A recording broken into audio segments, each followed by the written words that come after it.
800. Fuck that, dude. I'm gonna go farm again. Fuck. It's gonna be annoying.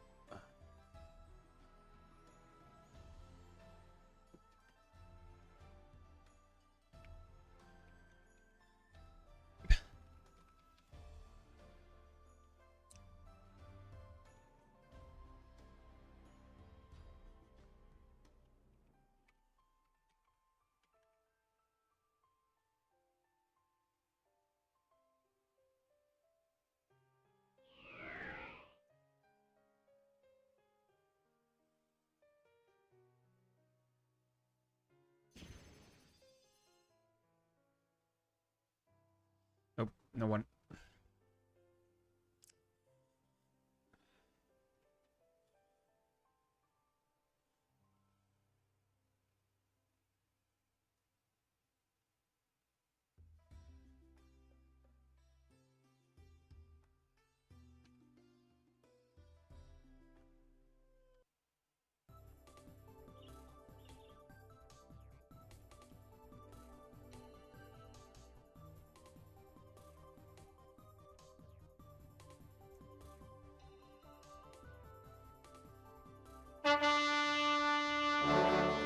Hey guys, what's up? Mad Season here, back with another video for you. We got a pretty big one today, I'll tell you what. I'm quitting World of Warcraft, and no, you can't have my stuff. Well, that's about it though. Hope you enjoyed the video. Check out my Patreon, buy Raid Shadow Legends, and also Ridge Wallet. Like the video if you liked it, and I'll see you in the next one. Peace. Alright, we'll do an actual video. This isn't the last World of Warcraft video that you'll see. I do have one more planned after this, simply due to the fact that I don't want this one to be my last. But honestly, I'm not even sure where to start here. I guess from the beginning would be the most logical step. In March of 2005, Mom Season Show drove me to the video game store. All of my friends were quitting another game I played, Star Wars Galaxies, for this new MMO that took the world by storm, World of Warcraft. Alright, I'll check it out, I said to myself. Sounds like it could be pretty decent. The graphics are kind of awful. I don't see how it could be so popular, but let's mess around with it.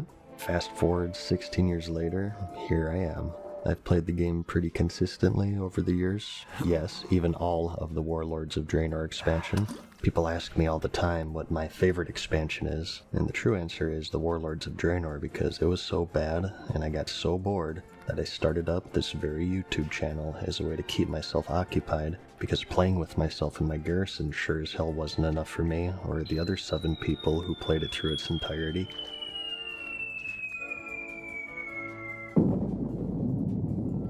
But one thing led to another, and about 6 years after that, here I stand with a YouTube channel that's grown far bigger than I could have ever hoped or imagined for. I suppose that this is the case for a lot of channels. I imagine it's pretty common to dick around with videos here and there, expecting nothing more than your own amusement, but somehow, some way, things sort of spiraled out of control. The channel is now a responsibility. Hey, wait a second, I didn't sign up for this crap. Quick, everyone unsubscribe. It is though, it's a responsibility, and I've been very vocal over my time on YouTube about being, well, vocal. Fucking Blizzard! Shit! And that's what we're doing today. We're gonna be pretty vocal. As always, I do want to preface the entire video with my usual spiel of it's all my opinion. They're like buttholes, everyone has one. World of Warcraft is a good precursor to politics, I feel. Even people trying out other MMOs stirs the pot of controversy.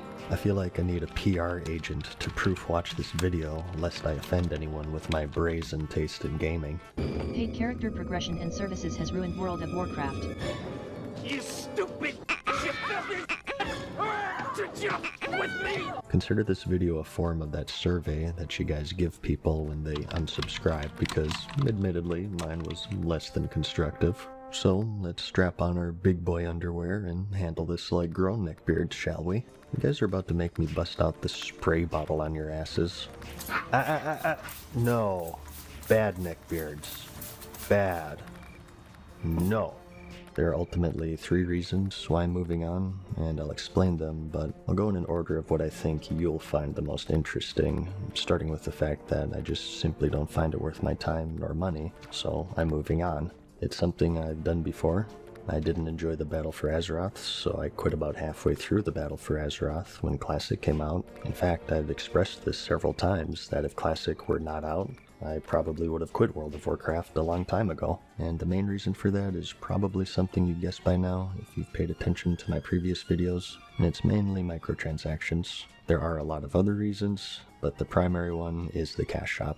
I know to any longtime subscribers, I'll sound like a broken record here, but current World of Warcraft I don't find to be worth my time because time isn't the most effective way to progress your character. Money is. Since the release of the WoW token and the inception of carry runs, you can now buy anything officially from Blizzard through the in-game cash shop. Just because you don't see high-level mythic keystone clears or arena carries or heroic or mythic raid bosses doesn't mean they're not there. Don't get confused, they are there. These carry runs are officially sanctioned by Blizzard. In the game, you can pay real-life money for an in-game service. That's against the rules, as it compromises its integrity. However, in the game, you can pay real-life money for gold, and then use that gold to pay for in-game services, and that isn't against the rules. Come on down!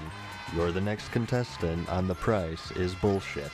It still completely compromises its integrity, but Blizzard now profits off of it, so don't worry about that too much. If they were to announce tomorrow that in the cash shop you can now just buy raid clears, you can now just straight up buy gear, mythic plus 15 clears, people would flip an absolute lid, but because there's this one extra step, it's obfuscated enough to be deemed acceptable. But the truth is, ever since the token's inception, these have all been purchasable with real money, completely in the clear of the terms of service, and many people are doing it, which is why you see so many of them. Instead of banning cheaters, Blizzard now just profits off of them, and because of that, I feel like real money has too much of an influence. Got something that might interest you.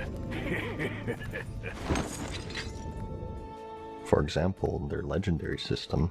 Those base pieces are pretty expensive. You could go mining or herbing, do some crafting and farm up enough gold to get them, sure, but you can also just click a button 3 or 4 times and get it instantly. Being able to say that I earned this thing that's only attainable through an investment of time is so important in games with character progression, and when that line is crossed where time isn't the only path to get something, the experience as a whole is made less because, surprisingly, there's no accomplishment through swiping a credit card. Swipe or no swiping!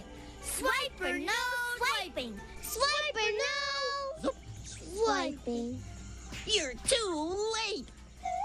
You'll never find it now! And yeah, granted, there will always be people who'll find a way to do it. They'll go through a third-party website, which are really hard to find, by the way, because Blizzard does a really good job of keeping their game clean, as evidenced by their group finder, still to this day being infested with advertisements. But I digress. There will always be people who'll go through these sites and get by a ban, but the issue is if the people running the game cut themselves on the profit, it of course causes more people to do it, right? No longer do people have to go through these shady-ass third-party websites where possibly your card number gets stolen, possibly your account gets banned, or more than possibly your personal information gets stolen. Of course, if you're able to buy currency through a secured, instant, guaranteed, and officially advertised and supported service, people are going to be doing it now more than ever before.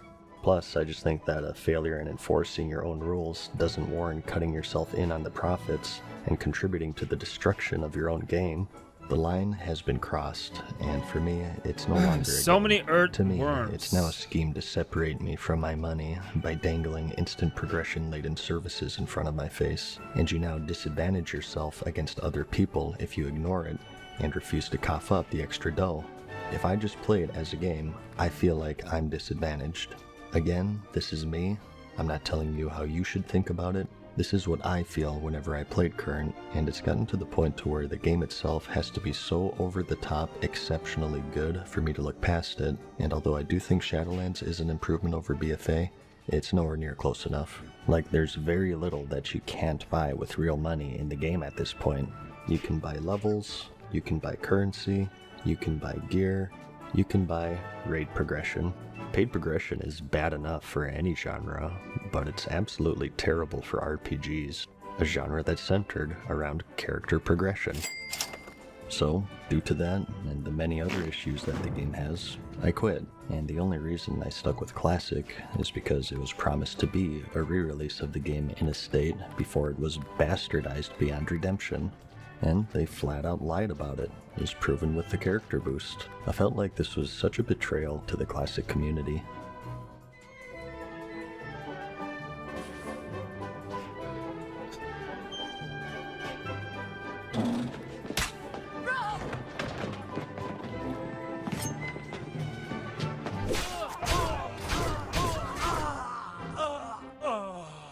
And I'm not alone in this. What you're looking at is an unedited capture of the comment section of one of their Burning Crusade videos. Don't believe me? Just go check it out for yourself. This is what Blizzard has done to the Classic community. Just an ongoing stream of people tired of the BS, people tired of the lies, and people tired of the greed, and can you blame them? I have zero trust in them to put gameplay first as they so claim, so I'm quitting. We now have leaks of the WoW token in the cash shop, which Blizzard has said nothing about, which should tell you all that you need to know. I mean, come on. It's the very definition of this meme. If something is data mined and the forums are filled with thread after thread asking, this isn't actually coming to the game, right, Blizzard? Right? And it's met with a deafening silence, that's all I need to know. Even if it doesn't come out. That's the thing with trust. It's hard to gain and easy to lose, and if you lose it, the player feels like their time spent isn't worthwhile. For example, unlocking your epic flying, or getting all of this awesome crafted gear, or having a big nest egg of gold. It all has this black cloud hanging above, and that's telling me this is a waste of time because it's likely that eventually people are just going to be able to buy this officially through Blizzard's cash shop with no risk of a ban. I know to a lot of you it's not a big deal. Whatever, that's you. I acknowledge that you exist, but I think it's fair to acknowledge that I and many others also exist. And if you agree with what I'm saying here, I encourage you to let your voice be heard and show everyone just how much you supposedly don't exist. I make this video not just to express my own voice, but to the countless voices no one can hear anymore because they've moved on and were just labeled as haters. Many of them being my friends, by the way, which is another reason I'm quitting. Friends I did the rank 14 grind with, casual friends. Players from all levels of gameplay have quit due to the cash shop, so even if I were to personally look past all of this, my experience would still be lesser because I now have less friends playing. I know that this is a cliche of every YouTube channel that's ever existed, but I don't take pleasure in shitting on things. You may find it entertaining, I personally don't enjoy it. That's not to say it shouldn't be talked about.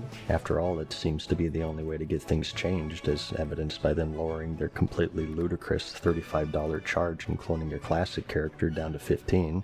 You see, now you're only getting screwed a little bit instead of a lot. Thanks for putting the player first, Blizzard. By the way, am I the only person who sees something wrong here? There are like 5 level 60s playing on these classic era servers at any given point, so why are they even charging people for it?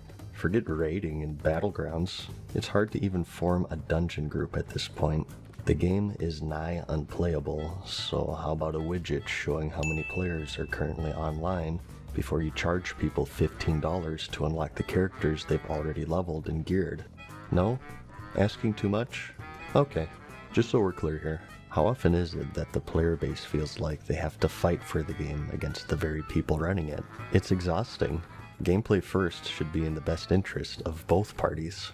What's gameplay first about paying money to skip 57 levels of character progression? And if your response is improved accessibility, isn't it this very same gameplay destroying accessibility that Current has been suffering from for the last decade that's chased away an audience large enough to populate 70 servers for a 15-year-old version of their game in the first place? It's just so fruitless, and no one can say I didn't try. I mean, when you take the time to make a 1-hour video saying that the level boost isn't the end of it, and next will be mounts, pets, toys, and so on, and in return people call you a conspiracy theorist, call you Alex Jones, and then like a week later, oh shit. Well, I for one am shocked. I mean, what could go wrong in putting your faith in a company that's already gone back on their word multiple times? Or maybe showing basic math like 2 + 2 = 4 and that bots will abuse the level boost. And then people reply, nah fam, 2 + 2 = -17. It's not viable to skip 57 levels of progression. Well, apparently they invested into the name change service and switched to Harry Houdini because ever since screenshots like this came out, they've magically disappeared. What is this, Bernard?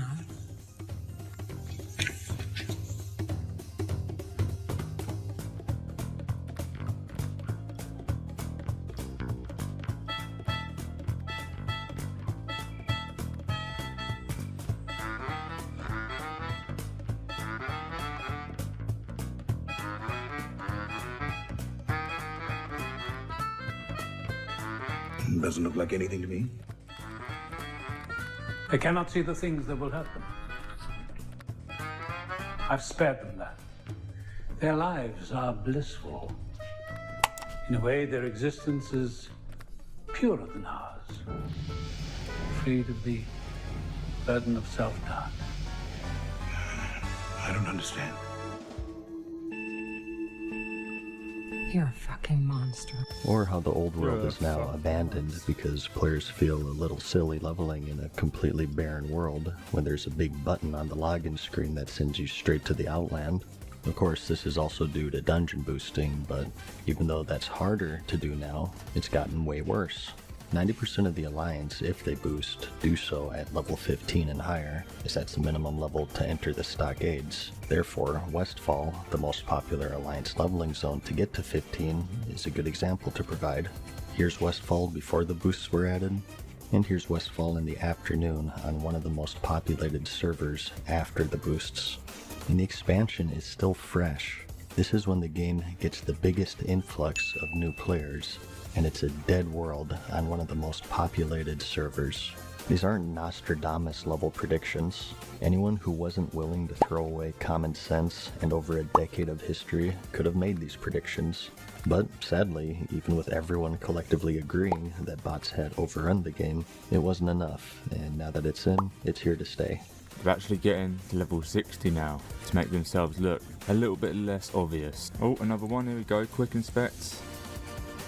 Full communal. Another one. Varani. Exactly the same talents as all the other bots. And they always sprint back inside. Another one. Navin. Jesus. I've only been standing here for a few minutes. Another one. Night Elf. Bring it to me. Oh yeah. You're really fooling everyone else with that name. Look at all these bots. 2, 3.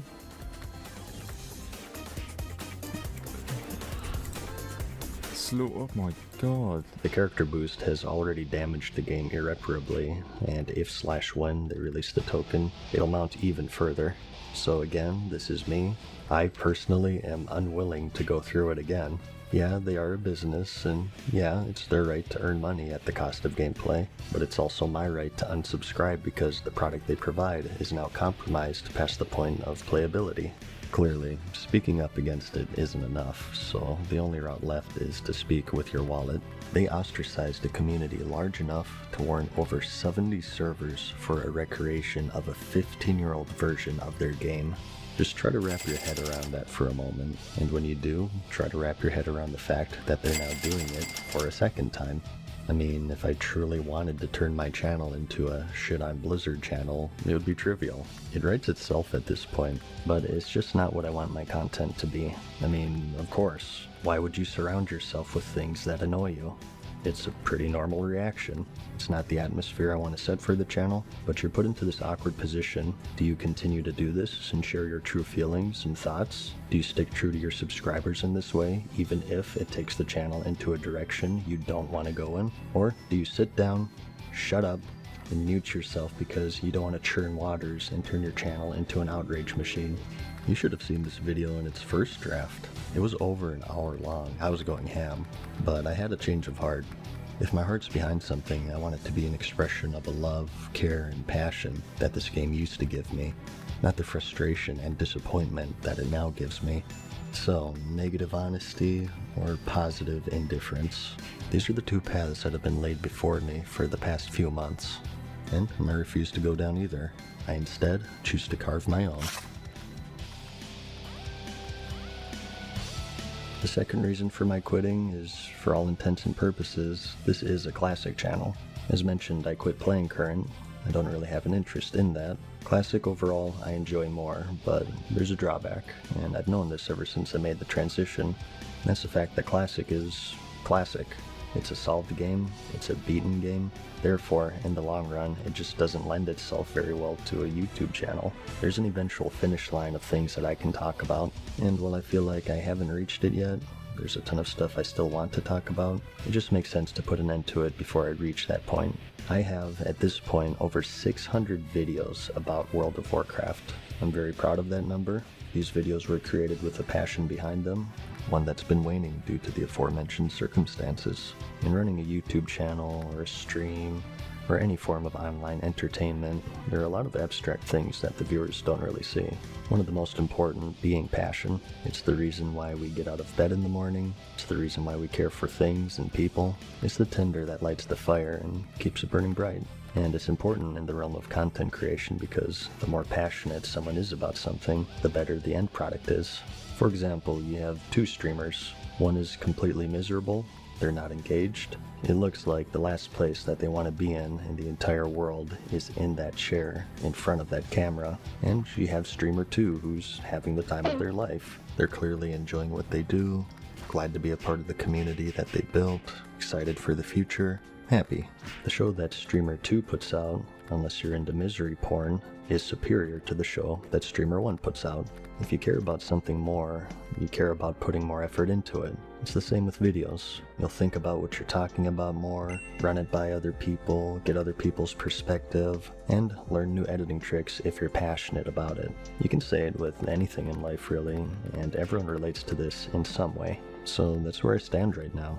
I feel really frustrated and stifled creatively because I've started to lose that passion, not for video editing, but rather for the subject matter, World of Warcraft. And if I were to continue to force myself into it, it would just result in the videos becoming less and less interesting, less entertaining, and lacking passion.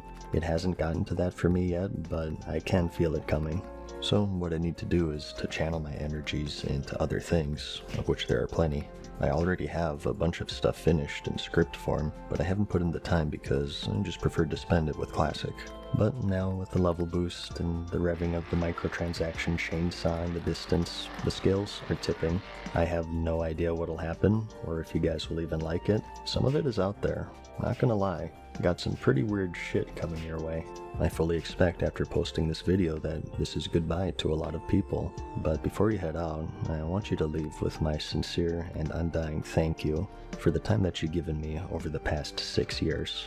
Time is the most important thing in life that you can spend, and the amount of people I've reached over the years is something that's so incredibly special to me, and I mean this from the bottom of my heart. It's something I'm very proud of.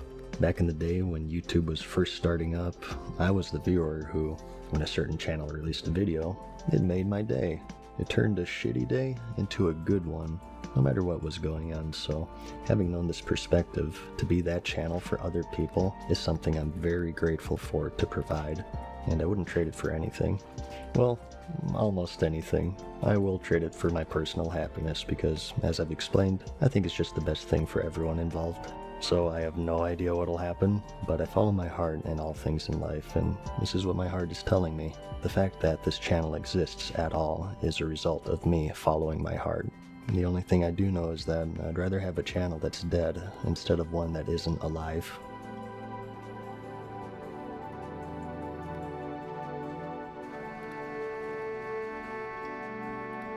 The third and final reason for me quitting is the biggest one. Even bigger than the previous 2 points. It has nothing to do with the game, YouTube, or anything like that.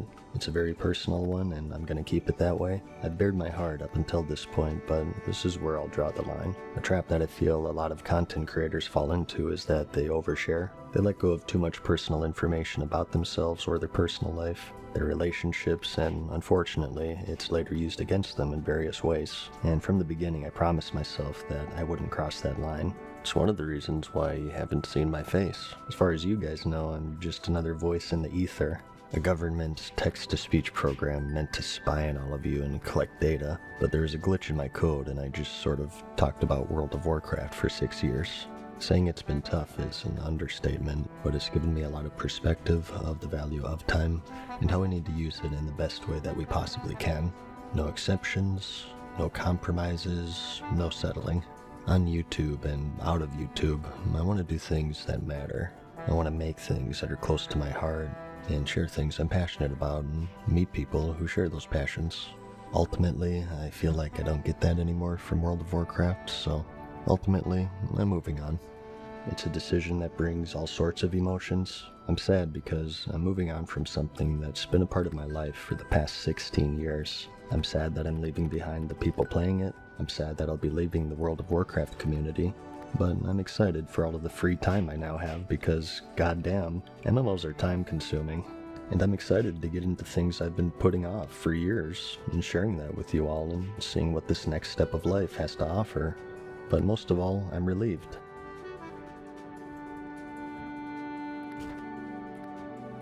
I want to give my thanks to you, the viewer, for giving me the time, as you've done so many times. I want to thank my fellow content creators in the World of Warcraft community. You guys know who you are. Behind the scenes, it's just a group of friends or like-minded people. And I know we all disagree with each other on various things sometimes, but I've always had a great respect for the care and passion that they've shown.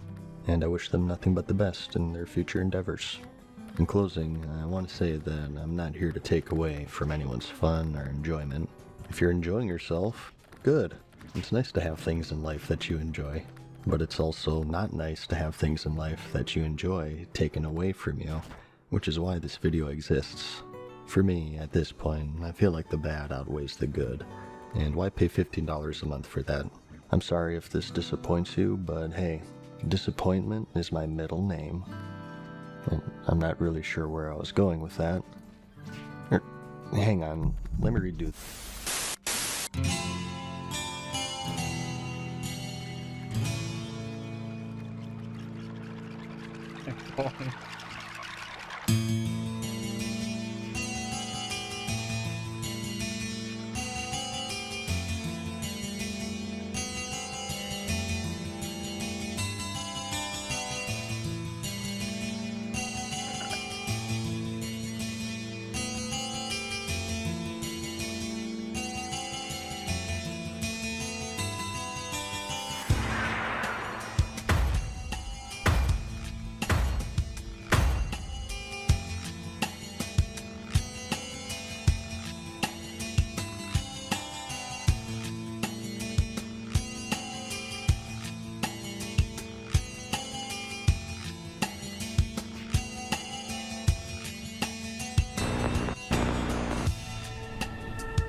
You are not prepared.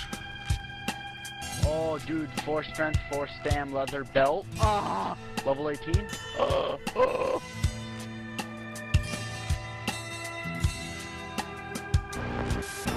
You are not prepared.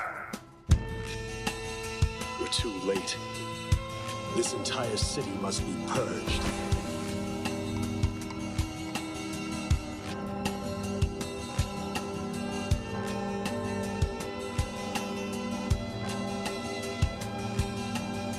At long last, no king rules forever, my son.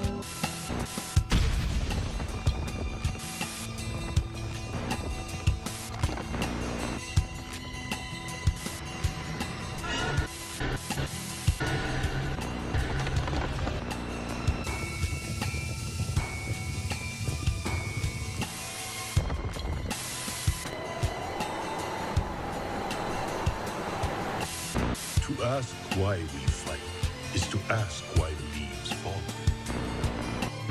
Why do we fight? To preserve balance and bring harmony.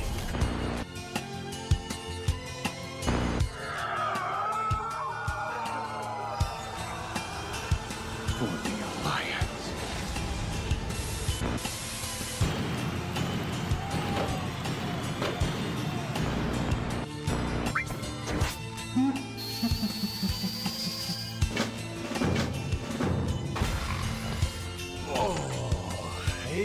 champion. We got some more Azurite for your Uncle Magni. Too long I do the maiden's blood desire.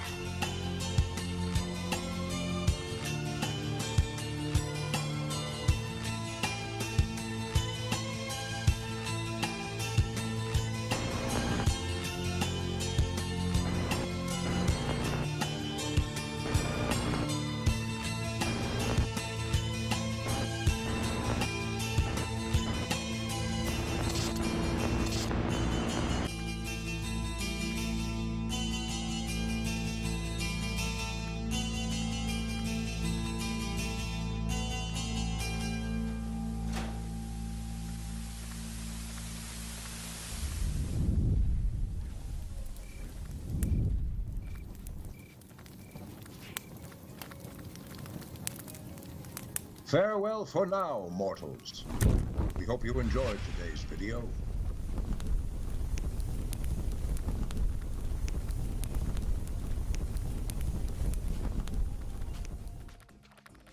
MMORPGs are games that players can sink thousands of hours into, so understandably no one wants to play one of these games that are perceived to be dead, dying, or in a state of decline.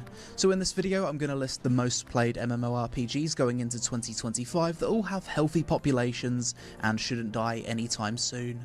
Unlike most people who make these kind of videos, I won't be using data from mmopopulations.com, as this website is verifiably wrong about most games, as you can see with its data on Albion Online, claiming that this game has only 15k daily players, when the devs released data saying it was above the 300k range only a few months ago. This list has a few new additions, as well as some changes in the rankings compared to the last time. Interestingly, there's a few MMOs on here that have actually been growing in player base for quite some time. But before we get into it, support the content by listening to today's sponsor. Starting out with Foxhole. This is an MMO that many people overlook, but with thousands of players at war on a single server, Foxhole certainly qualifies for this list. In this game, players spawn in as nothing more than a simple soldier, a small cog in the war machine, and everything relating to combat logistics, from bullets to weapons, vehicles and fuel, is all supplied by other real players. Foxhole fully released in September 2022 after multiple years in early access, and has actually been growing in player base ever since, whilst also sitting comfortably at very positive reviews on Steam. Oh, and if you're looking at this game and wishing there was a medieval version, then I have very good news for you. The developers of Foxhole are indeed making a medieval version called Anvil Empires, which you can already wishlist on Steam now. MapleStory is another surprise MMO on this list that in the past few years has seen a major resurgence in player numbers. Look at the player count on Steam charts, it's on a 4-year uptrend, and that's not even considering that most people play via the Nexon launcher, so actual player numbers are much higher.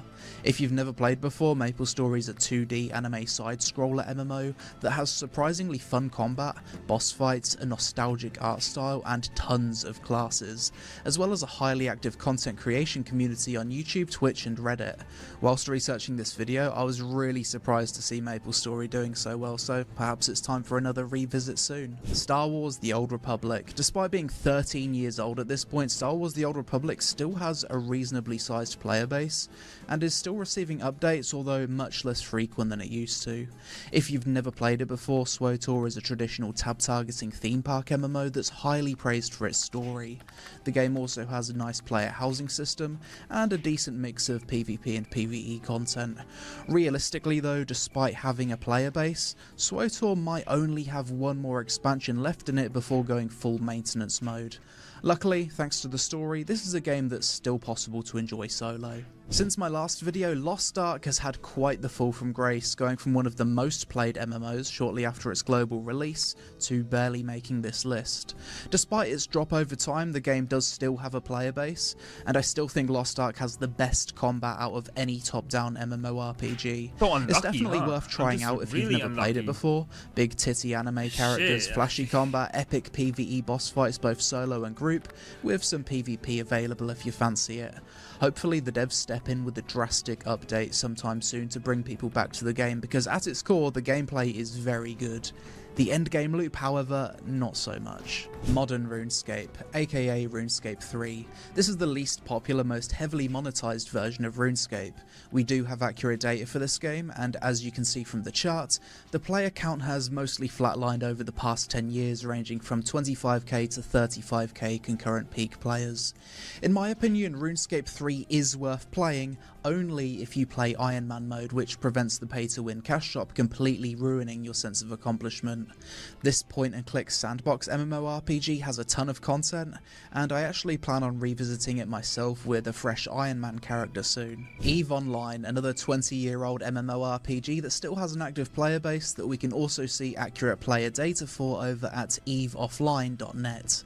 This is a free-to-play sci-fi sandbox MMO that's famous for its massive galactic-scale battles in which you'll join a corporation, earn money with your spaceship, and work with others to control sectors of space.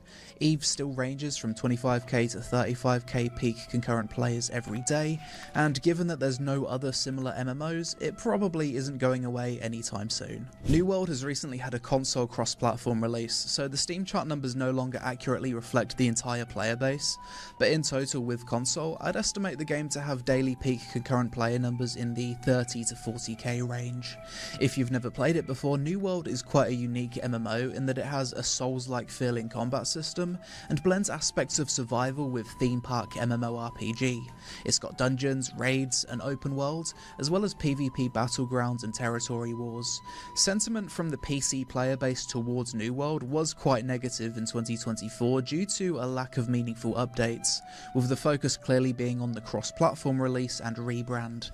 I suspect the game will see player numbers rise again with the next major expansion. Guild Wars 2 has recently turned 12 years old, and due to it being the king of horizontal progression in the MMO genre, as well as it being a buy-to-play, no sub-fee title, this game has easily maintained a consistent player base. Whilst we don't have exact player data numbers for Guild Wars 2 with most people using the official launcher over Steam, I'd expect it to have somewhere in the range of 40 to 60k daily peak concurrent. It was announced earlier in 2024 that Guild Wars 3 is in the early stages of development, and Guild Wars 2 is still earning decent money for NCSoft with regular updates, so I'd expect this game to remain popular and stick around for a fair few years to come. Once Human is a new free-to-play open-world post-apocalyptic survival MMO and has taken a rather interesting seasonal approach to its design. Every few weeks there's a new season where everything resets and the world is different each time. This causes big fluctuations in the player numbers, as it's obviously pointless to start playing the game 1 to 2 weeks before a reset. Regardless, the game's maintained a large player base since launch, and with both mobile and console releases on the horizon, I'd expect player count to increase quite a bit for this game in 2025. Elder Scrolls Online, another hard MMO to estimate player count, as most people play via the official launcher rather than Steam, and it's also really popular cross-platform on console. For this one, I'd estimate around 60 to 80k daily peak players, maybe more. ESO has just turned 10 years old and it's still getting yearly expansions. The game's got content for everyone, fans of PvP, PvE, player housing and story enjoyers, and it's a buy-to-play MMO, although to avoid spending hundreds on DLC, you're probably going to want to subscribe. Black Desert Online released globally over 8 years ago at this point, and it's still one of the most popular MMOs, especially in Asia. The Steam data for this game really isn't accurate, as most people play off Steam, with there being different launches for the game depending on your region. BDO is a sandbox MMO that to this day is widely considered to have the best action combat in the MMO genre. It's certainly more of a mob grind style MMO, although in recent years the devs have tried making more traditional PvE style content. Despite having a daily peak concurrent player base that I'd estimate to be likely close to 100k, many BDO players haven't been happy with the recent updates. Hopefully things improve in 2025. Albion Online has continued to rise in player numbers over the past couple years, not only due to its mobile release, but also releasing new servers. A few years back, this game only had NA servers, but now it's got servers for both Asia and Europe, so more people can enjoy the game without getting wrecked by bad ping. If you've never played before, Albion is a free-to-play sandbox MMO that's got a lot of interesting content for both PvP and PvE players. It's regularly updated, has a large content content creator community, and recent data released by the devs shows the game reaching a milestone of 350k daily players, with 27k concurrent being the Steam record. Given that most people play off Steam via the official client or on mobile, I'm estimating the game probably has a concurrent peak of around 100k. Throne and Liberty is a new addition to this list, releasing on Steam with an initial peak of 300k players, bleeding out to around 100k 2 months post-launch. If you account for the console player base on both PS5 and Xbox, as well as the separate Korean version of the game, then the player numbers are most likely much higher. Throne and Liberty is one of the few Korean MMOs to take a more Western approach to design, including traditional PvE content in the form of dungeons, raids, and solo bosses with interesting mechanics. This game has a rather clunky tab targeting combat system, a focus on guild vs guild territory wars at endgame, and unlike most Korean MMOs, a progression system that isn't an infinite RNG grind. Given that this is a game that's just recently launched, I would expect it to fall down quite a few spots on next year's list, unless the devs can release some updates to improve its fundamentally clunky gameplay. Final Fantasy XIV is a theme park MMO and the #1 competitor to World of Warcraft that's known for both its storytelling and epic endgame raiding. Like WoW, FF14 has a major expansion roughly every 2 years, and we don't really have any concrete data on actual player numbers other than Steam charts, which only show a fraction of the actual player base, given that most people don't play on Steam and the game's also available on console. Final Fantasy XIV is definitely in the top 3 MMOs in terms of popularity. However, based on a number of factors such as social media engagement, viewership and trends, I'd personally estimate it to be number 3. Old school RuneScape is truly an MMO that's not only stood the test of time, but has also gone from strength to strength, gaining players and relevance since its release. OSRS is one of the few MMOs to show player numbers, and the game frequently peaks at 150k concurrent. As of releasing this video, it's probably much higher, with the temporary game mode Leagues 5 having just released. I'm probably playing it myself right now actually.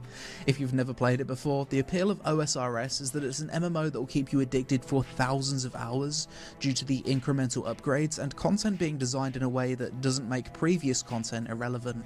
The game's highly customizable nowadays thanks to the RuneLite client, it's cross-play on mobile, the game's very frequently updated, and in 2025 it's likely there'll be an official HD mode released by Jagex, enticing more new players to the game.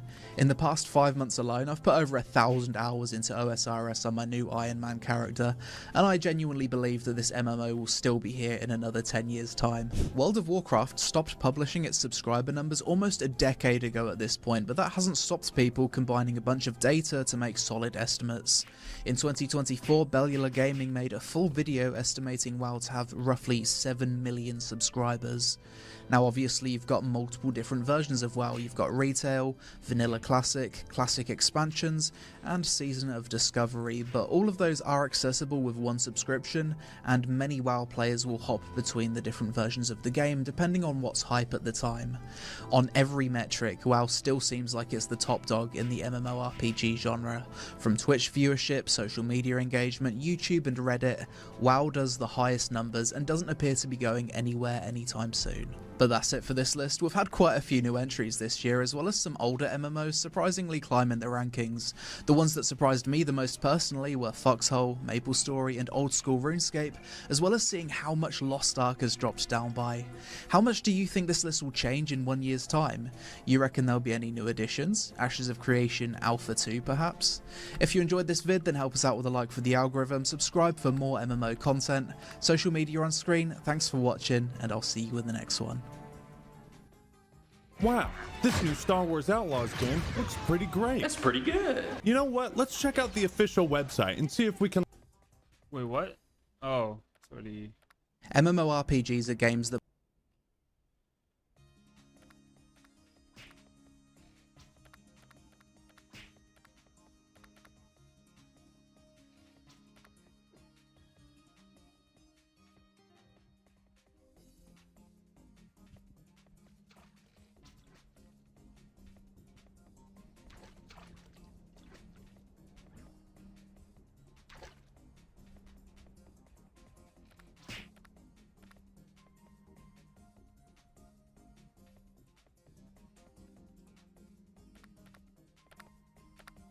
Hey everyone, welcome back. So if you hadn't heard the news, this week Jagex revealed a potentially very exciting new game. It's called RuneScape Dragon Wilds. This is an open world co-op survival crafting game with third-person combat. It features MMO-inspired character builds where you can take on the role of a warrior, a ranger, a mage, and plenty of other traditional RPG-themed classes, slashing, shooting, and casting spells against a host of fantasy creatures while collecting loot and exploring a massive open world with its assorted biomes and points of interest. All the while also doing the survival game loop of gathering, crafting, and building. Now, we have only seen a brief glimpse of this game so far, but it's looking quite promising from what little has been revealed, like a hybrid of Valheim and Enshrouded with the added layer of RuneScape's magical skill system and its world building. Also, according to some early hands-on testers who have already played the game in its alpha state, this is shaping up nicely with some very positive early impressions that we will cover later in today's video. I am tentatively quite excited. Like, this looks like something that I would definitely enjoy playing. So today in this video, we're going to go over everything we know about RuneScape Dragon Wilds. So for starters, they've released 2 official trailers, a 2-minute teaser, which was mostly environmental flybys, showing off various zones and points of interest. So we see some forest, rivers, medieval towns, castles, ruins, dungeons, swamps, waterfalls, a weather system with thunderstorms, nighttime with this bright stars in the sky, and finally this noxious wasteland. All in all, I would say this looks pretty good in my opinion. The visual style definitely reminds me of a blending of something like Valheim and Enshrouded. Yes, it's certainly a low pixel count compared to some super high fidelity UE5 games, but it's also built in a way that I think creates a ton of atmosphere. Just in general, I like how this looks. I like how Valheim and Enshrouded look, even though they might not have like the highest graphical asset fidelity.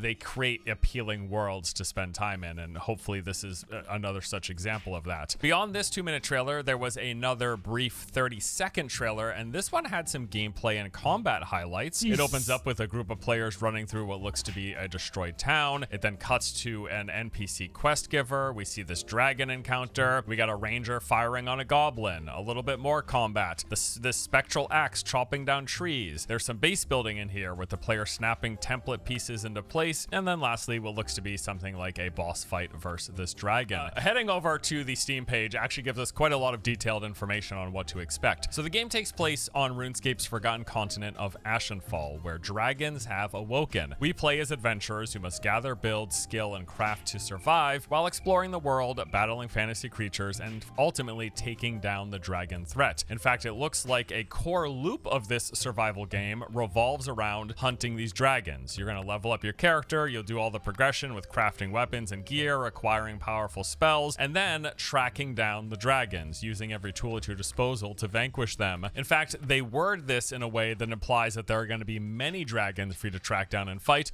with the ultimate goal being to take down the Dragon Queen. The game also features the traditional survival loop of gathering resources which you will use to craft items and build bases, but this is done with a magical twist. For example, you can use spells that will explore ore veins with the snap of a finger, or something we've seen several images of is this conjuring of a spectral axe that you toss out in a straight line, chopping down any trees within its path. It actually looks pretty neat. Now, beyond all the basic survival stuff, there is also the added layer of the RuneScape inspiration. Here they say you will embark on quest, level skills, and wield powerful magic runes. Jagex goes on to say that the game blends high fantasy with light RPG elements and iconic RuneScape lore. As you explore the world, you'll uncover ancient secrets and battle legendary RuneScape creatures. Also, like many early access survival games, they say that Dragon Wilds is going to be heavily shaped by player feedback as it progresses through the alpha in early access into 1.0 and then further beyond. Now, in terms of the current state of the game,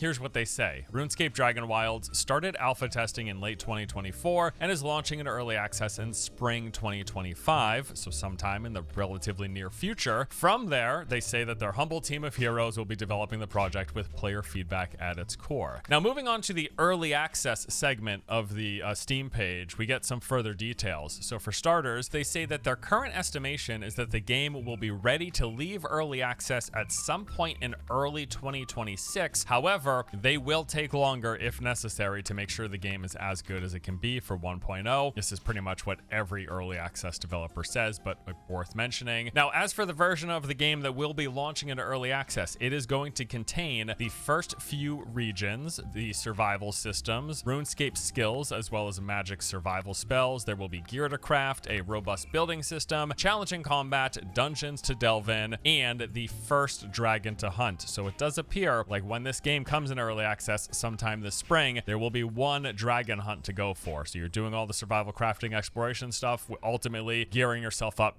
to take down that one dragon. But yeah, it looks like it's just going to be the one dragon, which seems to be a little bit worried, like how much content is there prior to that dragon, and then even post killing that dragon, maybe still want to power. We have no clue. Maybe it takes 100 hours to kill the first dragon. Like, really no clue at this point. We'll see, right? Then throughout the course of early access, their plan is to, of course, add more content and features. This will include new skill spells, more quest enemies, seasonal events, resource types, and expansions to the map, as in more zones, more areas to explore, and in those areas, more points of interest. And here they also gave the typical EA game spiel about listening to and implementing changes based on player feedback. Again, it's literally, you could just copy paste the exact same sentence into every early access game. We're going to really listen to player feedback, and we're going to make the game as good as it can be prior to 1.0. Those two things, they're in all of them, because of course they'd say that. And I believe them. I believe they want to make the best game that they can prior to coming on 1.0, because that means they make the most money that they can. All right, so in addition to the Steam page, they released a brief Q&A in a video form where they speak to the game's executive producer. Although, to be perfectly honest, this really was just a basic announcement with them saying, hey, we're making this game. It's a survival crafting game in the RuneScape world. Please check it out and follow us on Steam. That was basically a summation of the entire video. However, after that, we got a blog post on the official Jagex website, which gave us yet another overview of the game, but it also gave some details about an upcoming live stream. So they said, we're so delighted to finally be able to introduce you to RuneScape Dragon Wilds as an all-new standalone co-op survival game in the RuneScape universe. Then they touch on the fact that the game has been in alpha testing for a while, saying, you may remember that we put out the call for alpha testers in September last year, and since then we've been rigorously testing the game with you, the community. The feedback that we receive from our alpha testers has been instrumental in helping us understand our direction and helping us do everything we can to make this game the best it can possibly be. We've made the decision to launch into early access on Steam for the same reason. You, the players, get hands-on time with the game and give us feedback to make it as good as it can possibly be. And then they wrap up the blog post, and this is the good part, by mentioning the date for the upcoming stream. On April 15th, they're going to be doing a live stream in which they will provide a deep dive with the development team, answering your questions and showing off elements of the game. So it looks like we're going to be getting a lot more details and actual gameplay footage in about 2 weeks from now. Awesome. Can't wait for that. Now, just yesterday, as of the recording of this video, just yesterday, PC Gamer released an interview with the game's senior community manager, and while much of the roughly 10-minute video was going over all the basics that we've already talked about, there were a couple of really interesting points in here. So first, they talked about what they're hoping will set Dragon Wilds apart from its contemporaries. In other words, what's going to make this game different from Valheim and Enshrouded. Here's what he had to say. But I think the thing that makes us really stand out is, apart from the fact that it's a RuneScape game, is that we have our skill spell system. Our survival magic really doesn't turn the system on its head per se, but it really fundamentally challenges how you experience a survival game.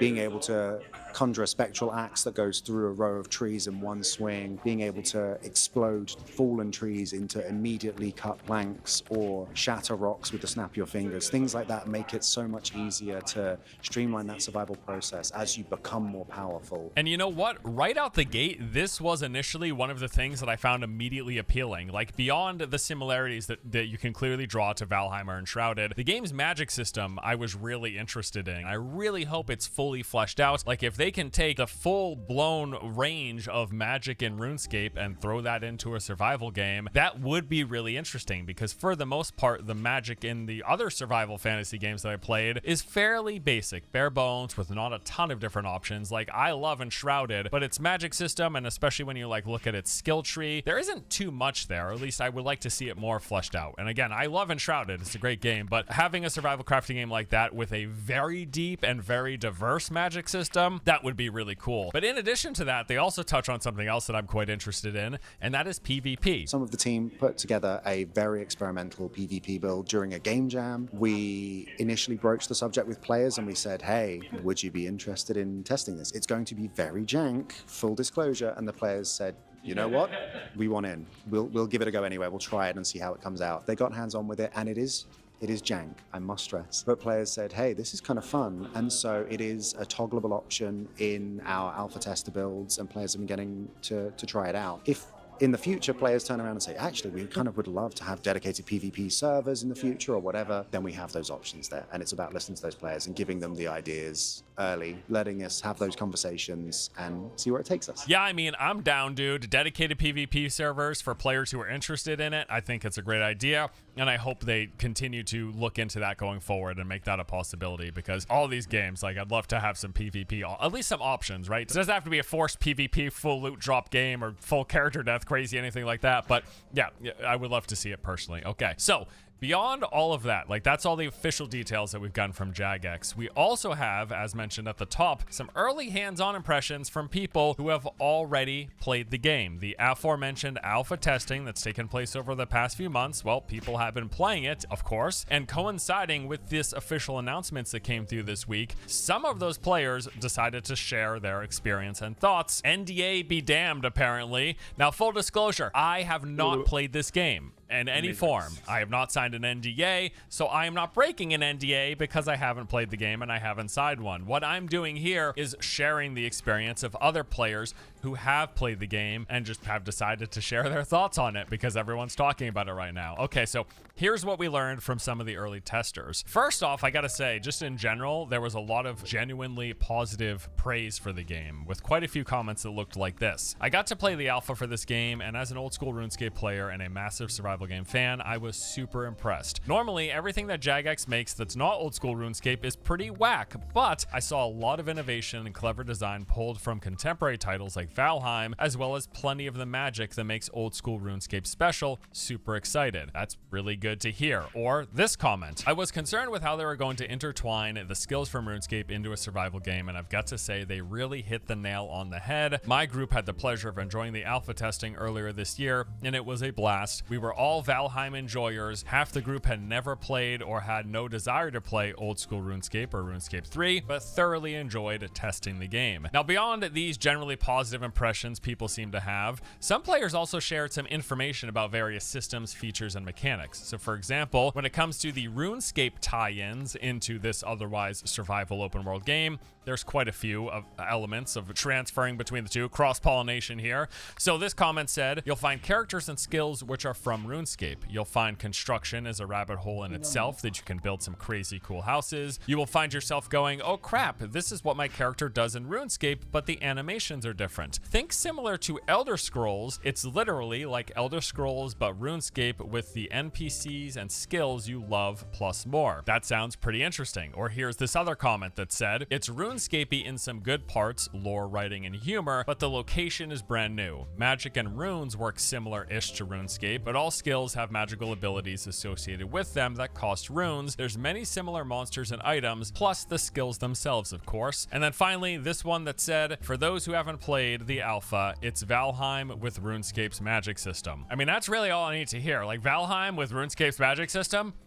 Yeah, sounds good. Here's a quote talking about the servers and how the open world looks. This said, yeah, it's open world, and at least in alpha, you could create your own server that people could join, or you can just run it solo. You can definitely explore, and it's a pretty dang big game. It has a backstory that I believe in today's announcement video, they explained how you got to where you're going. Dragon's Wild also has full-blown narrative and questing system. I played in the alpha test. My buddies compared it to Valheim the whole time in a good way, though. We loved having an actual story and side side quests that we could follow. Looks like base building is going to require structural supports, also similar to Valheim. I thought the building was solid and definitely better than most survival games of this type. You do have to consider supports for your buildings, and there were plenty of ways to make buildings unique. And then we got some info on combat mechanics and gear. It's Souls-like on a basic level. If you've ever played Valheim, kind of like that, it has iframe rolls and shield parrying. There's gear sets for tanky melee, light melee, wizards, and archers. And then finally, this quote about combat said, it's you swinging your combat items like you were to swing a sword or an axe, but you have abilities you can use for mage as well. All right, now, while most of the comments that I saw were positive, with people expressing that they enjoyed their time with the alpha,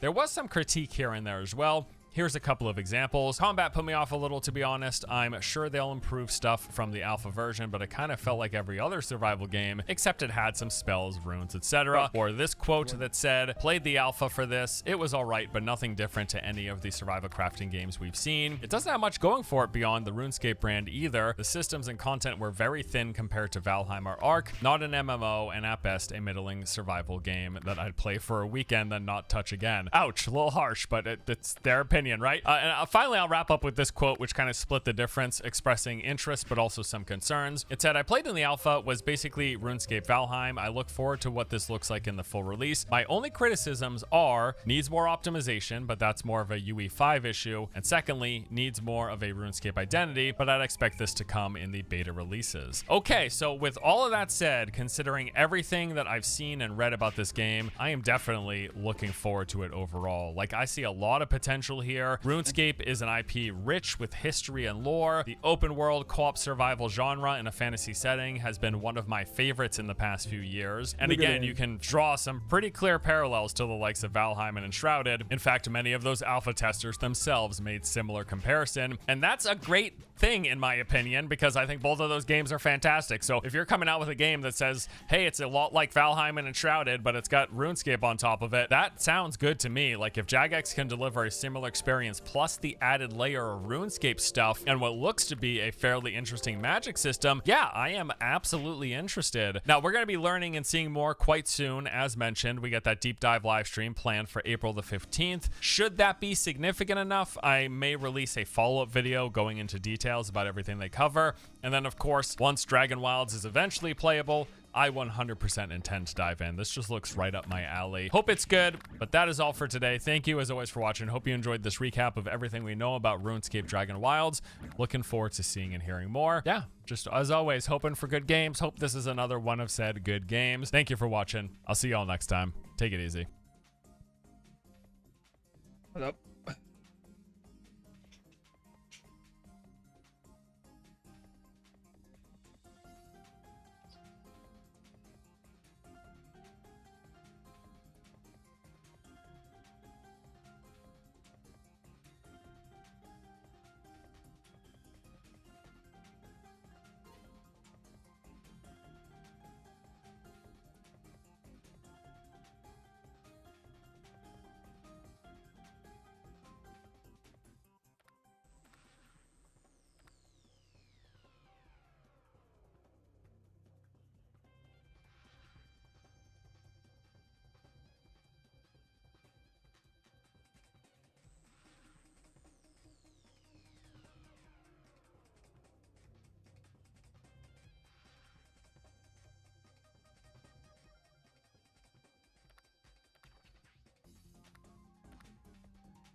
They have an op, dude.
What is it now? It's like 10k now. Yep.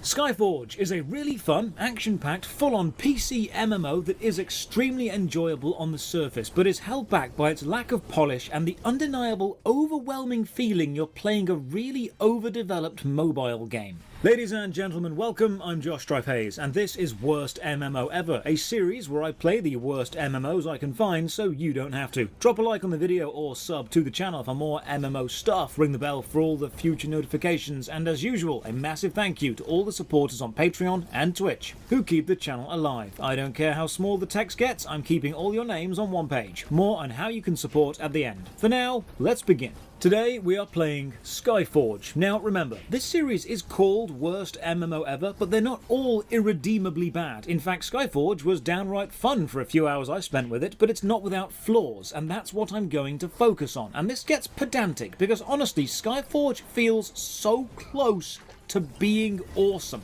It's just ruined by some absolutely unforgivable amateur level mistakes. So Skyforge, it's on Steam and it's free, and wow, the top reviews do not paint this game in a favourable light. We will come back to these later. Skyforge is published by My.Games, so I checked them out and oh, a sci-fi shooter called Warface, a fantasy MMO Conqueror's Blade, the Eastern-looking Revelation Online. I see, I think me and My.Games are going to get to know each other very well over the next few weeks. So I launched Skyforge and we face the first issue. Resizing the game doesn't.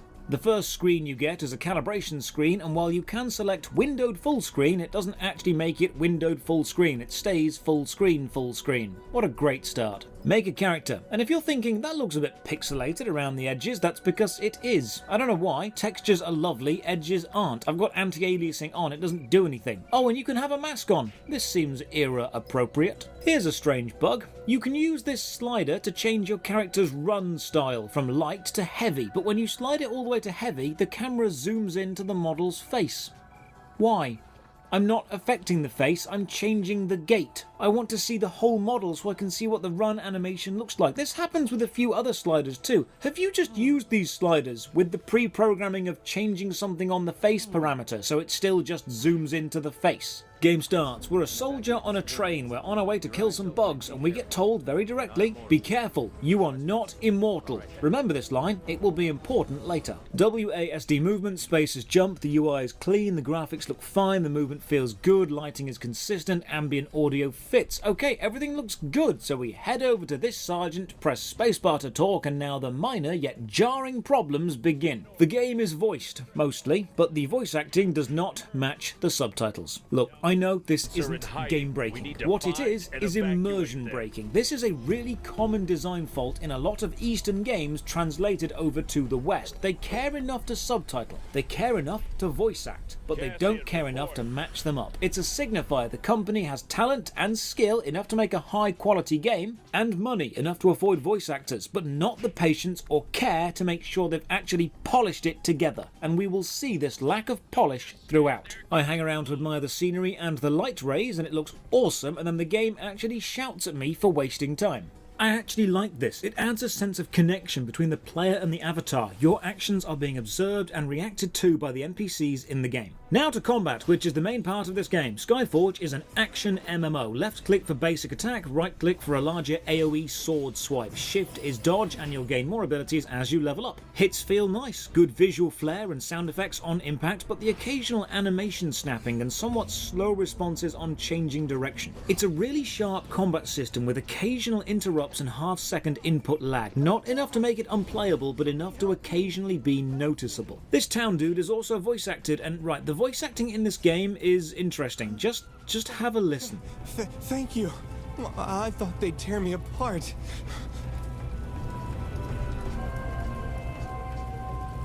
When the creatures started coming in, everybody panicked. People screamed, and I ran. The headman told us to go to the barn and barricade ourselves in. And I fell behind when I went to get something from my house.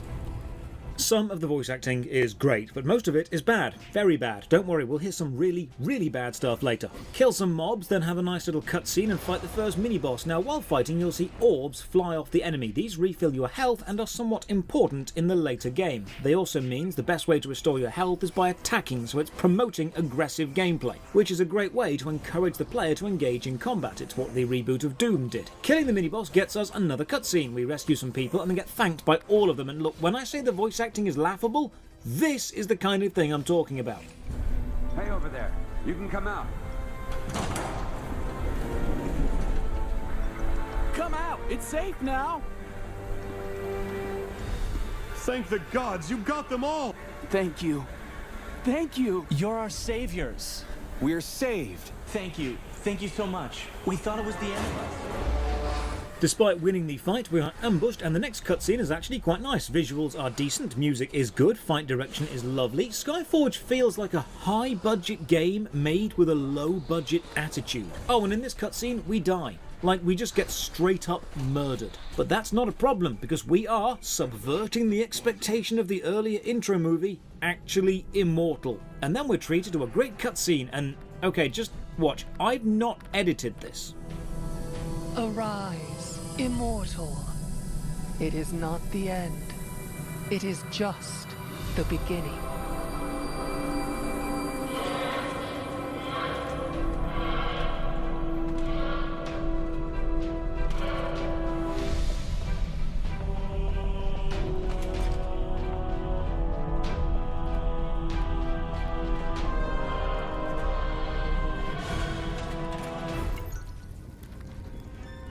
Did you feel that? That jarring switch from cutscene to gameplay. The music was rising, the camera was zooming in, the emotional intensity was building, and then it was just gone. Skyforge is good at cutscenes, it's good at gameplay, and it's awful at transitioning between the two. Fight our way through the hidden temple we appear to be in. I'm enjoying the visuals and the combat, and then another cutscene. Okay, this has happened twice, and now it's annoyed me. This is the second cutscene we've been overwhelmed by enemies. Why don't you just actually overwhelm me with enemies in gameplay? Cutscenes are used to show events you couldn't show via gameplay or wouldn't make any sense. If you want to have the player feel truly helpless, just throw an actual mass of enemies at me and kill me. I want to fight what you are showing me. But with the cutscene done, we are now back to some one-on-one with a random dude. I wonder if I can win by just spamming left click and doing absolutely nothing else. Is unstoppable.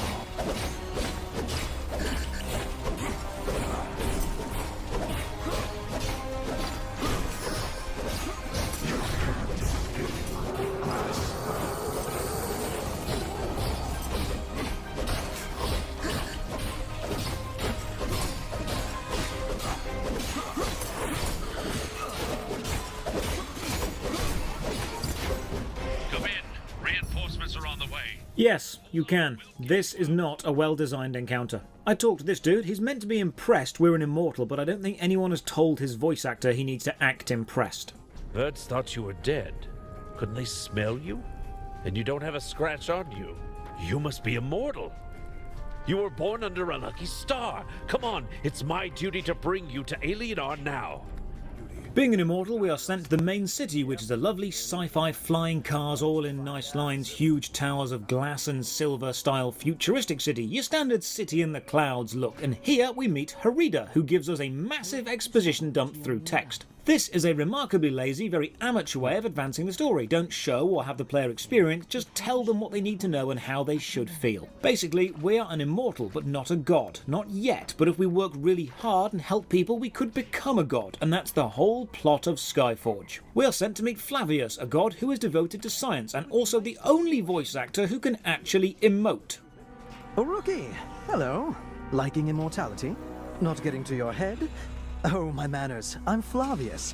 I'm trying to advance science here while others are waving their swords. We're now sent to the training hall to choose a class, and the terms and conditions box pops up. What? I thought I'd already accepted these, but no, apparently you accept the T's and C's of the game now. This is the class hall, and I feel like I'm back in Otherland. Is this 8 squared? Are we about to be ambushed by shaders? So in Skyforge, you've got a load of classes, and you can switch between them once you've unlocked them all. There are 3 free classes, a tank, a DPS, and a healer, and a wealth of premium ones covering all combat styles. There's loads of choice if you're willing to pay for it, and don't you worry, we will look at the shop later. I go with the Cryomancer, an Ice Wizard DPS, and just to cement this game's similarities to Terra, the wizard uses a floating disc focus weapon, exactly like Terra. Now begins a combat tutorial, and here is my issue with this. This combat tutorial explains an attack, spawns some enemies, and makes you use the attack. Technically, it's ticking all the boxes of a good tutorial, explaining an ability, then putting you in a position needing the ability. But it's missing the emotional impact of using the ability to achieve something. This tutorial is technically correct and emotionally void. Here's an example of a better one. In Warframe, you are trapped, alone, and being hunted. You are shown how to bullet jump and you use it to escape. You're shown how to melee fight and you fight your way to safety. You're shown how to shoot and you defend yourselves from enemies. The tutorial takes place within the actual story of the game and you feel connected to the actions because you need to use them to survive. This tutorial takes place in a white training dojo. You're told to use the bomb, you use the bomb. You're told to use the spike, you use the spike. You're shown a shield, you use your shield. It's an extremely basic derivative training section, and you are never in any danger. It's linear and dull, and it remains that way right up until the end when suddenly there's actually quite a nice subversion of expectations. It doesn't make up for the lack of interest in the tutorial, but it does definitely do something with it. The training simulation now breaks, and suddenly you have to use what you've been shown to actually survive as the dummies become hostile. Nice way to turn it around, Skyforge. Set up for a payoff. Well done. But this does also mean the simulation has glitched, which makes it even more like Otherland. To survive this massive wave of enemies, we're given temporary god powers, a little taste of what we'll have later, and it's fun mowing down hordes of enemies who only moments ago were actually an issue to us. So the weapon you use changes based on your class, but every other item remains, so you don't need loads of class gear sets. Keeps builds nice and simple. One small issue with the world map, it's lacking any real detail. The minimap shows NPCs you can talk to and quests and other players, and the world map just shows the area you're in and you. It just feels lacking. We take this shuttle to the Divine Observatory. This is the game's central hub, and it's actually quite busy. I have a look around, and I love the environmental design. The use of the vertical space with these spinning library-style walls of shelves, the towers above, the sight lines through to the area, the lovely colour palette clashing with itself. It's a beautiful area. We get a bit more plot. Basically, you're immortal. People pray to immortals to help them, so if you help them and more people pray to you, you become a god. And the more people believe in you, the more powerful you become. This is a clever, lore-friendly way of explaining levels. It's your worshippers increasing in number because you've done stuff. Similar to Warframe, Skyforge has a central hub location, and then all the missions take place in small, instanced zones accessed via the main map, and you open the map with K. There are 9 main zones, and each zone has levels within it. There's even a narrative plotline actually marked on the map of the zones, so you're always sure where to go next to follow the main story. I love the fact that early game direction is given to the player, and I love the fact the storyline is actually shown on the map in a geographically consistent way. But this map screen feels so mobile gamey. It feels very tower defense level select on a Newgrounds game in the late 2000s, and Skyforge is full of these choices, these mobile choices. We'll see even more later. The main gameplay of Skyforge moment to moment is solid. It's in the mid to high quality PC game section, but the menus and the systems are just so mobile game feeling. First mission, we're off to Dankit Forest to help someone. Chat to this dude and just a whole host of voice acting issues here. Thank you. Thank you. I didn't think I'd make it. Those creatures appeared out of nowhere. My whole... Notice how it just cut off at the end. Well, that happens all the time. It's another glaring example of the lack of polish on Skyforge. Oh, also, the big bad guy is called Thanatos. I'm not joking, Thanatos, the god of death.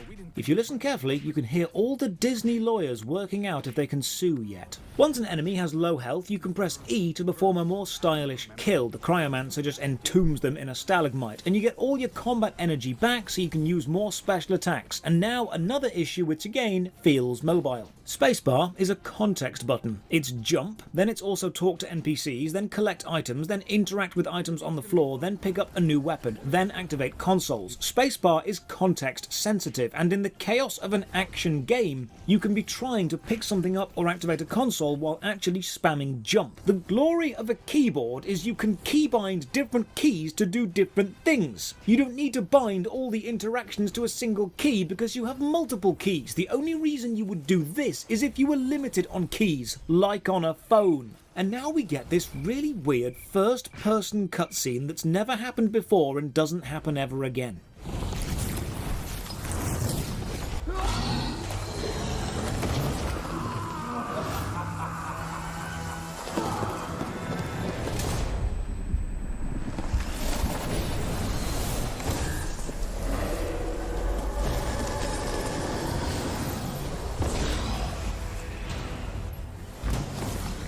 So someone resurrected the boss and then powered him up, so we fight a game. And it's great fun. Skyforge seems to excel at fights pitting the player against one or a small group of elite enemies. It allows the mechanics to shine, so we win. And the end screen shows us the rewards, and also the rewards we would have received if we were a paying premium member. Oh yeah, you gotta gently encourage the players to sub. To be fair, the premium features don't get pushed on you in the early game, which is nice. We report back and we learn the dude who teleported in and resurrected the boss is called the Grave Digger, so when he enters the battlefield he can return target creature from the graveyard to his hand. I see. Now we meet a powerful goddess called Ayana and my face does a weird twitchy thing. Just watch. I'm pretty sure my face has never done that. Oh, and also during this cutscene, the voiceover volume levels just vary wildly. Just listen, I've not altered this at all. I've been told that you had an encounter with the Gravedigger. We cannot underestimate this threat. The army of death on Aelion is weak and uncoordinated. And a strong leader? That will make it much more powerful. The entire planet is in danger. It is the duty of every immortal to help catch the Gravedigger. And we cannot rest until he has been captured. The well-being of Aelion is in our hands. Cockery card? Iana commended you. It is a good sign. Your journey started with luck, but that was only just... You may prove yourself with short missions alone or with a group, with whole regions, occupied by enemy forces, or with even competitions against other immortals.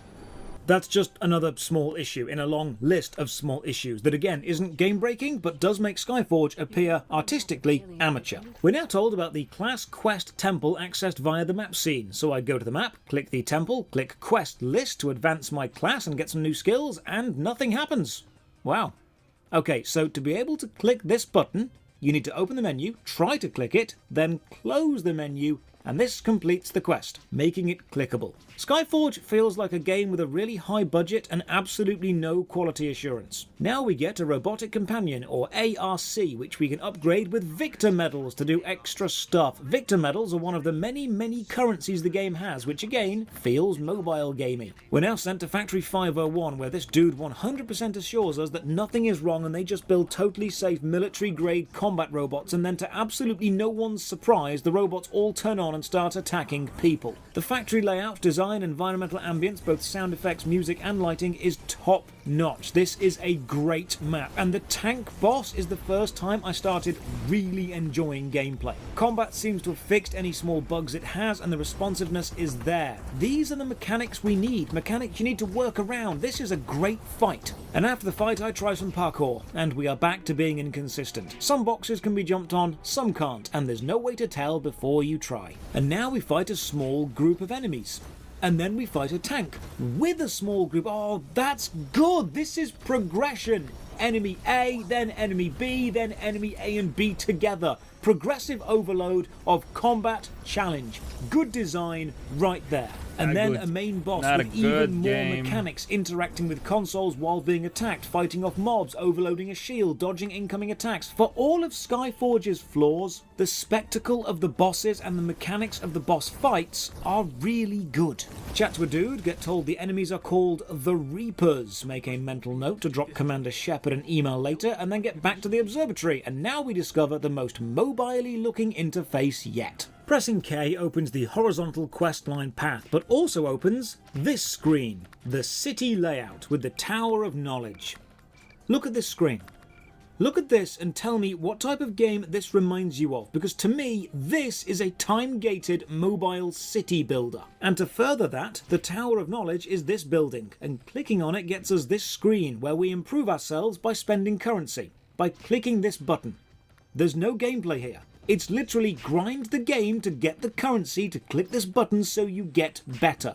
This is a mobile game. We're off to Oki Island next. The loading screen is a badass looking spider which I hope we get to fight. So I arrive, chat to some locals, and the voice acting seems to have stopped. Maybe it's for the best. More plot. We are told Zintara, Ayana's assistant, is hunting down the Gravedigger and we need to go and help. Somehow. Oh, neat little combat display feature. Enemies have symbols above their heads showing the type of enemy that they are and the combat tactics they will use. 3 dots are mobs and will swarm you. A dagger is a powerful DPS enemy, a shield is a tank, and a triangle is a support enemy such as a healer or a debuffer, so you know what to focus on. More bosses, this one adding an area denial mechanic with flames on the floor. We level up some more and gain a new skill, Whiteout. It's an AoE localized ice storm that absolutely wrecks low health enemies. While on this mission, I do try and explore the map for some secrets. I don't find any, but I do find some death. It seems that you are immortal, but you can't swim. I find a message transcoder. We play it and oh, it seems that the voice acting is still there, but only certain characters. I haven't edited this. This is what the game looks like now.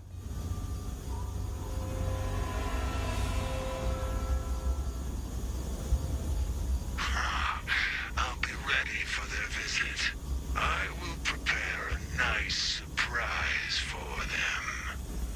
And you will be part of it. Take on another mini-boss, and I can't overstate how fun the combat system actually is once it stops trying to be a crappy mobile system. Then we do our best Sherlock Holmes impression and investigate some blood. Yes, Watson, it seems there's just so much blood and it's all being dragged that way. Maybe we should go that way. Sometimes you'll pass these creepy holes in scenery and purple ghost hands will chase you and swipe at you, and the only way to beat them is to keep dodging until they go away. You know, if this is a well-designed level, now this mechanic has been established, it will hopefully be repeated in the boss room. And it is. And we fight the spider from the loading screen. And this is the first fight I'm actually chasing down the health orbs because there's a lot of unavoidable damage here. And then the goddess Ayana arrives, and this voice acting, Christ, this, just listen. It is dire. I had to endure this, so you do too. Were you going to start without me? You'll be the only one dead today. Although it's too bad you won't stay that way. Then I'll kill you both. And when you resurrect, I'll kill you again. And I'll keep doing it until you crawl away in shame. You shouldn't have underestimated me. Feel my wrath. A bit loud. It's a bit loud. I have no time for this. But one day, I'll catch you off guard, and then you'll pay dearly for crossing me. Also, mistake I've only just noticed, the game doesn't know how it spells Zintara. The first time you see her name written down in text from earlier in the mission, it's spelt with an X. Now her nameplate has a Z. You do not know how to spell your own NPC's names. He wasn't joking. Now you have a powerful enemy. I suggest you start getting ready for that promised encounter. It's simple enough. Fight invaders, help mortals, and they will believe in you. You couldn't have found a less expressive voice actor if you tried. That was truly awful. If you did the voice for this character, I don't mean to offend you, but how are you getting work? Back at the observatory, and we learn there's now been a temple built in our honor. This is another mobile scene style thing, and is a daily reward generator. Another mobile game system that increases our power while providing no gameplay. I'm at 10k now, dude. I have lost the use of the M, I, O, P, and K keys. I can still move with WASD, still jump, and escape still works, but I cannot open the inventory Look or at quest that. list or character sheet, and I've got no idea why. I have to actually go into keybinds and rebind them to get them working again. What a random bug. And while we're here, let's have a look at the cash shop. You can become a premium member for 30 days for 9,000 diamonds, or argents, and buying the diamonds is, yep, as I guessed, abusive pack sizes. Premium currency is sold in specifically awkwardly sized packages to be as mathematically manipulative as possible for the player. Whenever you want to buy, it will always be just out of reach of a pack, so you're encouraged to buy the next more expensive pack. This is not a consumer-friendly practice, and I hate it. It's also something mobile games do all the time. Look, you need 9,000, but you can buy 6,650 for €7, or 12,025 for €12. But if you buy the 12,000 pack, you're going to be 3,000 over. But the next thing in the shop is going to cost you 4,000, so you may as well buy the next pack up. I have a look around the shop, and the most expensive pack is 30,000 Argent Diamonds, and that gives you a class and a skin. And the cheapest way to get 30,000 is to buy the 50,000 pack for €45. The shop is expensive, and as we'll discover later, actually sells stamina increasing items so you can grind more. Yet Skyforge is the world's prettiest, most graphically intensive mobile MMO, just playable on PC. Next quest was sent to meet Marcus, another immortal who needs a hand with something. Find him, have a chat, and the game gets caught in a conversation loop. What brings you here? Ah, so it's you I've heard so many things about. I'm really happy to meet you. It's true. I'm interested in the Gravedigger. But it's a strange story. Here, I saw him as clearly as I see you now. I thought I was a dead man. Everything pointed to that. But then, instead of killing me, the Gravedigger asked for help. Though he didn't elaborate, he just let go of me and told me to run. Which is exactly what I did. There are other people who saw him... Hey, who are you? What brings you here? You see how it reset? That happens twice before it plays all the way through. And now another mechanic. This boss can poison you, and to remove the poison you have to dodge, and this is great. Because before, dodging was a purely positioning tool. Now it's a debuff remover and you have to ration your dodges. Nice use of the mechanic. And here's a strange animation feature. Talking to any NPC starts with a moment of jiggle, as if the NPC has suddenly spawned in and their frame has been shaken. But with all the female models, this means all conversations start with boob jiggle. I'm not kidding, just watch. Hey, I'm Sabrina. I'll be honest, I put that bit in so those of you watching on second monitors would hear the word jiggle and actually start paying attention again. If that was you, like and sub. This scientist tells us the organization dedicated to stopping any alien threats is called the Threat Neutralization Agency. Seriously? TNA. Oh no, some aliens, better get the TNA out. More bosses and, okay, the combat is fine. The environments are lovely, the music is top quality, but it's extremely linear. It's basically a one-player story game with multiplayer tacked on. If you ordered Warframe from Wish, you'd get Skyforge. More NPC voice acting and more terribly trimmed audio files. Listen, the sound guy has cut off the end of almost every single voice clip in this conversation. Someone besides the Phytonides here. When I get back, I'll stay off salad for a while.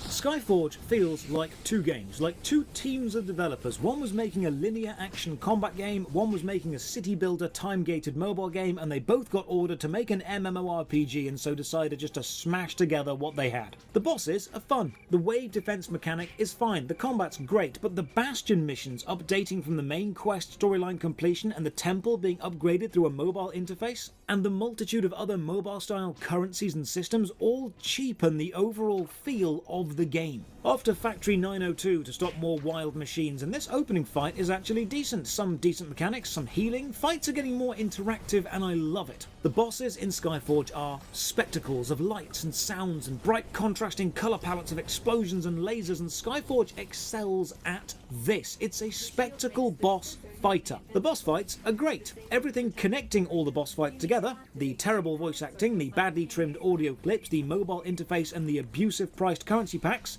they all feel cheap. New mechanic, you can pick up certain weapons and use them to fight. The game says they're super powerful, and they aren't. They have very limited uses, and your regular attacks are often better. We now meet an NPC I'm remembering as Perverted Lord Flashheart, and I'm not playing his audio because he actually says he once saw the goddess Ayana's underwear, and if we wait a bit, he'll remember what colour it is.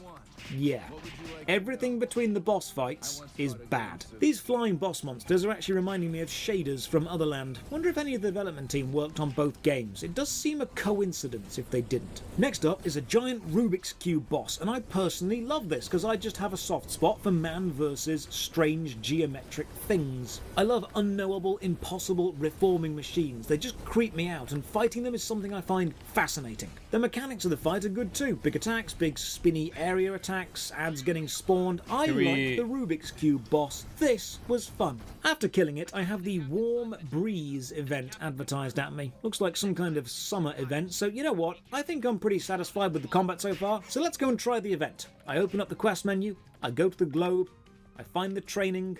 Let's do this.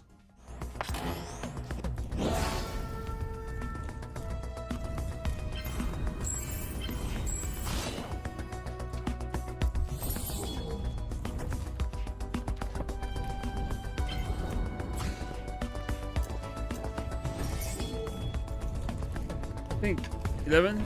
No, 10. This is insane, man.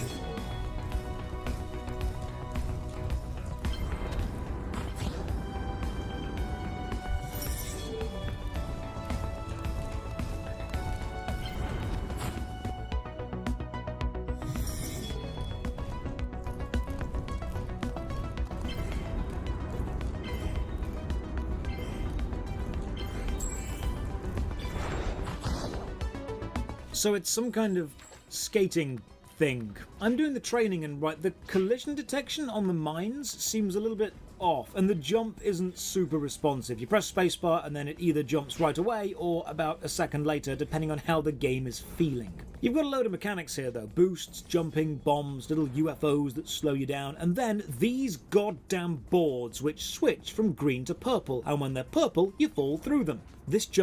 This goddamn jump was harder than the rest of the game. I spent way too long trying to make this, but eventually, after several minutes of failing, I was a jumping machine.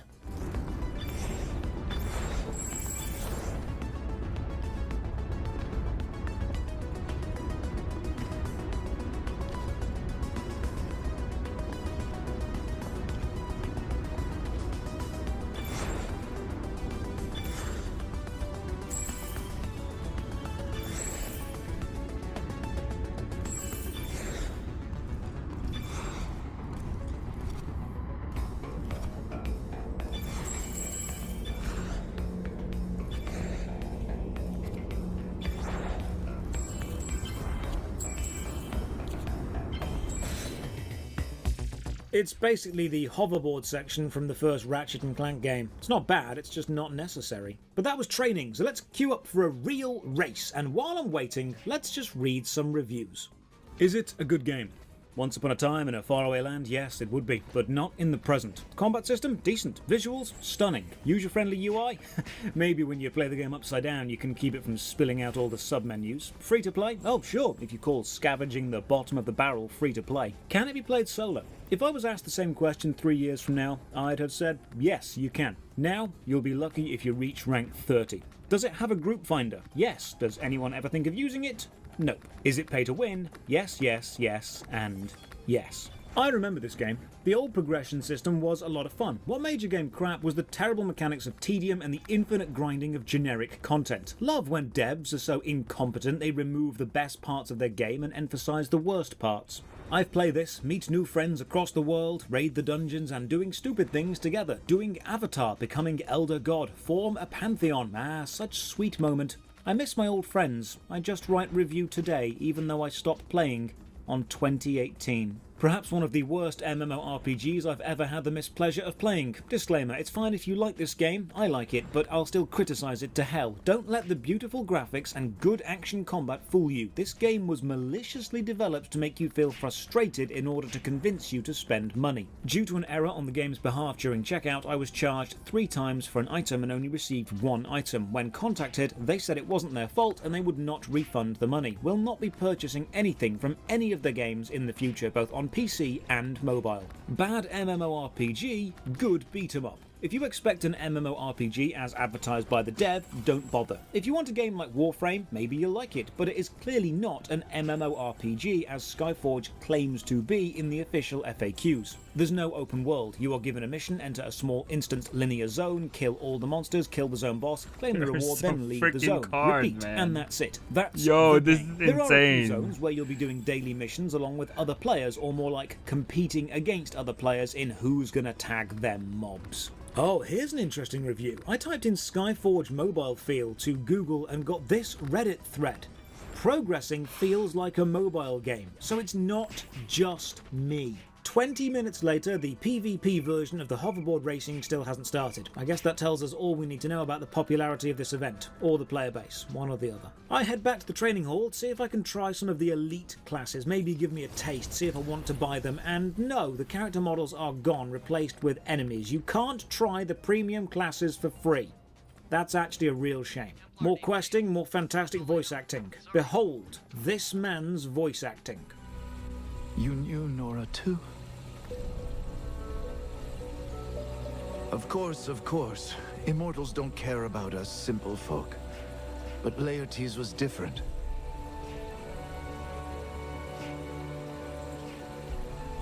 The true hero of this land.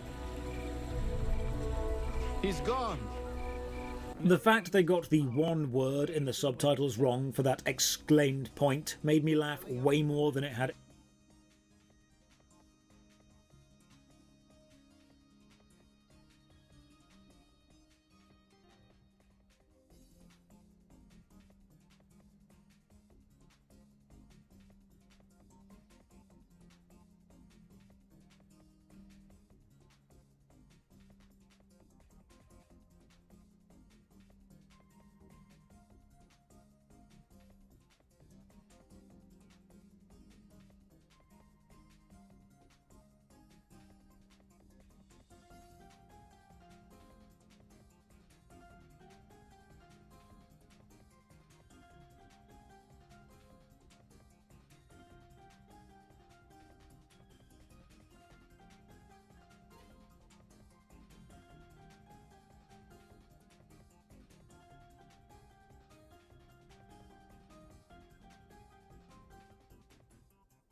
had any right to. I also like how this guy's just jammed his whole arm through his crotch. That's dominance right there. This enemy poisons you and causes death. Its name?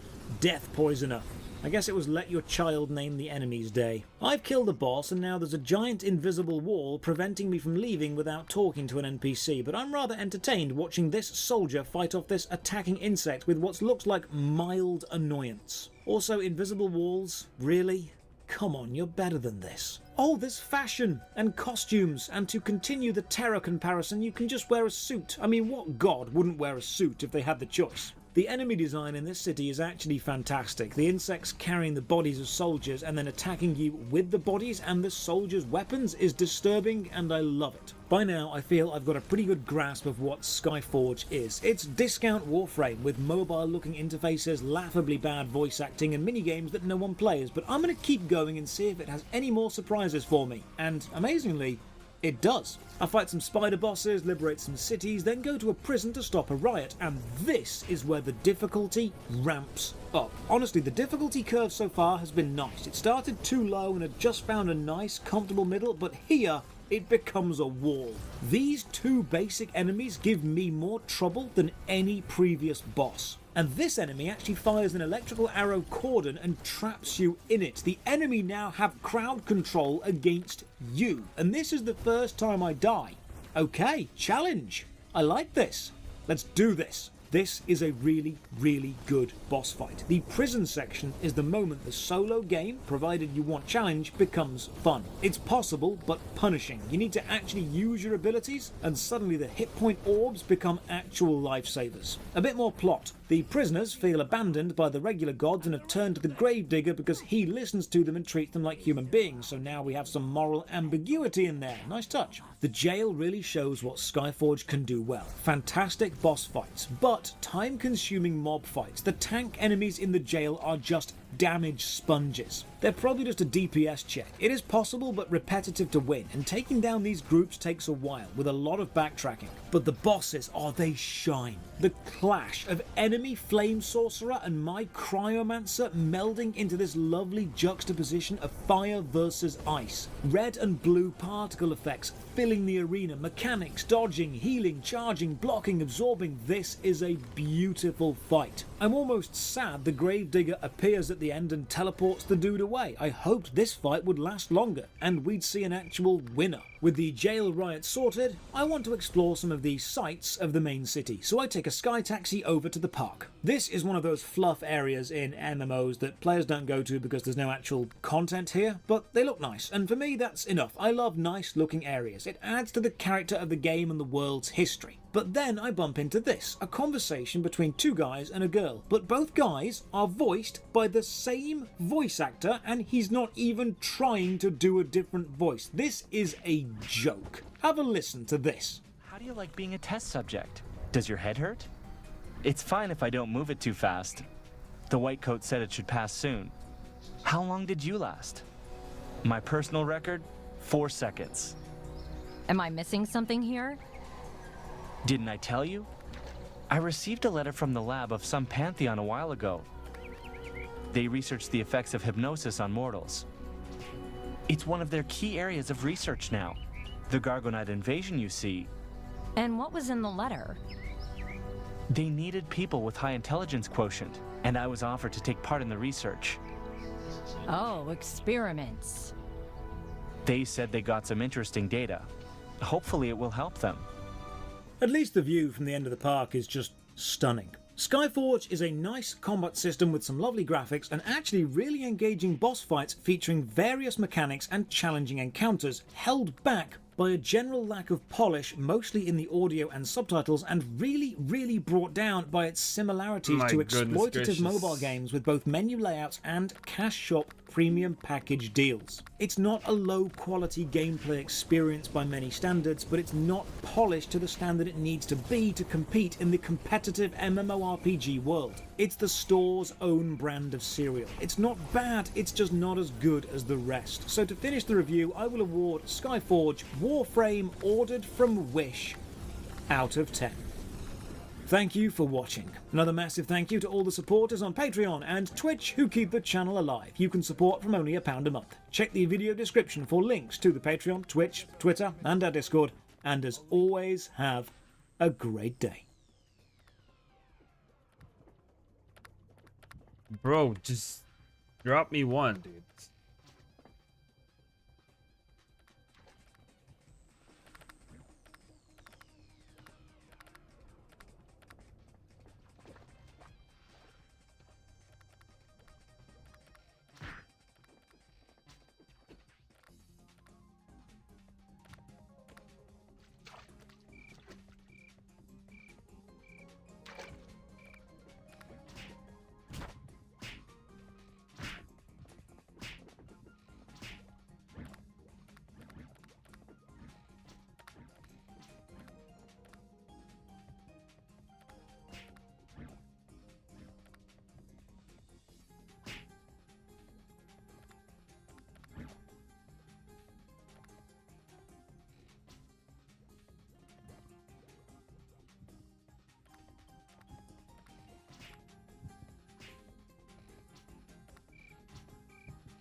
What up, friendos? You know when you see something online and you just say, that's very weird?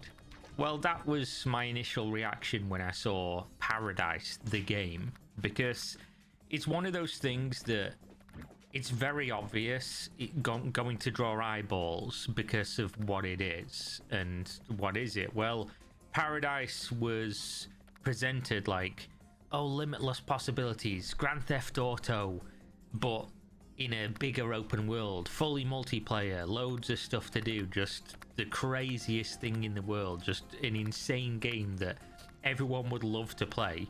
That is obviously quite clearly, from even just the way it's presented, trying to draw inspiration from Grand Theft Auto and how popular Grand Theft Auto is. The problem is, obviously, that this is basically the day before 2.0. And why do I say that? Well, everything about this project is just confusing.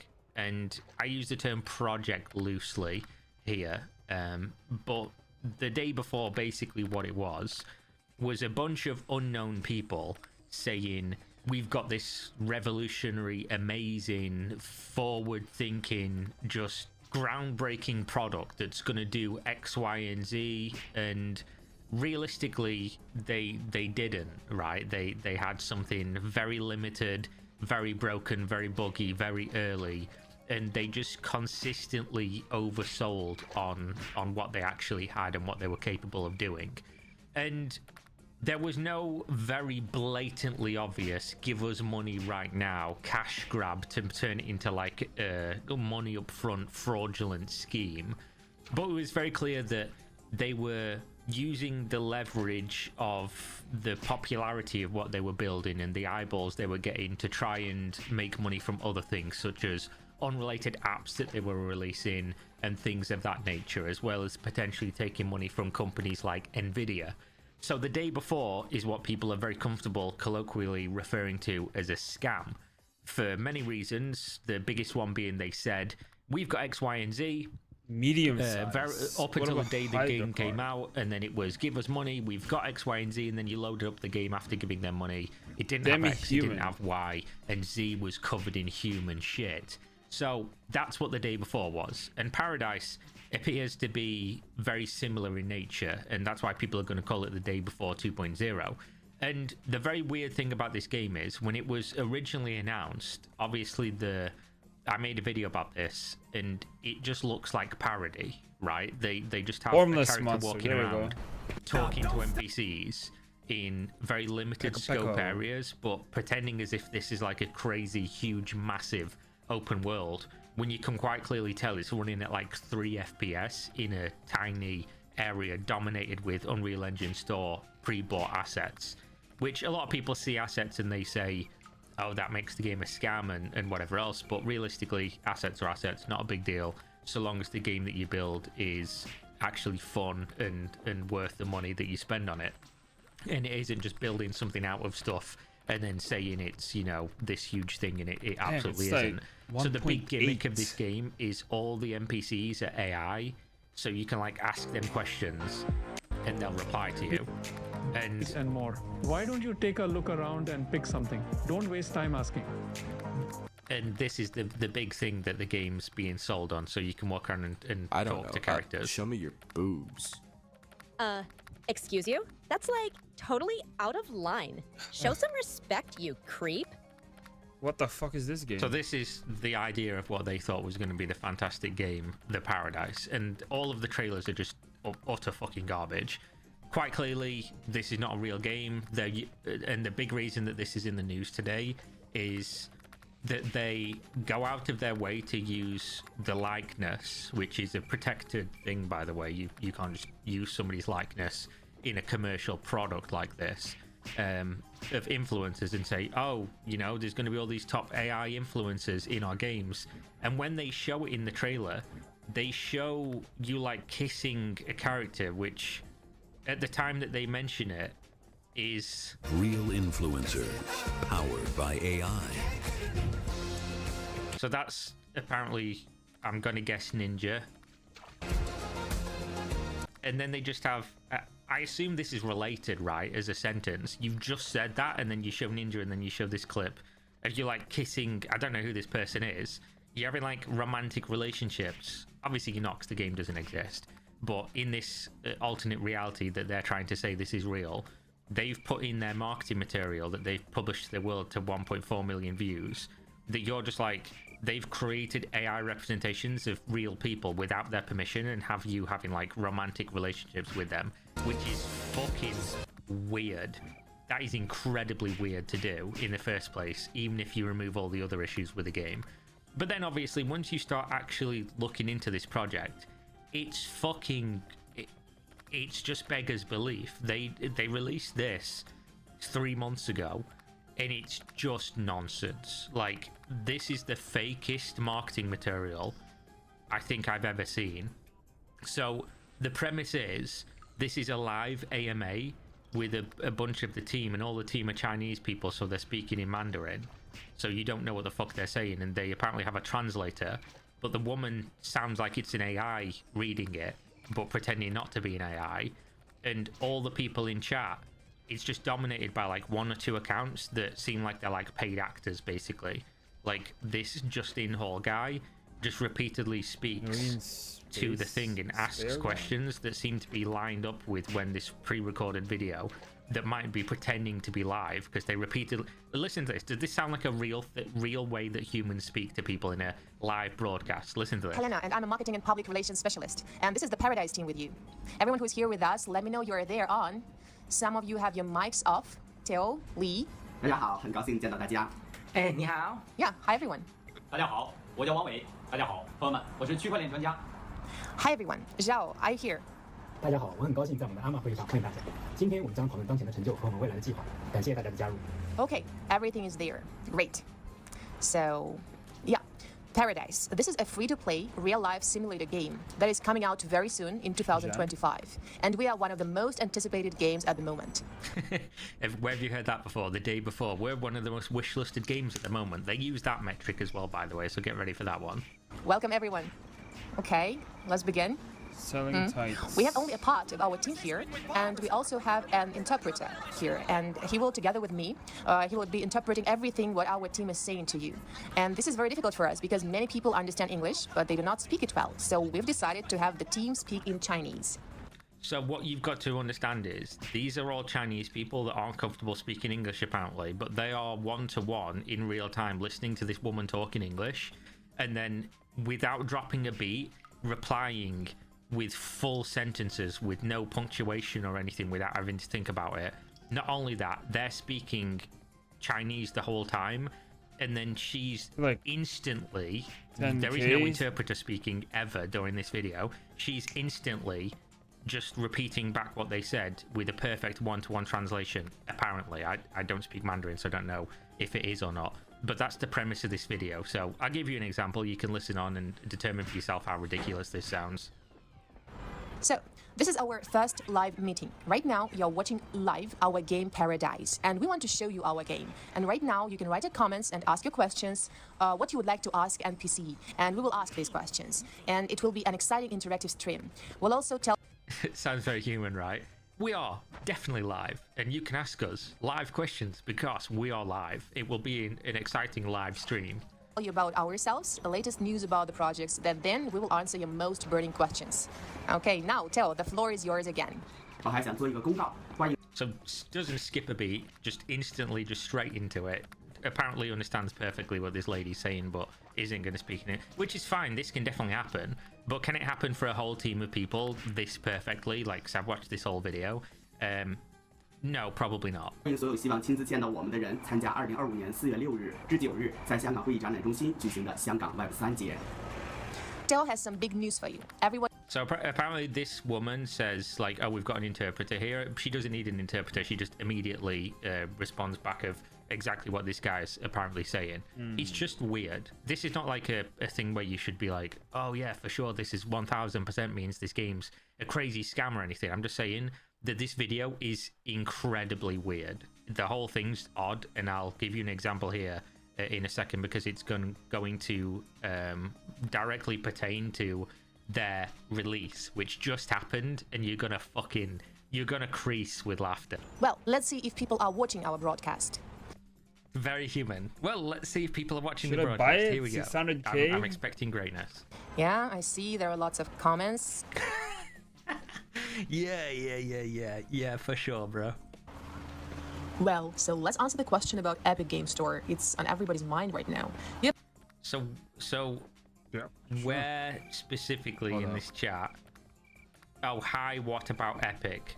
Apparently, is the thing from Mahayek Yekson. So this is the question they picked out apparently about the Epic Game Store. Conveniently, of course. Yep, we have hidden the game from Epic Game Store as we finally agreed with them for. So bear in mind, this is 3 months ago. Listen to what she says. We've hidden the game from the Epic Game Store. It is currently on the Epic Game Store. Paradise, you can see here. This is 3 months ago. Paradise XRPL. This is the game. It's on the Epic Game Store. Q2 2025, and they're saying they hid it. Exclusive distribution for 1 year only in their marketplace. The page is currently being revised. We had over 350,000 wishlists on Steam, and we were ranked 130th in the top. That's why they got interested in our audience, and we. So what she's just said is, we had to hide the game on the Epic Game Store because we've just signed a 1-year exclusivity contract with Epic, and due to that, we're basically going to exclusively be on Epic. But funnily enough, it's not, is it? It's on Steam, right? Still so nothing, this is a lie. dude. I'm giving up. Because why would you sign an exclusivity deal 3 months ago to release for 1 year Epic exclusive? Nope. And then be on Steam? It's not gonna. Especially because, as you can see, it's been on Steam for 3 months. It's been on Steam from when they posted this video, which it wouldn't be if it was releasing on Epic Game Store exclusively. And not only that, if you go to their YouTube account, they posted a trailer saying 2nd to April 2025, launching on Epic Games and Steam. AKA, we're launching the game on Epic Games and Steam on the 2nd of April. They posted this 9 days ago on March 25th. Now, bear in mind, it's currently the 4th of April. The game is not out on Steam. The game is not out on the Epic Games Store. Thanks. And if you go to their Twitter account, they simply, on April 1st, the day before it was apparently going to go live, posted the game on an unrelated Web3 platform that nobody has ever heard of, that you can't even look at the platform without signing in, which I'm not going to do, because fuck that. Yeah, I'm not signing into this. I'm not giving them any of my details because this is sketchy as fuck. Especially because the website simply doesn't work. You go to their privacy policy, it just doesn't do anything. You go to their terms of service, it doesn't do anything. Holy balls. This is sketchy as fuck, and apparently the launcher is 1.2 gigabyte. And people are trying to download this, and the ones who have is we'll get to that. It's a fucking scathing review of what this game is supposed to be, and this is apparently the full launch. But then they say the Steam and Epic Games release are coming soon.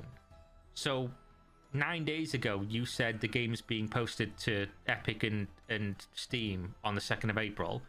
Then on the 1st of April, unbeknownst to anyone, they launched the game on an unrelated platform that they've never mentioned before ever, that nobody knew existed, and seems this platform seems to be something related to them. Like, who knows what the fuck this thing is? But obviously it's just a crypto platform for the crypto minded, aka the simple minded.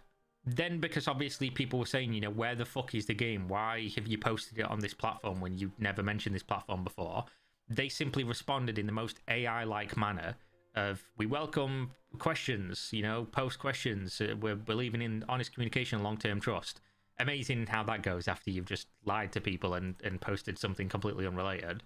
Especially when you're posting things like this. Game release completed successfully. They've successfully released the game, guys. Which, let me just show you what the game that they released is. It is you logging into an app that literally is using the likeness of Conor McGregor straight away in a store where you can buy cryptocurrency to buy dog shit in a game that doesn't exist. And then you literally just go into pre-built areas that are completely one-to-one lifted Unreal Engine store asset areas. There's no open world. You are literally just going into like little levels that they've bought for like $20. There's a nightclub, an apartment, like a shooting range, like one or two other places. And this is it. This is all you can do. You can go into these tiny little areas. Oh, a parking garage. You can go into these tiny areas, and that's it. And this is apparently their full game release that they've been showing people in these trailers with these big open world cities and things. It's obviously fucking Billy bullshit, right? And it's a huge world, right? Please use. Now listen to this, because they're doing the day before defense of, oh, it's the nasty influencers that are lying to you and they're trying to spread misinformation and ruin our reputation. Listen to this fucking nonsense. Models and so on that are handmade. Just take a look, and you can see the game. You can see the game. Look at the models. Wow, you can see these things in this 3 FPS video trailer with apparently real people that keep turning off their cameras and speak very interestingly in a very non-scripted manner to this clearly not AI person, clearly live broadcast. Very real things happening here. You can see it all. It's crazy. And influencers lying to you right now with your own eyes, and it's a huge world, right? Please use your. But you can't play this. Own brain and don't listen to other bloggers who are just gaining views on this. We are the fastest growing game on Steam, and we are in the top 200 games in the world right now. And I'm broke, dude. Don't listen to the bloggers. They're just using you to gain views. We're definitely real. This is definitely a thing that exists, even though we've released it but didn't release it on platforms, but not on platforms, with a full open world game with limitless possibilities, with 5 levels that are bought from the Unreal Store engine, with no multiplayer or anything. But yeah, it's the bloggers that are lying to you, and we're definitely in the top 200 games, even though we've not released an actual game yet. the game is free. The game is coming out soon. We have over 250,000 people on Steam waiting for the game to launch. And we showed you the trailer just recently, and it's already gotten almost 1 million views. And we've gained an audience very quickly. We are compared to games like GTA 6, Enjoy Sims. With the help of similarity with other popular games, we create high-profile, newsworthy events. And these events are just discussed by bloggers, and there's free PR to us. Many record videos about us, and whether these videos are good or bad, it anyway helps us to grow at a great pace. So, for example, many people noticed an Easter egg in our video with the beach, remember? So basically they don't care if people are calling them scams or whatever, because it helps them grow, because absolutely all publicity is good publicity. That's what we're going with. It worked for the day before, of course. It was great that they got all the publicity, because then when the game came out, everybody saw what an absolute fucking mess that was. So I expect this to be the same if this ever releases. They keep posting on Twitter that this is going to come out on Steam in the next like day or two, that this is they're in their final checks, you know, are you ready? Bum bum bum, the countdown, it's going to be real soon. but just read how these motherfuckers speak. Releases live, and it's an absolute record. Fire emoji. 10,000 plus downloads in the first 24 hours. Nothing like this has ever happened on XRPL before. What the fuck is this, and who cares? We beat our own schedule, launched a full day ahead of plan, didn't launch on the platforms you said you were going to launch, didn't launch the game you've been advertising for multiple years now. Our goal was to bring gamers into the Web3 platform GGEM. Didn't never mention this beforehand in the trailer that you released, by the way. So, great goal. Very transparent, very honest, if this was your goal indeed. And we did it. Huge thanks to everyone who joined us on this journey. Our AI and PC technology survived a trial by fire. 100,000 plus user requests in a single day.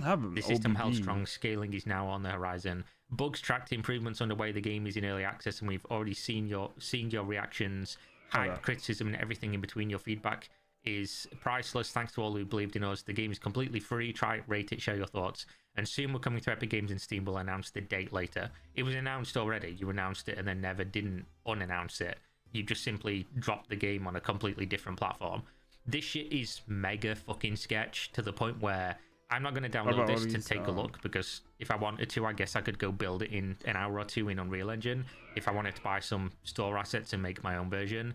But if the game does release on Steam, I still wouldn't trust it unless it's, you know, been verified to have been run through some checks and see that they've not got some like Bitcoin mining software on there or something, because this just seems mega weird. Now, obviously, the question remains, how are they launching on Steam when they have crypto in the game and NFTs and stuff?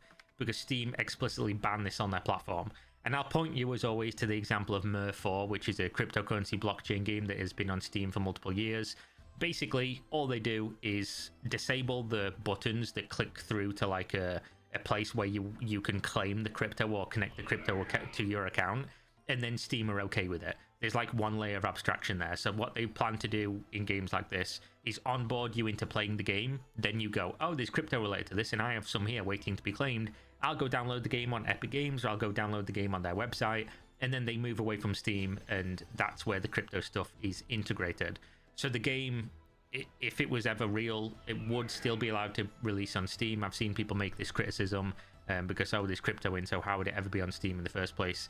And that's exactly how. So yeah, that's paradise, I guess. This shit looks absolute. I mean, even if this was real, it looks fucked, right? It looks like a mess. Like, their store is the best looking part of the game and the most fleshed out. That's you probably buying Unreal Engine assets to go and walk around in an Unreal Engine asset location.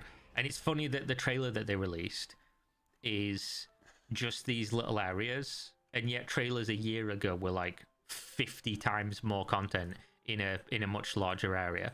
So where's that? Why isn't that in the early access release that you posted? But yeah, there we go. I'll keep you up to date with it, and I'm sure the further releases will be very interesting, because this is a very interesting, very real game for very real gamers, and you know, we're all big gamers, aren't we? So we'll pay attention.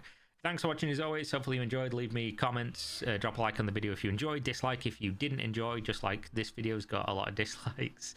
And check out the links if you want to send me some money on Patreon. If you want to buy some gamer subs, go use my code. You get a discount, I get a kickback.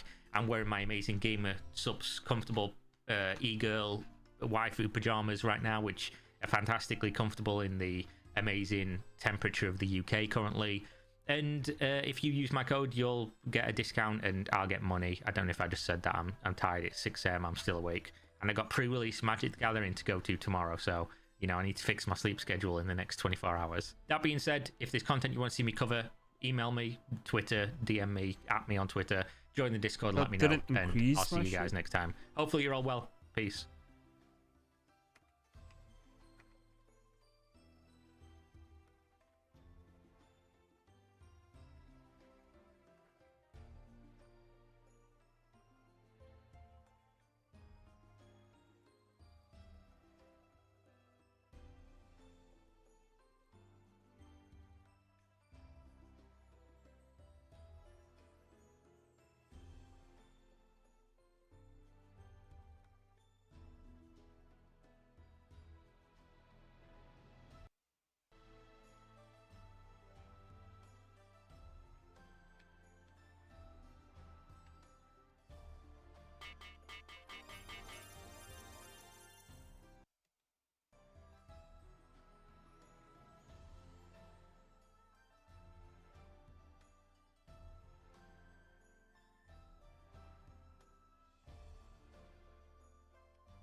It didn't change shit.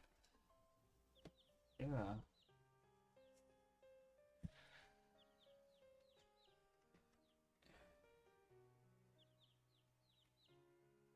Yeah. AOA.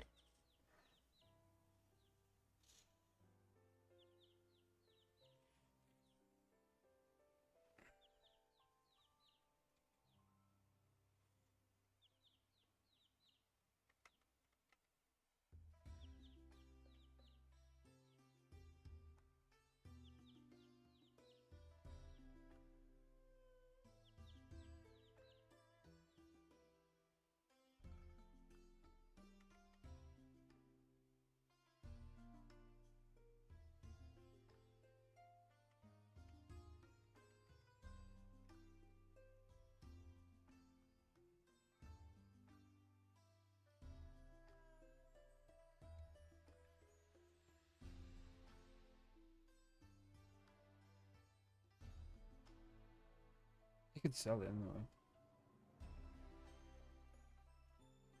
It didn't change shit.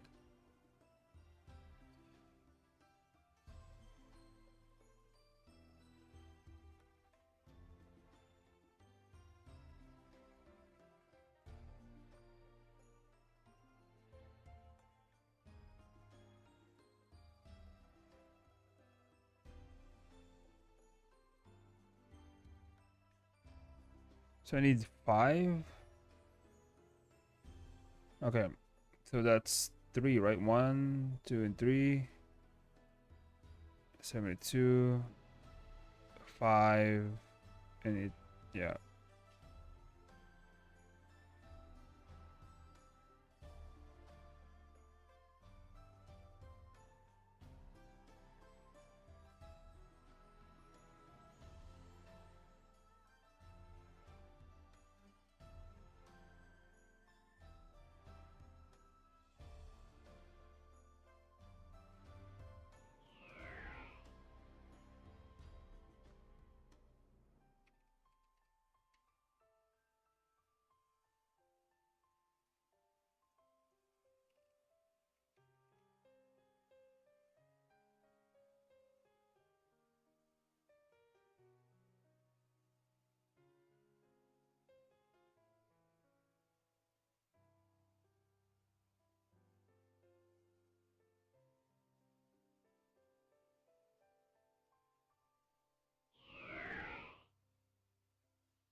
It's just fill rate.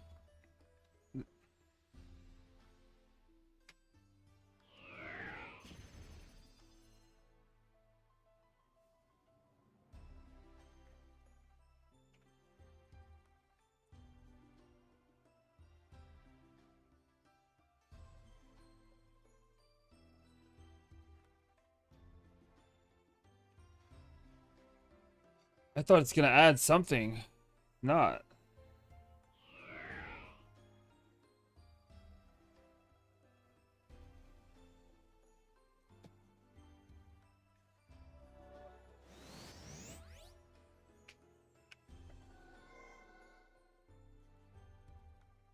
Let's try this. Let's go with that.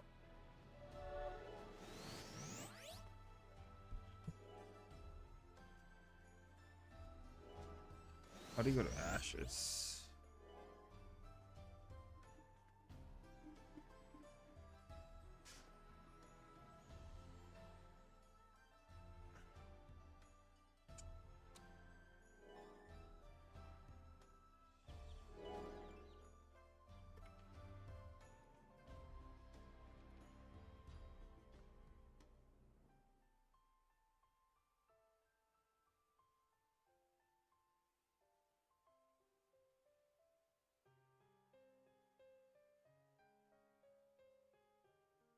Should be at least 184.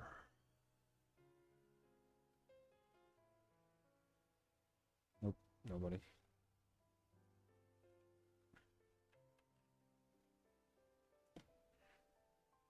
How do you get to ashes?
I'm gonna do the quest. I'm like 90 quest lists.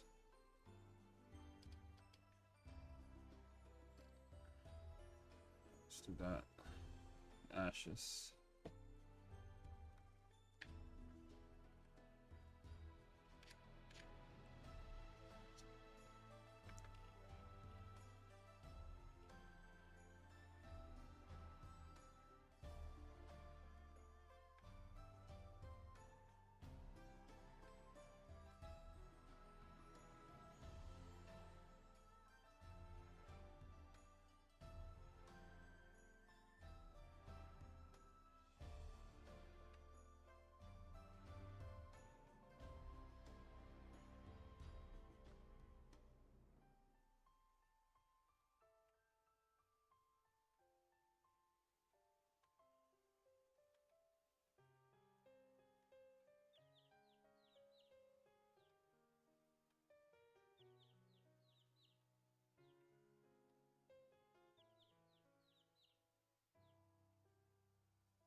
What?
Go ashes.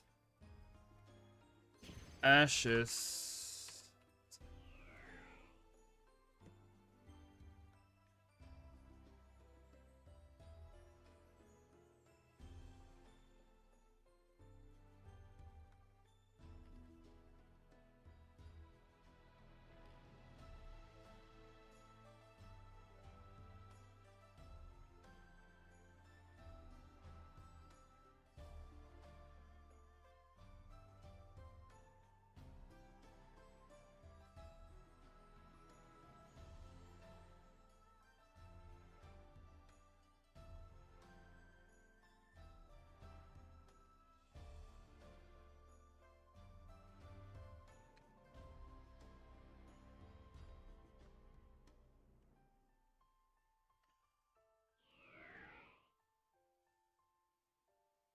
Damn, I'm broke.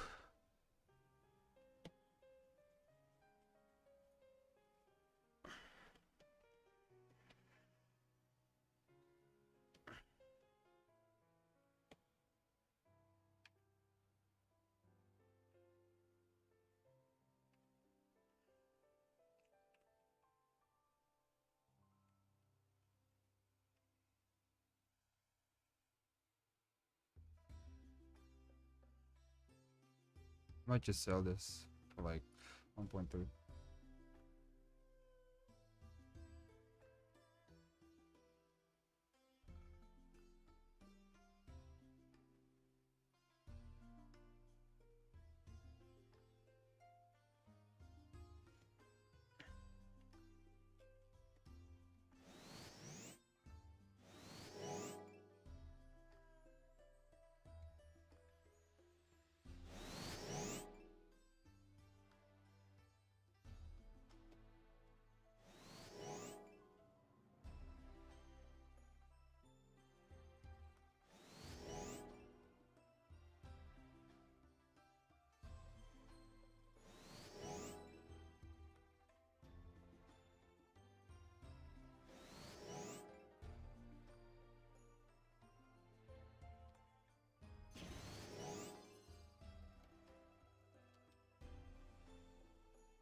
Sit.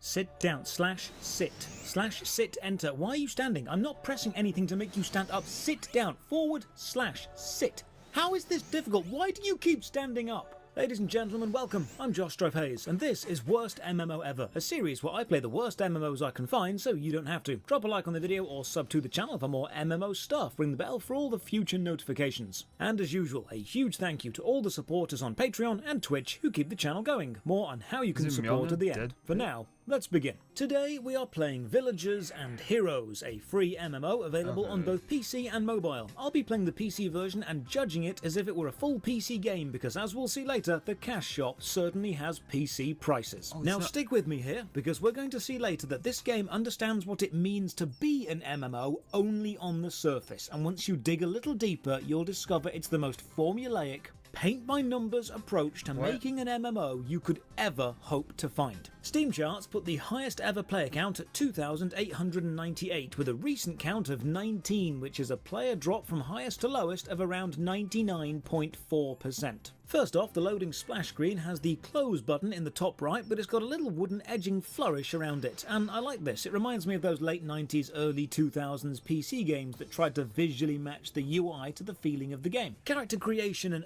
this is nice. It's voiced, like a storybook, although I do seem to be playing the human version of Shrek. So character creation is done in a story-like way. You turn the pages of a book, selecting your class, your starting zone, your abilities, and the voiceover fills in the story as you go, and this generates your starting profile, which is actually a really nice fantasy way of doing it. Now, the hero part of the title is your traditional MMO adventure, while the villager aspect is growing a little homestead, so we get to choose a house. I go with Spooky Mansion, because there's a small chance some of you are probably watching this at Halloween, and you'll think I've been clever. The game starts, and the tutorial is voiced, and voiced quite nicely in fact.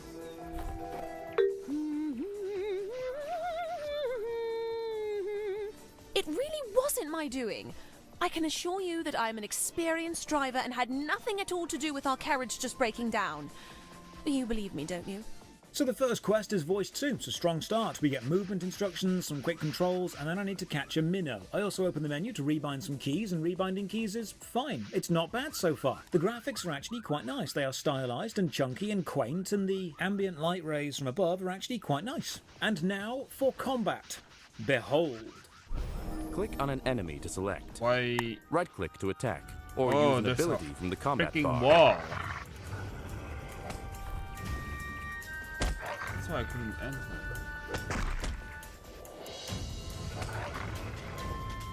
Oh!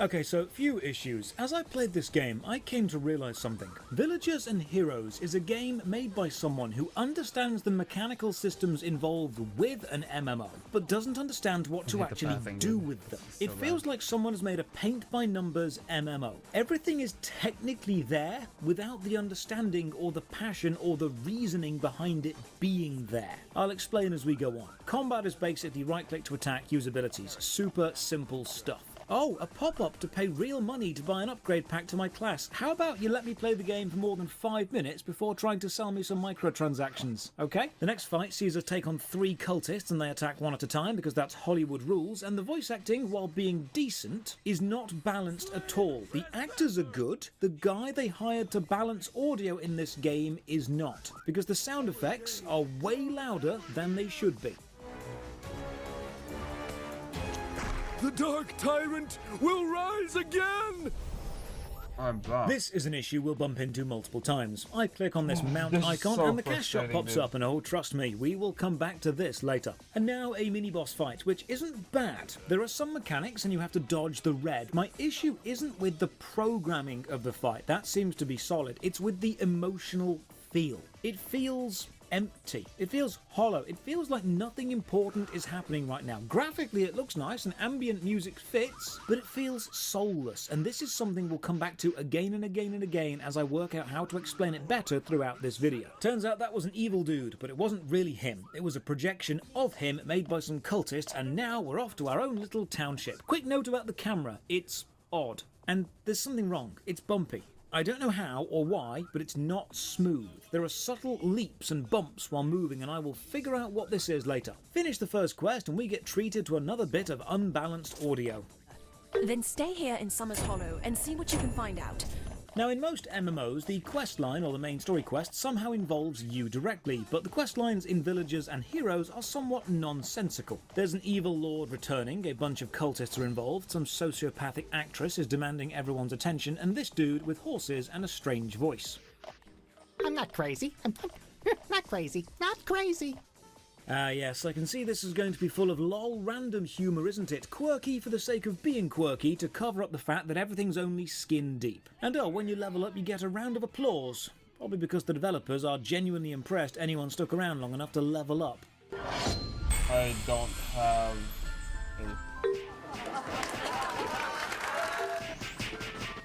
Leveling up gets you talent points, and you spend these in various talent trees, and there's also a reset prestige system. Once you've maxed out, you can return to level 1, which resets all the quests and levels, but grants you 5 bonus permanent talent points. So by leveling, resetting and leveling again, you can become super powerful. Now, from what I read, prestiging doesn't change anything about the gameplay, it just resets it. So it's a way of essentially adding infinite content, provided you want to do the same things forever. The arrows on the floor are a nice touch though. They are your tracked quests. The yellow arrows are side quests, the main storyline is purple, and they get bigger as you get closer to the destination. It's a nice optional navigational touch. This quest sees us getting an autograph from this insufferable actress, voiced by someone who has absolutely nailed the insufferable actress persona.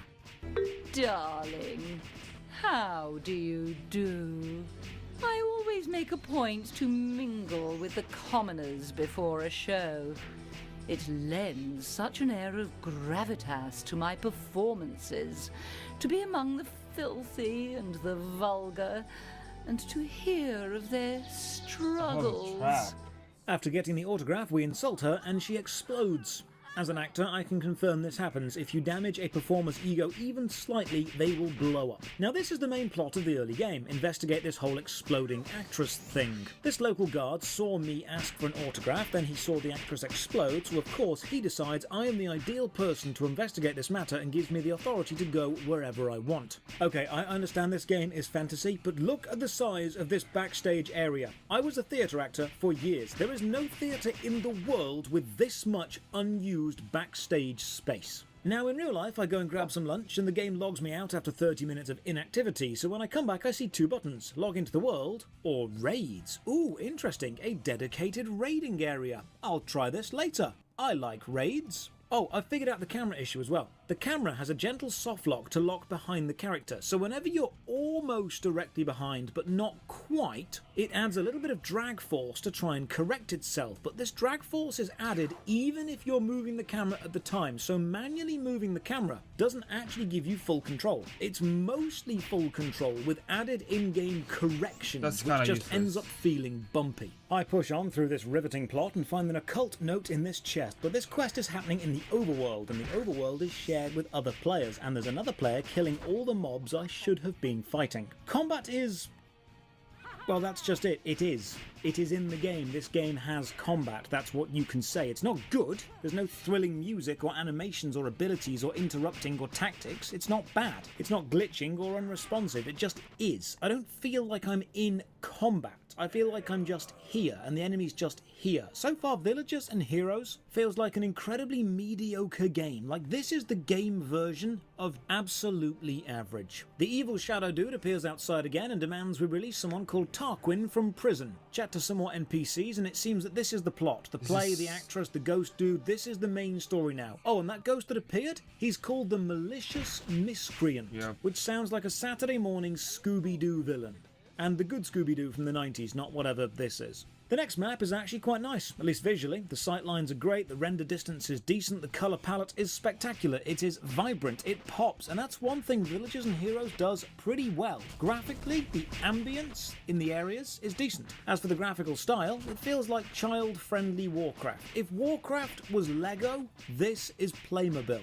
Payon is a crazy cat lady who talks to grapes and needs us to kill 6 bog frogs, so we set off to do that, which unfortunately means more combat. Okay, here's something I'll come back to later with the gathering and the crafting, but combat in this game is just so mechanically dull. But it's not bad enough to be entertaining in an ironic way. It's not the Room levels of bad, it's just going through the motions. It's like looking out the window in the morning and seeing the sky is kinda grey, but it's not cold. This is the combat system version of a slightly cloudy Thursday. Grape Lady tells us the actress understudy bought some poison stuff from a dude, so it's likely the understudy wanted to kill the main actress to take her part, so we set off to talk to a poison seller who happens to live on Hayes Farm, the greatest farm in all the land. He won't help us until we kill some boars. Dude, you literally sell poison. Surely you could just poison whatever you need killed, but okay. Poison Seller tells us the understudy bought some poison and then asked about a book on summoning some evil stuff. A book written by a prisoner called Tarquin. The Poison Seller sent the understudy to the bookseller, so we follow the trail and the bookseller needs some spiders killed before they will help us. This entire game is just one small favour. The spiders lead us to this creepy house and a cultist cave inside. We find a peg leg. We then confront the understudy about this, and the voice actor they've got for her is actually quite good.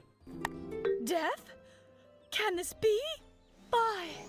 I, Calypso, bid you farewell. Oh! Most of the early game seems to just be running backward and forth, and the walking animation is fine. The controls are fine. The whole experience is a blanket of meh. I unlock the travel pad. These are basic teleporters for quick travel. I check out the world map and yep, it's actually pretty big. I'm hoping it's full of varied and intriguing content and not just copy-paste systems of the same combat but with higher numbers. We continue the adventure onwards and hunt down the book, and on the way we meet Simon Miller. No ball jokes. Not one, hear me? The general ambience of the areas is above par, mostly due to the colour palette. The models aren't bad, the music, well, we'll talk about that later, but visually it's not awful. I mean, look, this Valley of Oblivion is great. Purples and deep blues and blacks. It looks nice. Not particularly memorable, but it looks nice. And if you're thinking, hey, have they balanced the audio levels yet? No. No, they have not. So these dudes are called the Ice Watch, and they keep these torches from being lit, because if they ever are lit, the Dark Lord returns. Cool lore. You'd think maybe just, I don't know, destroy the torches, but hey, you know what you're doing. They send me to dig up some dirt. On the way, I kill a bounty boss. Now, bounty bosses respawn daily and give increased experience and good possible item rewards. They are no different mechanically to any other enemy, except they have more health. Are you starting to see what I mean when I say this game is mechanically fine but emotionally vapid? Like, the developer knew, ooh, we should put some daily bosses in. But they didn't know what the daily bosses had to be, so they just put regular enemies with more health. In the dirt, we find the actress's engagement ring, and we take this to a specialist on gemstones so they can read the aura around the ring. And on the way, I bump into me. One of you, someone from the Discord who saw that I was playing this game, downloaded it, started a character, and started asking questions in town pretending to be me. I knew this would happen eventually, but to do this, you had to download and play the game, so there are no real winners here. Here's an irrelevant but really annoying touch. The experience bar at the bottom is divided into smaller sections. That's fine, most games do that. Now, how many sections do you think there are? Well, there's 8 on the left, so you'd assume there'd be 8 on the right. 16 little sections, but no. There are 8 on the left and 7 on the right. The XP bar is not evenly balanced. It's just got 15 sections. This irritates me way more than it should. Just make it 16. Halving things 4 times makes 16 sections. Why is it 15 sections? We finally meet the dude who can read gemstones, and his model is terrifying. This is Amon, clearly some sort of nightmare creature. The model does have arms, but they clip into his gigantic stomach, creating this absolute monstrosity. He needs us to collect some food before he reads the gem's aura. Oh, whenever you complete a quest objective, no matter how small the objective is, the game plays this really loud, obnoxious pencil scribbling sound. I don't... That is so AIDS, man. I had to If you play this game, you best get used to hearing that every few minutes. Eamon says the ring's aura is bad. The actress's marriage was a sham and her husband hated her. Well, I mean, yeah, we've met her. We don't need a seer to tell us that. Back in town, there's even more drama. People are disappearing, but no one knows why. So we investigate further, because apparently we are the only savior this town has. I wonder how popular the mobile version of this game is, because if this released on PC, it would almost immediately be forgotten. Well, Google rates it as 4.3, meaning this game is as highly rated as Gardenscapes. Off to the docks now. Nice little garden assets of growing stuff and more fetch quests. Talk to such and such, go and hand in to so and so, and now we're off to kill some rats. One of the rats drops a lockbox, and oh right, it's a premium lockbox that requires a premium key bought for real money. Well, this is a good time to look at the cash shop then. The cash shop in Villagers and Heroes is extensive. You can buy everything from costumes to pets to mounts to straight up skilling boosts, and the skilling system we will explore later. But here's what catches my eye in the cash shop. You can buy a dragon mount for 600 coins.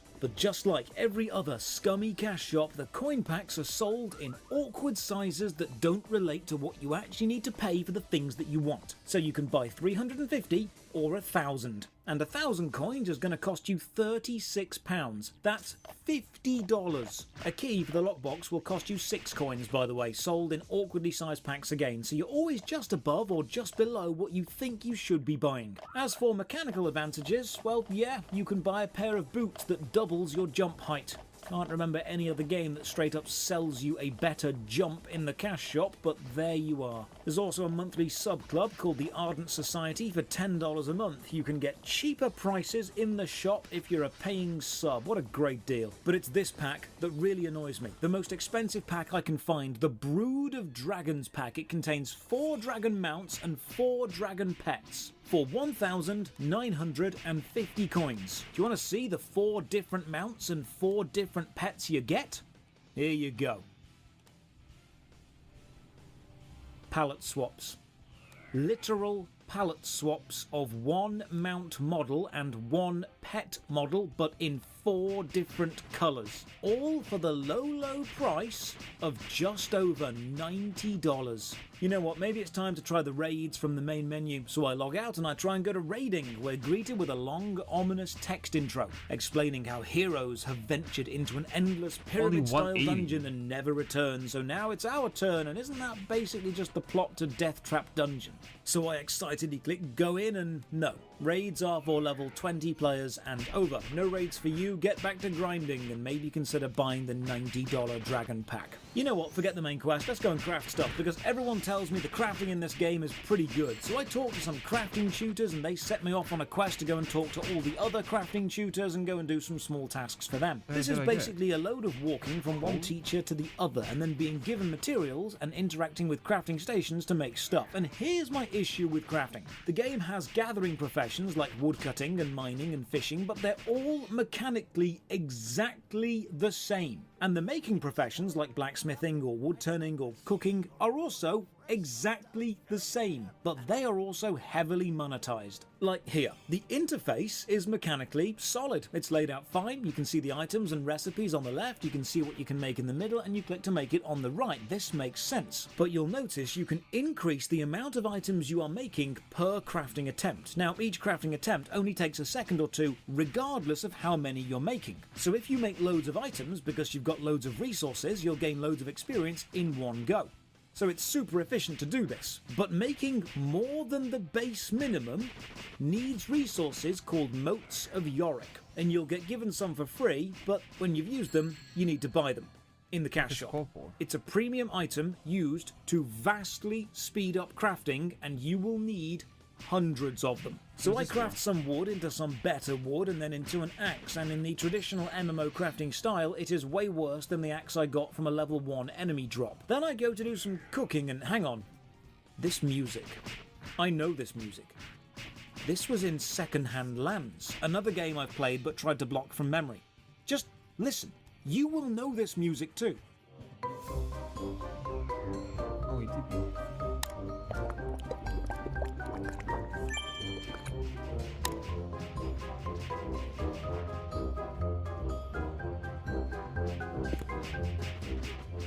I downloaded Shazam just to find this bit of music. It's called The Builder by Kevin MacLeod. This dude makes a load of generic video game background music. If you're a small independent studio making a game, you can license this guy's music out. But it seems even though villagers and heroes are selling $90 palette swapped packs, they are still using generic background music. I checked the other areas in the game and yep, it's basically all this guy's stuff. Now I'm sure I'll get people in the comments saying, Josh, that's what the music is designed for. If you're making a small game, you're meant to be able to license out someone else's music. And yes, that's true. But an MMORPG is not a small game. I make some food. Remember, crafting time is the same no matter how much you're making, so Moats of Yorick are basically a pay-for-win crafting boost. On my way to the next station, I kill Shrook the sheep, who was a bounty enemy. Whoever put a bounty on a sheep, you can sleep safely once again. One thing I do notice doing these crafting quests, your inventory fills up with crafting materials super quickly. Like each profession spams you with stuff. And you have 2 bags as standard, and then you need to buy the rest. Yeah, I'm pretty sure this system is designed to make you buy bags, not actually be the best it could be. It's 50 premium coins per bag, by the way. I need to make some food using peas to finish a quest, but I accidentally used up all the peas just messing around with the system, and the trainer won't give me any more. So before I finish, I need to find a way to grow peas. Also, I need some wood, so let's go and get some. I find a tree and begin to chop it down with my sickle. Why? Why are you using a sickle to chop a tree? That NPC is using an axe. I'm a shaman. I have an axe as a weapon. Just use the axe. Move areas to go and catch some fish and pick some apples. Loading screens are adverts for the cash shop, by the way. Unless they aren't, in which case they're adverts for raid bosses you can't kill. Fishing is click on an area and then fish just appear. Just how woodcutting was click on a tree and then wood just appears. And picking apples is click on a tree and then apples appear. Look, I know this system is designed to be interactive for mobile users to click on stuff. But you know what happens if you don't click the resources that appear? They go into your inventory. Anyway, you've just put interactive clicking in with no actual gameplay mechanic behind it. There's no downside if you don't do this. There's no advantage if you do. And when I start mining, I realise why I hate this so much. Woodcutting, fishing, apple picking, mining, all the gathering professions are palette-swapped versions of the other. Click resource giver, wait. They aren't different or unique in any way. Now let's compare this to, say, RuneScape, a game with lots of gathering. Mining in RuneScape gives 1 resource per click, then you must find a new resource. Woodcutting gives multiple resources per click, but then must be moved on from. Fishing gives multiple, provided you have a third-party resource like bait or feathers. Farming gives various yields based on how much compost you have used. Small, subtle, mechanical differences that make the gathering professions feel different from each other. And the crafting screen is the same for every profession.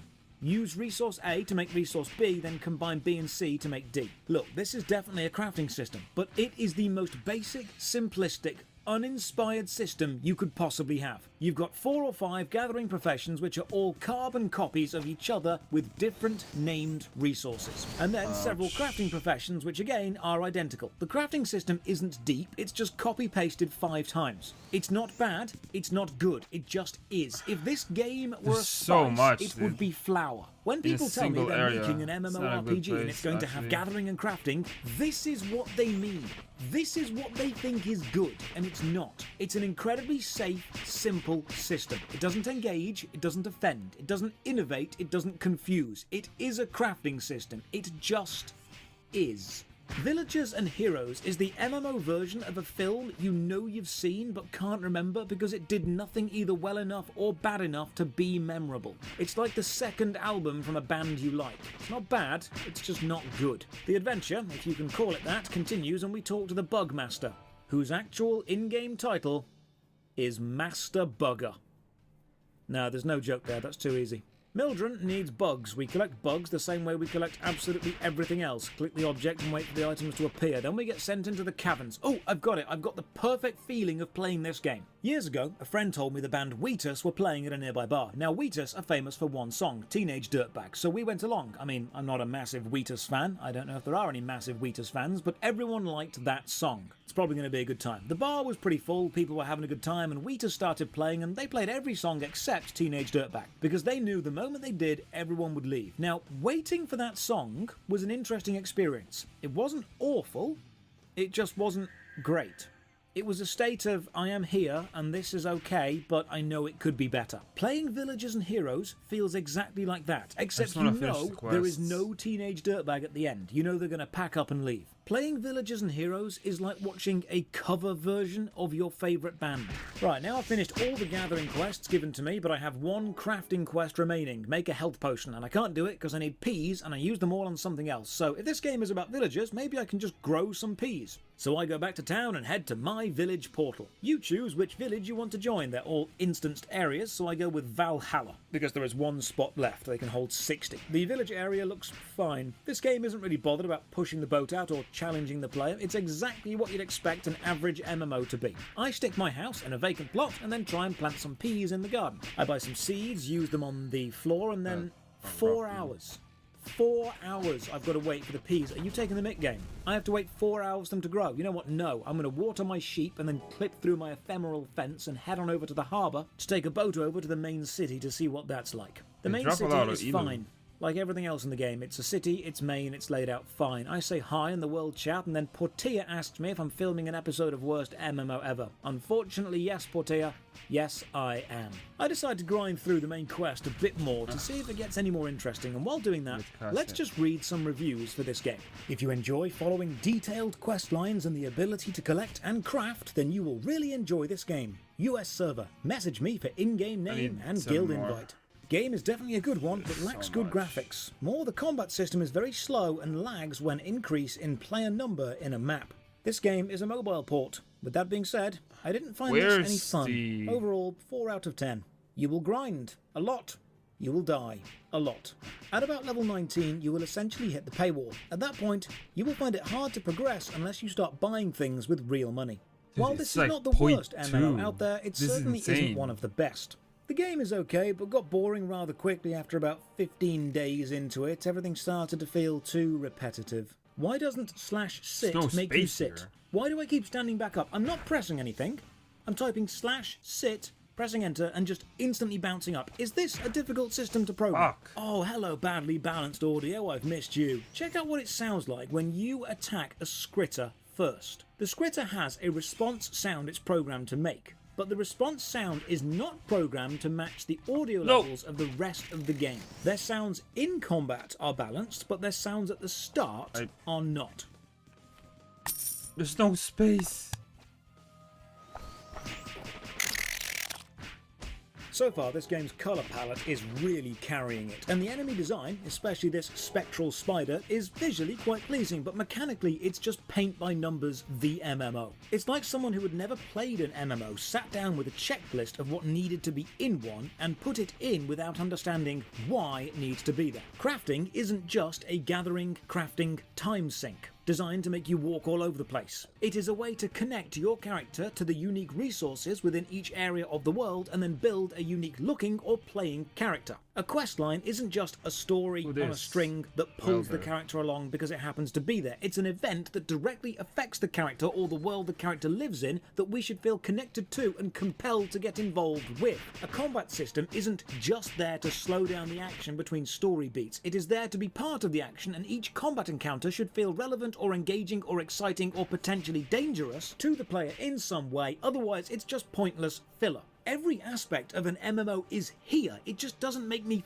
feel anything. In the same way, you could have every ingredient of a decent 3-course meal served to you, but each bit of food is bland and boring, and you can tell there's no passion behind it. We need to get into this ghostly dome, and we're asked for a password, and we guess at Open Sesame and are told no, the password is Bar-Ram-U. Now this is a reference to the classic comedy film Babe, the one about a talking pig, and this is a perfect example of reference it's comedy done badly, and it highlights my feelings with this game. Referencing popular culture within games is fine, but the reference has to actually relate to the situation you are in or somehow be connected to the game, and this isn't either. Like this is just a writer saying, oh hey, remember Babe? That was a good film. This quest is about accessing a ghost inside a prison. You could have referenced Ghostbusters and gone with Gatekeeper or Only Zool. You could have made a pop culture reference that's related to prisons or related to ghosts or related to sci-fi or related to destroying shields. You could have said shut down every shield generator on the detention level and it still would have made slightly more sense than bar ram you.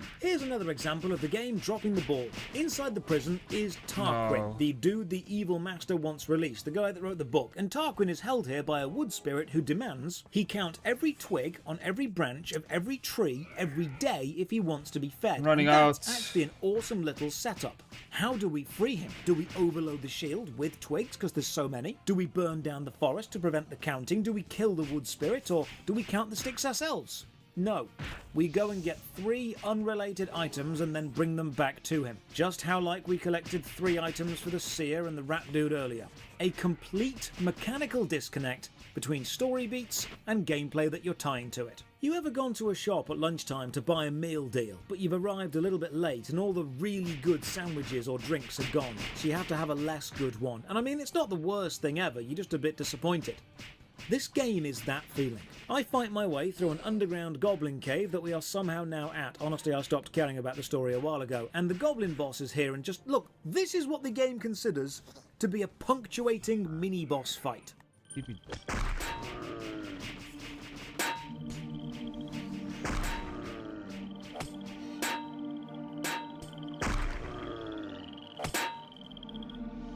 Climb up.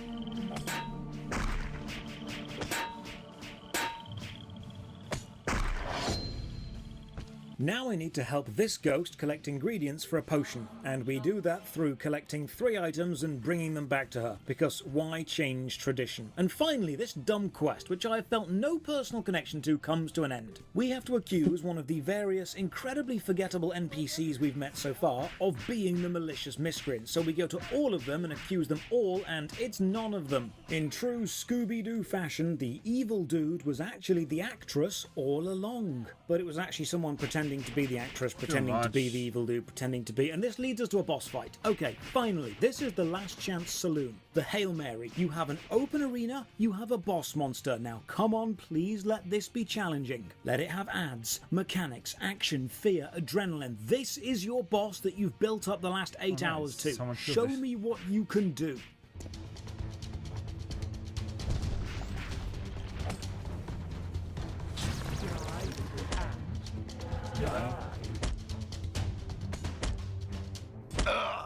Nice. Kill those. The only mechanic is run out of the red, and even if you do get caught, you don't take much damage, you just get stunned. There's no ads, no mechanical arena use, just a few attacks where the boss thrusts its crotch in your face, then dies by flopping on top of you and you stick out of its arse. What a diabolically bad boss fight. I go and hand in the quest and just feel nothing. If you play this game, why? I'm not saying you're wrong for playing it, I just want to know why, out of all the MMORPGs, both free and paid, you've decided on this one. Why have you decided the most mediocre experience in all of mediocre land deserves your time? If this game entered a competition for world's most average game, it wouldn't even come first, because even that would make it stand out. When people tell me they're making an MMO, this is what I imagine they're making. Ask yourself, why would a new player stick with this game? Why would anyone actively choose this over anything else? This is the MMO version of a Minecraft Let's Play YouTube channel ran by someone called Elite Gamer XXX666 FaZe Clan, who uploads unedited 2-hour survival streams with no dialogue. This game is an amateur dramatics performance of Romeo and Juliet, where the guy playing Romeo was an extra in the bill and the set designer once met someone who knew someone who worked with someone at the BBC. Everyone remembers their lines and the show goes fine fine, it's just completely forgettable. The final score after 8 dull hours of gameplay is given to accurately reflect how I feel. To end the review, I will award Villagers and Heroes microwave meal you bought from the reduced section at the end of the day because you can't be bothered to cook and you know this won't be a culinary delight, but it's warm and you're hungry. Out of 10. Thank you for watching. Another massive thank you to all the supporters on Patreon and Twitch who keep the channel going. You can support from only £1 a month. Check the video description for all the links to the Patreon, Twitch, Twitter and our Discord. And as always, have a great day. Ouch. I'm running out of HP.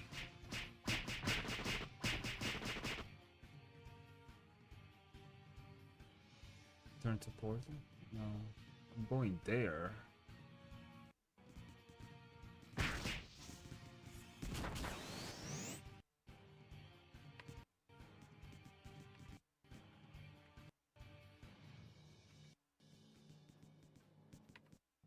Nope.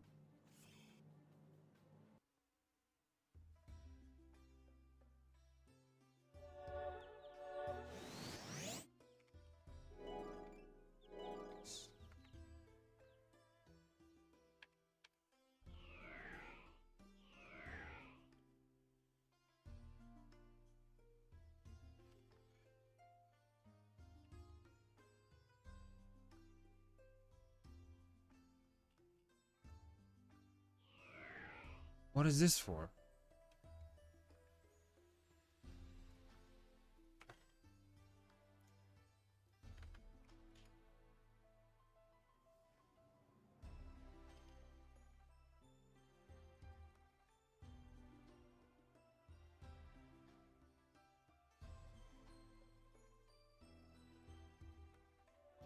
Oh, let me keep that.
Where's the best place to farm now?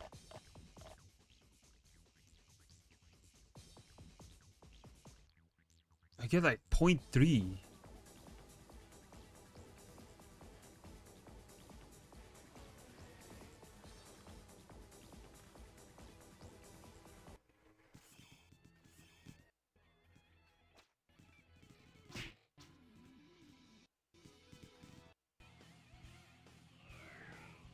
Is it here? How do you get to wormhole? I need to get there. Other side.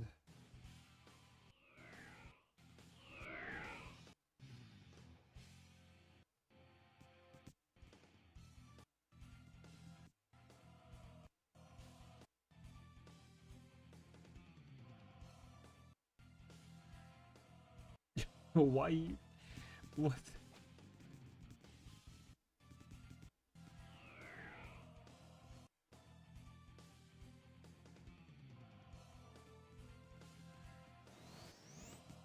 Yo, I'm back here again. Oh, there it is.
Please.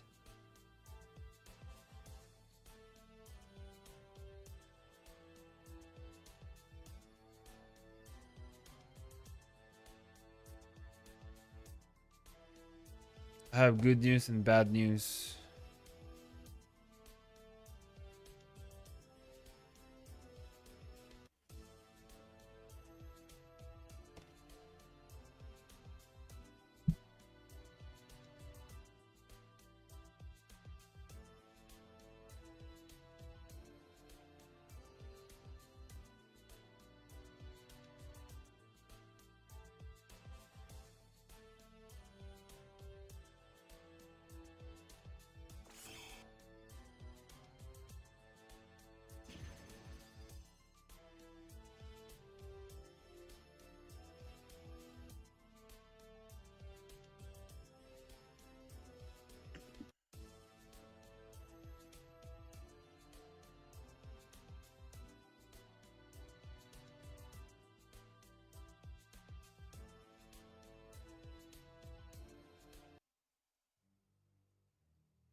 Probably.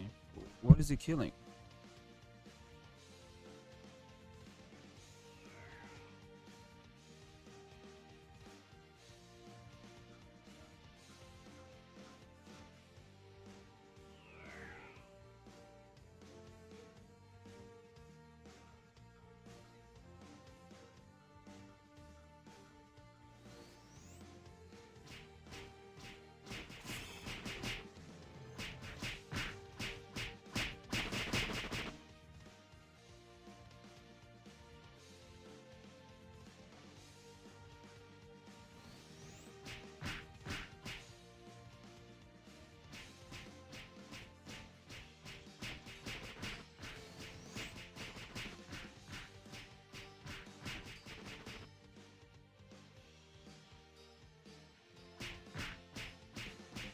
Damn, my damage is kind of shit.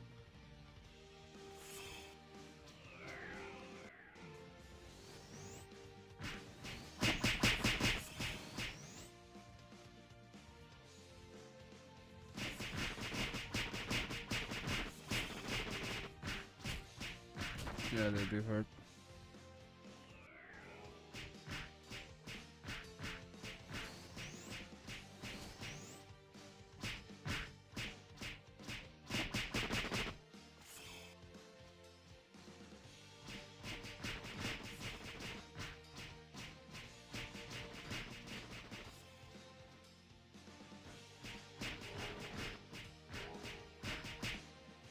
Where am I? Ash Factory. Oh fuck.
Oh, you, no way.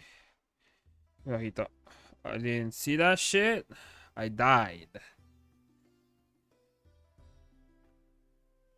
Essentials. Oh, they.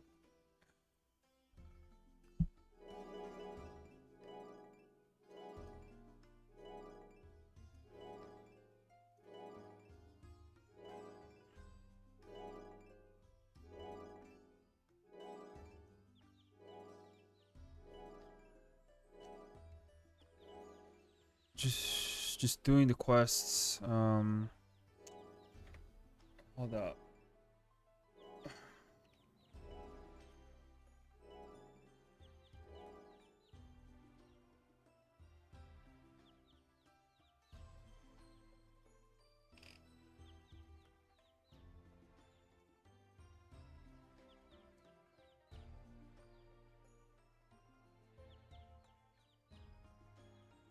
Demon, this is. They're all formless.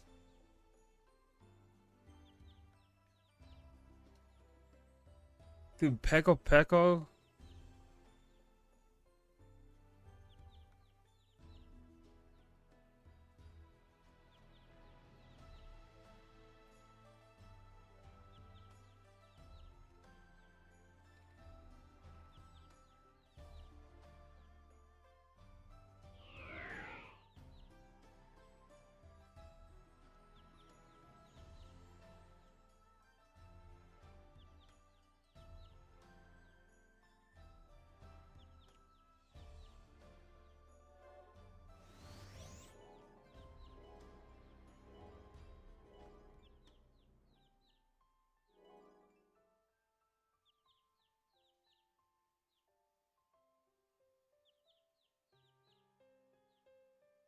Yeah, I'm gonna need silver.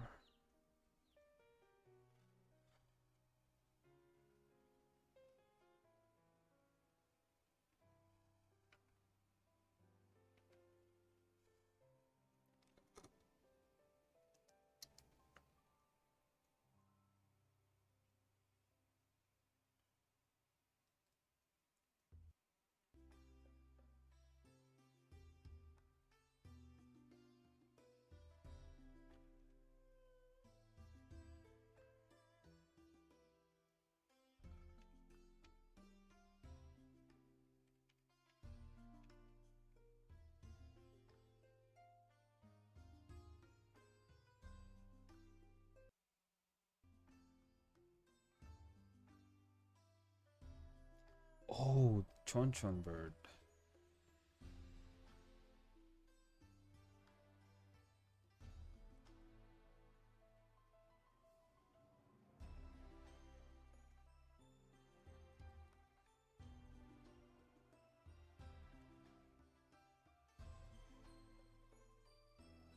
Any healers?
Today, I found 4 more.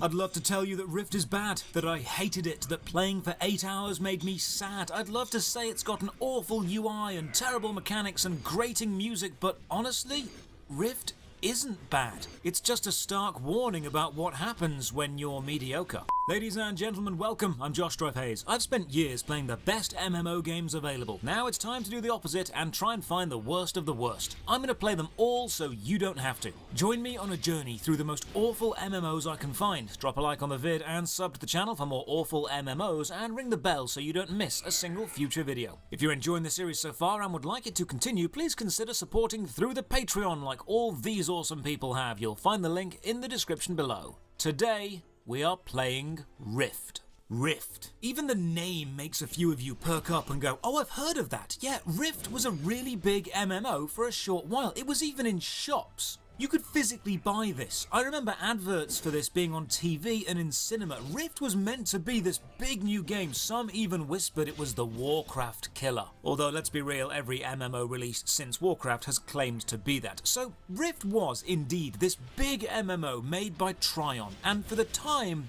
it was decent. It was a buy-to-play game with a subscription optional. It was expensive, and now, well, it's fallen a long way. Rift is now on Steam for free, so I downloaded it, but I was curious about the DLC offered, and I scrolled down and £140. The recommended DLC for this game can be bought as a bundle for £140. This means whoever now owns Rift, you either think extremely highly of your game, or you're a greedy, money-hungry company who will milk the nostalgic players into the ground and fleece any new players for every penny they can get. The kind of company that doesn't care about the quality of a game and only sees it as a means to a profitable end. Who is Rift owned by anyway? Ah, right. Our old friend GamerGo. You know they've still not emailed me back about working together since the Fiesta video, but I wake up every day hoping. So downloading Rift, and the first thing you experience is the Steam advert with quite possibly the most bored voiceover I've so far heard in this series. Seriously, this is meant to be professional, epic voiceover. Let's just enjoy this together. The day the dragons came through the rifts, our peaceful lives ended. Their armies invade our world, destroy our homes, and slaughter our people. They grow stronger every battle, unleashing new monsters and new magic, but we will not surrender. Together, we can stand against them. Together, we can fight. And together, we can drive them back. Join us, heroes. Fight for glory. Fight for peace. Fight for Talara. That was bad. First impressions are bad. I also like how the voiceover ends with the word Talara, which is the name of the fictional universe we're in, but they've added such an intense reverb it sounds like Talara. So the game is 23 gigabytes, making it one of the largest games reviewed in this series so far. Launching the game from Steam opens up the Glyph launcher, which was used by Tryon to store all of their games together. Now, Tryon actually made a few decent games back in the day. Arcade, Defiance, Trove, Rift. These guys clearly know how to make games, but not how to sustain them. Because most of their games were subject to a fate worse than death. The worst fate an MMO can have. Being sold to GamerGo. The launcher itself, though, yeah, this looks fine. There it is. Lines are clean, fonts readable, no issues here. Now, you'll actually see I have a tune already, because I played this years and years ago, before I even began working on YouTube, and I don't remember a thing about the game or story. So I'll delete this tune and we'll begin again. There's a few alien races to choose from, but I'll go with F because it looks most like a human and I'm a boring player when it comes to choosing a race. Here's a nice touch with classes though. Rift sees the game as having 4 main roles, the holy trinity of DPS, tank and healer, but then support, which makes all the other roles better. And each class has 4 general builds, allowing any class to be any role. Now some of the classes need you to buy the Soul Pack DLC to play as that role, so we'll look at the cash shop later. For now, I'll go with Warrior, and aha, the first text mistake. The description of the class on the right uses the pronoun she. Now, I've got no problem with any gender being any class. You'll know that I hate gender locking, but I've made a male character. This should say he. The face customization is really nice. Remember, this game released in 2011, 10 years ago. This was good 10 years ago and still acceptable today. The intro movie plays and it stutters a few times. It's a nice enough movie with one glaring error. There are no subtitles. Accessibility options, people. Subtitles should always be on by default, especially if your game starts with a cutscene. Now we're in, and backstory on you. You are not just a chosen one. You are an engineered chosen one, a created superhuman and ascended, a super special Mary Sue destined to save the world. You have literally been made for this one purpose, and every NPC will remind you of this all the time. Now for the tutorial. It is, for the most part, brilliant. Everything is well paced, the voiceover is superb, the controls are well explained, and when I go to change the keybinds, I'm noticing the small stuff. The menu UI is consistent, the lines are smooth, the aesthetic is held throughout, and when I try to change the key, it just asks if I want to rebind and then lets me. This is exactly the way you rebind keys. Take note, Fiesta. This is how you do it. I accept the first quest by talking to the dude by the door. He tells us to go and find the time machine. We've not had too much background thrown at us yet, but time machines sound cool, so off we go. My first quest is to kill several of these husks, so I attack them with auto attack and then I wait. And I wait. And I wait some more. And my god, if this is the early combat, then settle in, because we're going to be here a while. At least this gives me some time to admire the scenery. Early combat in Rift feels like 3D RuneScape. Click and wait. Not bad, just long. The attack animations are fine, the combat noise is fine, the character motion capture is fine. Everything's just fine. I like the scenery, the burning village looks good, NPCs being chased around by enemies look good, puts a bit of movement and action into the scene, makes the whole situation feel a bit more fleshed out and real. The music matches up nicely, epic strings, environmental sounds, flames and screams. It enhances the situation without distracting. This, so far, is the opposite of Fiesta, which is a good thing.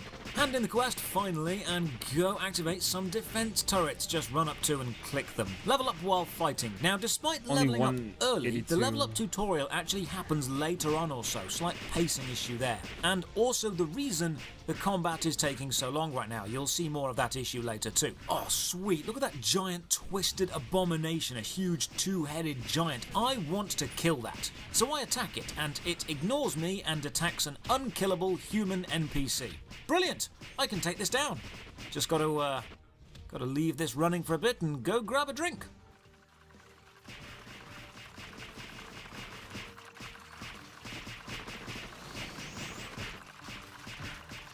Why am I? Oh. Big dude down, back to the defense consoles. I love how this enemy is just stabbing at them. It's not even on, dude. Why am I just missing? Run away. And he's all, die, turret. I admire his drive. Run further on, attack an enemy that's way too tough for me, and so run up to these guards for help. And to the game's credit, they do help me, so the early area NPC AI isn't bad. Next few quests need me to go and gather source stones, which are dropped by enemies, and every single fight with an enemy almost kills me. Like, I am taken one hit from death in every fight. Either this is meant to happen, or I'm somehow really underpowered. I'm not sure which, but this definitely feels slow. I do manage to kill 5 eventually, because when you're not in combat, your HP refills quite quickly. The enemy design so far is lovely. I mean, look at this forgotten war machine. It's metal plate armor held together by pulsating red energy, and I love how its bladed fist just spins around, because it can. They don't need to animate that, but they did, and I noticed. The sounds are also terrific. The scraping and clanging of metal when fighting this is so pronounced. Pushing forward and get the little bastion of last light within this small tutorial area. It looks fine. At first I'm thinking, wow, looks like that's a cheap knockoff of the FF14 Aetherite Crystal Teleportation Network. But then I remember, no, this came first. So Final Fantasy XIV, you have some explaining to do. Hand in all the quests, and now I need to go and kill hulking phantasms, which means more combat. So far I'm thinking, nice design, oh, they kicked me out.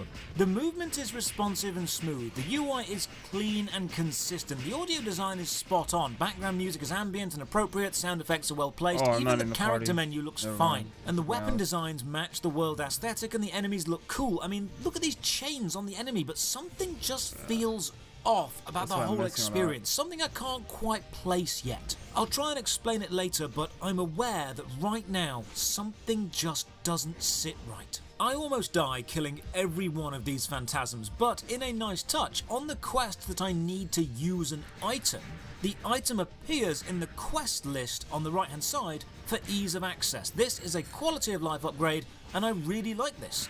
Plus, the quest object I'm using kills enemies in one hit, so I would like more of these, please and thank you. I restart this machine to fight Frederick, and I don't do well. 2 issues here. First of all, Frederick is not now and never has been a scary name. Your villains won't strike fear into the hearts of mortal men if their nickname is Fred. And 2, how am I meant to win this? I'm equipped with the best stuff I've been given so far and have got what few boosts I've found active, and I'm still dying. So when you die, you can soul walk, which basically puts you right back where you are, and then you just respawn where you decide to wait for 60 seconds. But you can only do that once an hour unless you pay for more. You can always resurrect at a nearby shrine, but every time you die, you'll lose vitality, around 20%, and when your vitality reaches 0, you'll lose some hit points permanently until you go to a healer and pay your vitality debt. I feel this is one of those ideas that sounded great in the design phase, but just adds unnecessary journey time for the player to keep walking back to a healer. Complex to play doesn't always mean fun to play.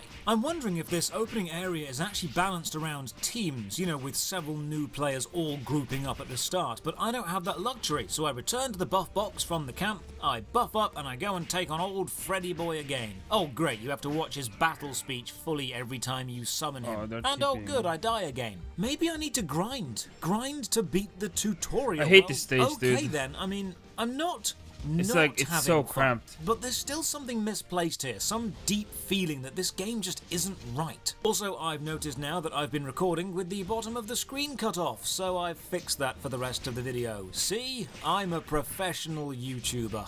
There's no other quests here, and grinding would take an age. I mean, I meet a new player and ask if they want to team up, but they're off to bed, so I'm just still soloing this. Let's keep taking on Fred until I win, and, the quest is done? It's finished. What? I didn't... How? Did somebody else do it? Did Fred just give up? I don't know how this happened, but my quest list now just says go across the bridge and talk to the faceless man. Okay. This dude needs me to take this soul-reclaiming device and go and get Shyla the Fallen's soul, but I need to subdue, meaning kill her first. So I go and give it a go, and okay, it's going good. Halfway there. Oh, she then creates a shield and spawns some ads, and how am I meant to win this fight? I can't do that much damage that quickly. Then my prayers are answered. And some of you Rift fans are probably thinking, oh god, finally he found the abilities page that the game doesn't tell you about and he's going to actually use his fighter abilities. Nope, I found a shop. And it sells potions. Gonna tank my way through this, oh yes. And hang on, wait, what's that? The shop sells Mudder's Milk, which for anyone unsure is a reference to the greatest sci-fi TV show ever made. After finding a hidden Firefly reference, I am much more on board with Rift. I stock up on HP pots and go and take on Shyla again, wait for my health to drop low and pot up. Oh, what? There's a 3-minute cooldown on using potions again. I didn't know that. If I'd have known that, I would have waited till later to use it to maximize the effectiveness, but oh well, let's try. I take her down, use the soul machine, and go back to finish the quest. You need to jam her soul into the machine and fight it again, so after Soul Battle 2, Electric Boogaloo, I'm told to get some anima essence from Soul Callers. Basically, every tutorial quest is go and kill X to get Y, and then move on. You can tell if you're going to win a fight within a few seconds by how much your health goes down and how much the enemy's health goes down. This cannot be how the game works, so I run away and I check the menus, the skills, and abilities. Wait, what? There's an abilities menu? Which shows all my attacks and stuff. You see, I didn't find this because opening the character menu shows you a menu called Skills, but that only lists crafting and gathering and general life stuff. To me, combat attacks would also come under Skills, but not in Rift. They're under Abilities. There's no tutorial explaining this though. Now, as a warrior, some of my abilities build up my resource, shown by 3 little swords under my HP bar, and then some other abilities spend it. The game even has the abilities labelled as Builder or Spender, which is nice, and oh god, this is so much faster now. I know what we're doing now. Now we're in business. A few more quests go down, and now we're marching up a hill with Liberty Prime. This giant mech has an AoE punch that just scatters enemies, so it's quite fun to fight alongside it. And at the top of the hill, we fight our first Rift, the namesake and main unique mechanic of the game at the time. Nowadays, the Elder Scrolls Online might have its Daedric Dolmens and Sky Chains, but Rift was doing this way back in 2011. When a rift opens up, the floor goes black, tentacles sprout up, and a tear happens in reality which floods monsters into our world. You have to kill enough of them to close the rift. You've got this counter on the right hand side showing the numbers 1, 2 or 3 at the top relating to which stage of the rift I'm at, and then the bag icon on the bottom showing the reward which I can click when I kill the rift. Taking down the rift takes a few minutes, and then we meet the big bad guy, the one everyone is afraid of, Regulos. Kind of like Fred. Fantasy names are meant to be scary, and Regulos just sounds like the sci-fi version of the word regular. You might as well call your name Generica if you're going to call your bad guy Regulos. But Regulos, stupid sounding as he is super powerful, so we complete our ascended destiny and run through the time machine to the past. The whole plot of this game now is we need to stop Regulos in the past to prevent this future. So now we're in the past, and the landscape looks nicer. There's fewer tentacles, but we can still see an open rift in the distance in the skybox. That's actually really cool. Chat to this NPC, ask a question, and then we get, quite oddly, a rather well done tutorial video. I don't mind this. It's pretty concise, it uses visual examples, and it has a fine voiceover, yeah. Explain more systems like this if we ask about them. This video is explaining the soul tree, and this system means there's a massive amount of variation within Rift's character building. Every time you level up, you get a few points, and when you put points into the leaves of a soul tree, that's the passive skills at the top, you get better, and the more points you put into a certain tree, the more activated abilities you unlock. That's the roots of the tree at the bottom. You can then mix and match which tree you advance, and mix and match the abilities you put onto your hotbar. So you can have 70% tank tree and 30% damage if you like. It's actually very freeform. I do something unusual now. I ignore the quests and go and take down the rift because I want to. See this right here? This is what games mean when they say you can do whatever you want. Many open world MMOs claim you can do whatever you want, but don't actually give the player anything specifically to do. Rift has let me ignore the quest and go and kill a rift because it looks cool and I wanted to do this. This is decent open world freedom. This dude also teams up with me, so thank you, whoever you were. Rift down, wander around town, and go and do some quests. The Portal Master gives me the recall ability, which makes sense, and in this room a sciencey lady needs a message from the future I've brought with me. Look at this. This glass distilling flask, this giant orb. It reflects and refracts the light through it in real time. You can see the reflection. That's brilliant. They didn't need to do that. They could have just made a translucent glass orb. This isn't even an item you can interact with. This is set dressing. And they made glass light interaction. Small touches that show a high level of craftsmanship. And with this noticed again, the feeling creeps back. What is wrong with Rift? There is something. I know it's there, but I can't quite put it into words yet. I check out the world map. It's sizable, with each region divided into level recommendations. Now, level scaling does exist, but only downwards. So you can out-level a zone, then return and play with your mates as the correct fair level, but you still have the harder zones to work toward, which is one of the more acceptable ways of doing level scaling. Take down more rifts, interact with this glowing satchel of explosives, and it starts a quest. So inanimate objects can start quests too, not just quest givers. Okay, and finishing those quests shows me the treasure alert symbol, this little silver cross thing to the top right. This is basically the you've finished a quest but there's no one to talk to, so click here for the reward symbol. I now do something that I've not done in an MMO for a very, very long time. I stop writing and just play. You see, when you're well versed in something, be that filmmaking or music or sports, you often spend more time analysing how something works and watching the little micro movements than you actually do spend enjoying the thing. But Rift does something weird. It does something not many MMOs do. It did nothing wrong for a long amount of time. When I play most bad MMOs, I spot bad things every few minutes, if it's Fiesta every few seconds, but I must have played for about an hour and a half and not written anything down. The fonts on the screen are all the same family and well-sized, from combat damage floating numbers to speech to the user interface text, and the UI itself is well-sized and well-scaled, with consistent outer edges and clean background colours. The ambient music matches the area, the sound effects of combat and running and enemy attacks are all great. It's not only not bad, it's quite good. The very first annoyance that I even write down is how I can't seem to buy multiple potions in the shop easily. I have to click buy for each one. To the bottom left, I can see there's also an activity finder which includes the dungeon finder, but I'm too low level for that right now. I do want to try a dungeon or raid before I stop playing, so I just keep questing to level up. I'm still trying to put together the words to explain the strange sensation of playing this, but while I do, let's go and read some reviews and see if anyone else feels the same way. What's the general consensus? No, I'm not done with Fuel. Played this game since it first came out long ago, but ever since Tryon was bought by Gamergo, the IP has hit the dirt. No more expansion packs in the work, game locked, even more behind a paywall than it was when Tryon ran the show. It's just a sad, sad thing. Really sucks when these companies buy out these studios, put the game on rails and just try to suck money out of people. My favourite features of the game are the versatility of classes, talent trees, the wardrobes and dyes, and dimensions. Rift has always provided a unique playstyle compared to most MMORPGs out there. There are features such as AoE looting, wardrobes and dyes, which came first from Rift that are now in other MMORPGs. I'm sad that there are no plans for the future. Sorry people, you're a decade too late. Rift was an amazing game, managed poorly by a greedy developer who made it free to play to chase bigger numbers while the game was doing fine. RIP Rift, you were amazing. 2010 to 2014.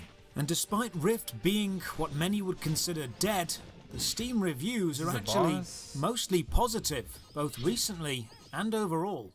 That's just made it even more confusing. Now, beyond all the reviews, if you're interested in a more in-depth look at the history of Rift instead of how the gameplay is now, check out Death of a Game, Rift. I'll link it below. Oh, there's water. Let's see how the game handles this. It's fine. Water graphics are nice, motion's good, buoyancy feels right, even the treading water animation looks good. They've animated the wrists moving backward and forward, which is correct. This quest now needs me to get some items, and the game shows me the quest item log, held on the quest journal screen, a place where all quest items go so they don't fill up the main inventory, which is a great system. I mess around with the soul tree for a bit, then decide I don't really know what I'm doing with this yet, so I just do the recommended build. The game has a beginner path to follow. Oh cool, there's cape physics. Your cape billows as you jump. Wonder what happens if you run backward and jump. Of course, it glitches through your body. I guess we can't have everything, can we? Now we're at a pirate refuge with a fishing quest, which is cast your line, then right-click twice when there's a bite. And thankfully it doesn't take too long for each fish. There's even a nice little bit of platforming to get to the right part of the refuge to fish at. Then I jump in and there's underwater combat, with appropriate underwater combat sounds and visual filters. And this enemy drops an item that starts a quest. So far, Rift is impressing me quite a lot. Wonder why it didn't do too well. Don't worry, I'll explain that later. I kill a load more stuff, hand in some quests, then return to the main story plot and stand in this energy beam for a bit, which gives me a nice 1 hour passive buff. I do some more quests and some more rifts, and honestly the core gameplay loop is solid. Combat is fine, quests are fine, and I've used that word a lot. Fine. This is the problem. I'm dying a lot. It's become clear to me now. You see, 2011 was an interesting year for the MMORPG genre, giving us Star Wars The Old Republic, Terra, DC Universe Online, with Guild Wars 2 The Secret World and Blade and Soul only 1 year away. 2011 was a year in an awkward place. Not only did Rift have huge competition from other releases in the same year, it had heavy competition just round the corner. Any game that released in 2011 had to either be a breakout success or be doomed to fade away under the shadow of Guild Wars 2. There simply weren't enough players to support every game succeeding. And with the beautiful graphics and smooth action combat of Terra and the massive might of Star Wars behind the Old Republic, Rift, a new IP from a relatively new company, was always going to struggle. Then Rift's fate was sealed when it was sold to Gamergo years later, but more on that later in the video. Finally in game I hit level 10, and this just opens up a load of stuff. First, I get a free gift from the shop.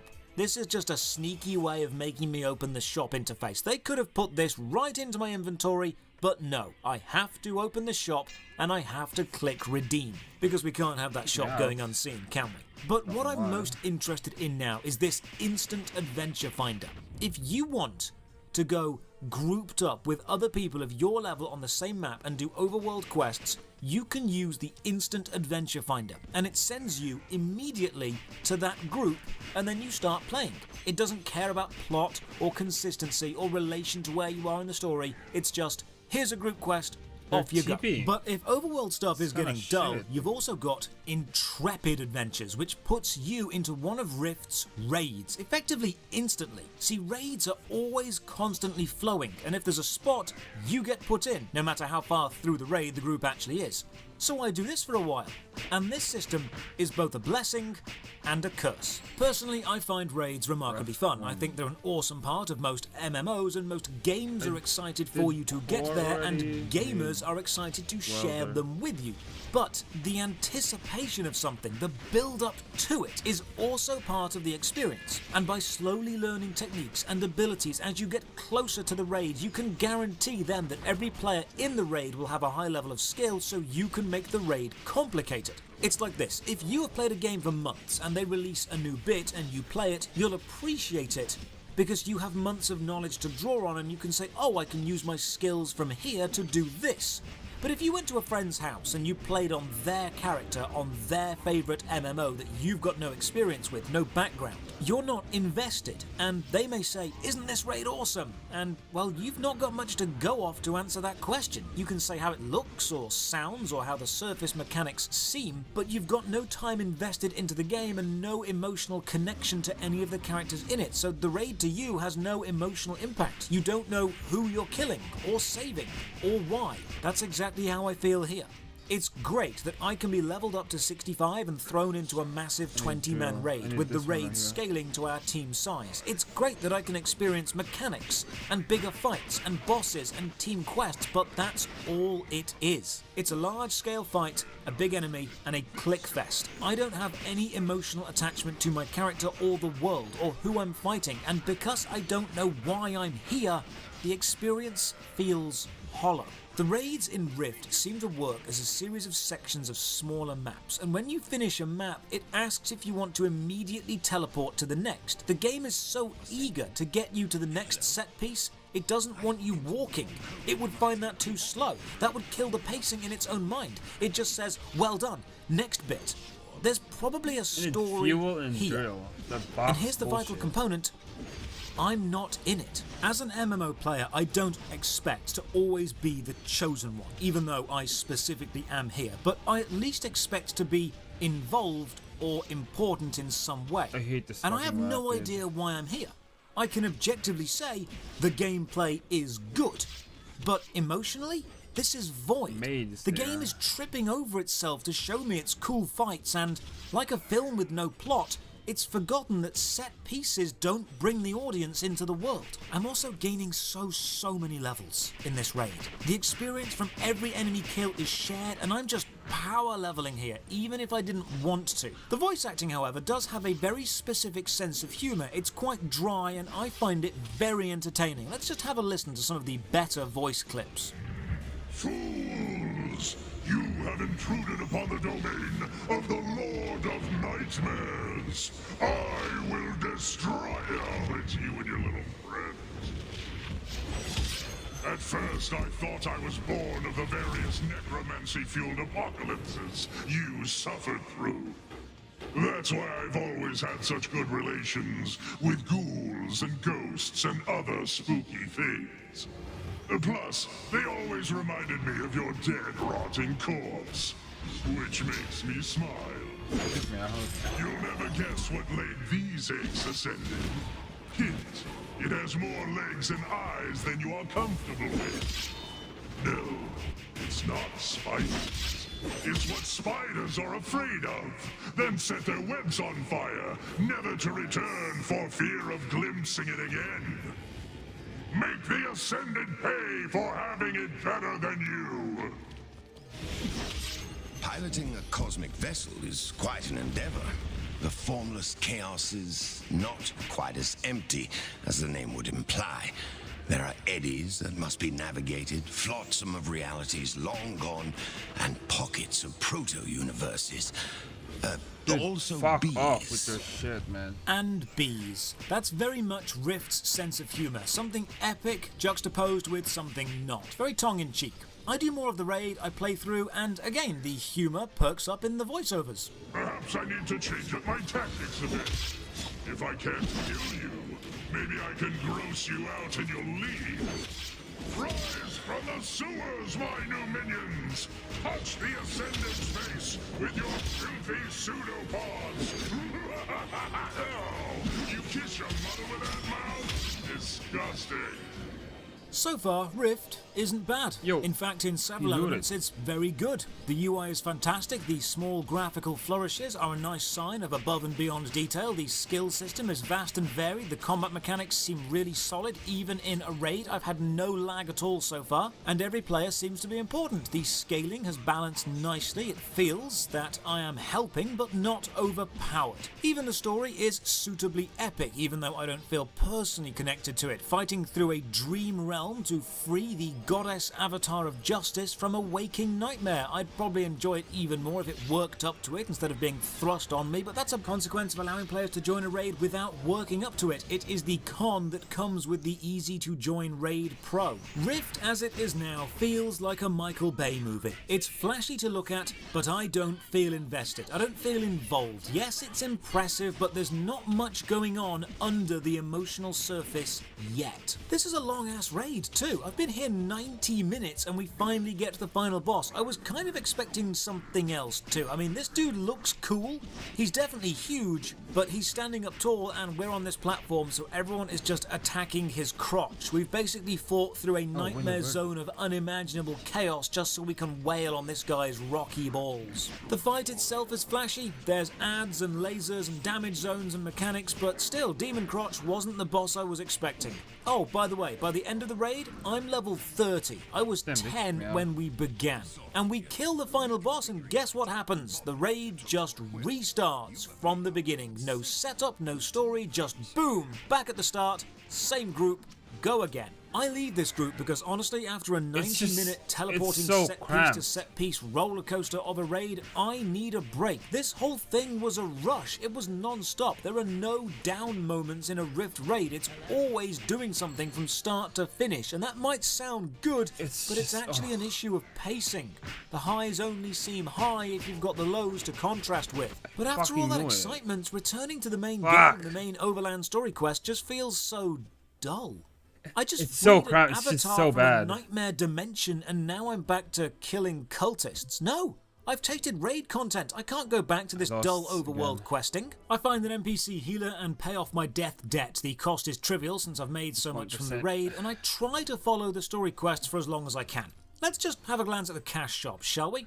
A level boost to 65. Not the top level, but close. Costs 6,000 of these gem things. How much would that cost me? Wow, 30 quid. 30 quid to skip the leveling process, which honestly doesn't seem to take that long with raids, although people have told me it slows down around 50. Oh, there's also a patron system where you can become a member for £10 a month, and then you get bonuses in the shop and stuff becomes cheaper too.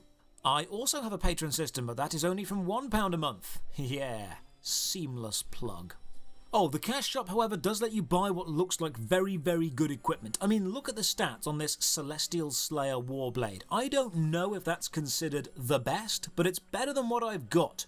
So while I can't say this is definitely pay to win, it's definitely pay for an advantage. Back to basic quest, kill some mystics, burn some barricades, make some progress, and finally manage to put into words what makes Rift so odd. Rift isn't bad. It's not objectively bad at all. It's well made with solid systems and a fun gameplay loop, nice graphics, great sound, freeform class building and easy access to raids, but it's not world class either. The best way I can describe Rift is this.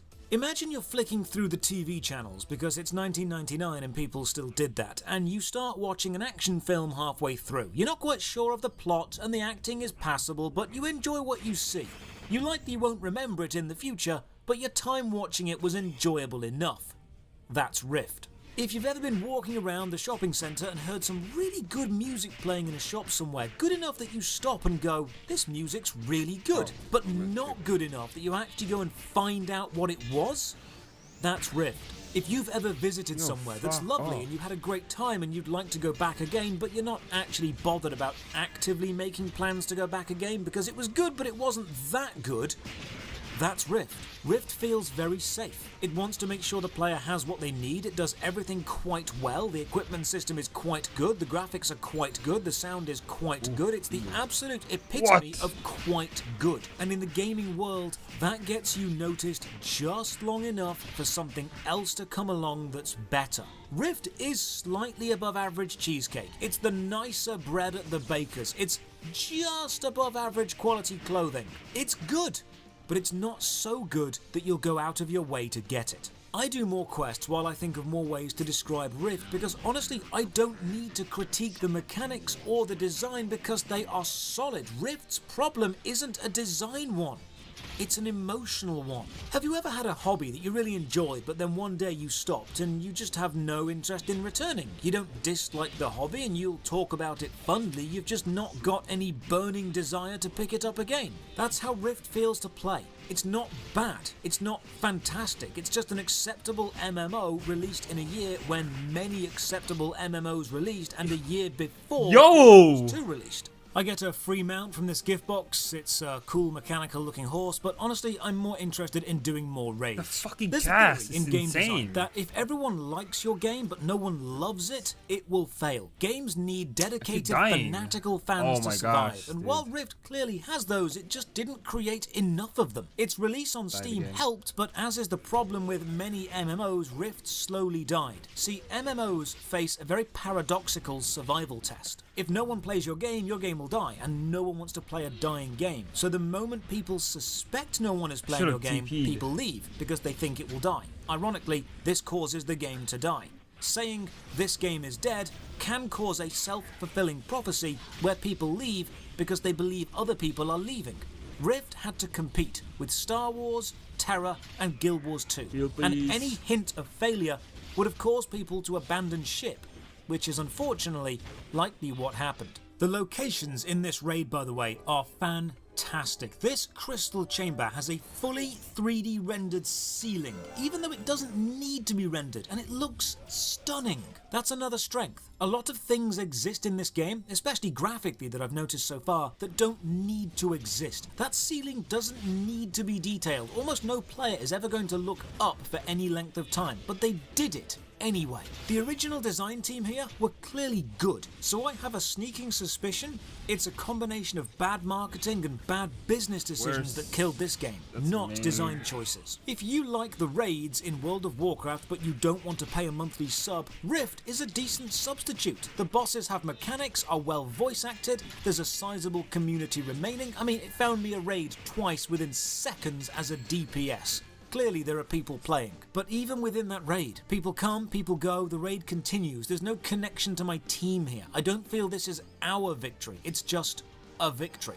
I don't know who's tanking or healing. I don't know who's doing damage with me. The names on the left keep changing so frequently I can't get attached to any one of them. This raid group feels more like a writhing mass, an evolving blob I happen to be in temporarily, instead of a defined team that I'm an important part of from the start to the finish. Every single map in the raid follows the same pattern too. It's quite paint by numbers. Enter a new area, kill X amount of enemies, pick up X amount of things, interact with X amount of objects, kill a bigger enemy and then move on. Lather, rinse, repeat. It's the same song and dance in every lovely looking area. In this zone, for example, click and interact with 20 corruptions on the floor, then kill 20 enemies.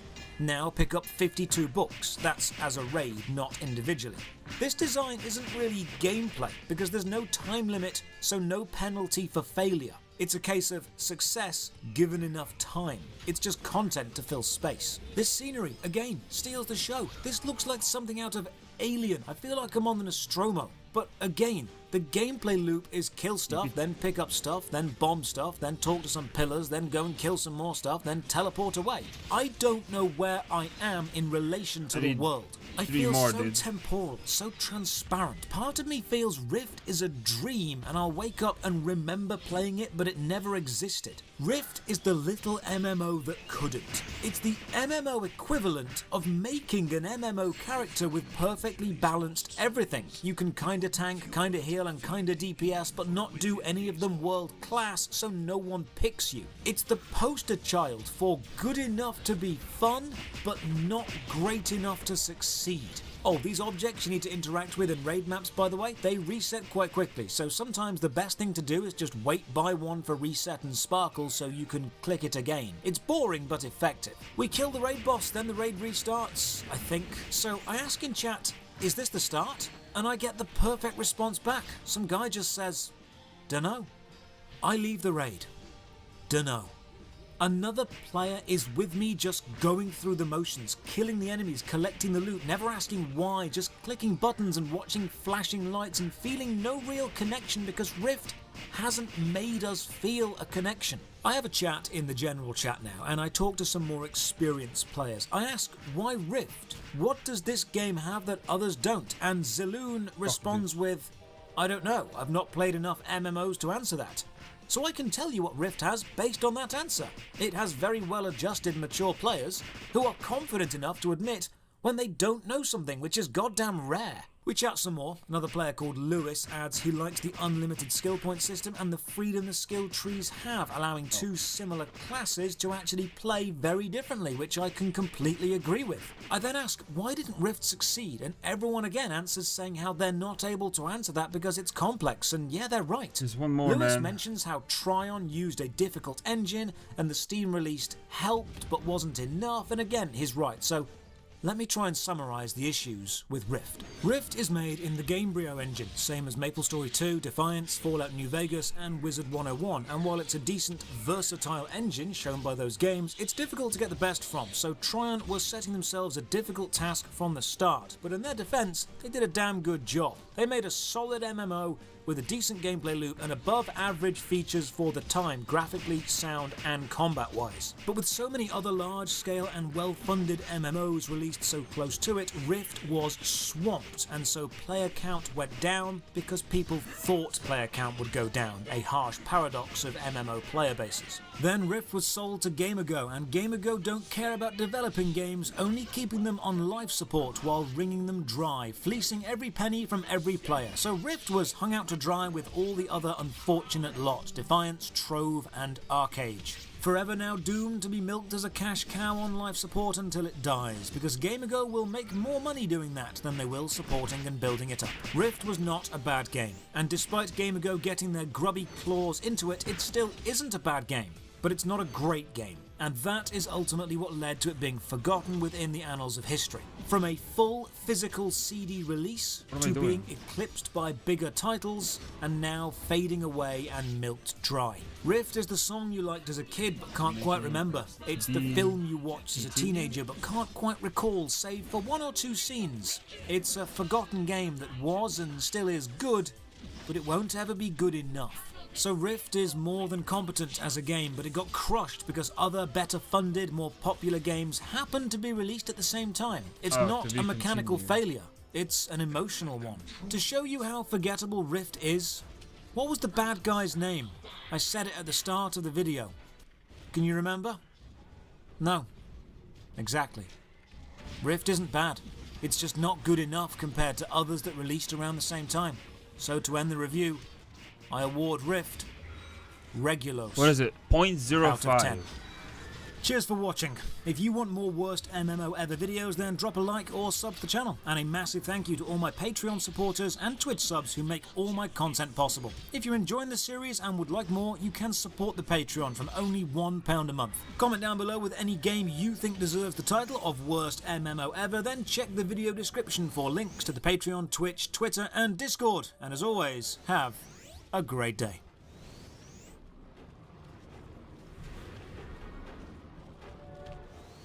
$75, 71, 72. They're in the 70s, yeah. Ashes is where it's at. Yeah. Raid's the boss.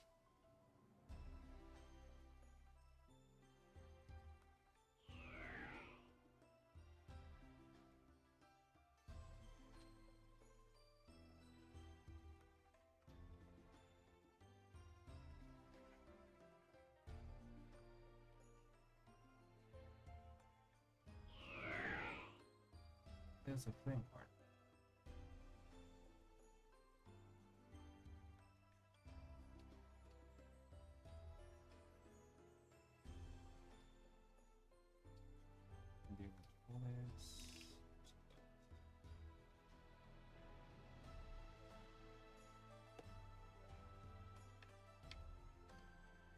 We'll level out.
gonna try.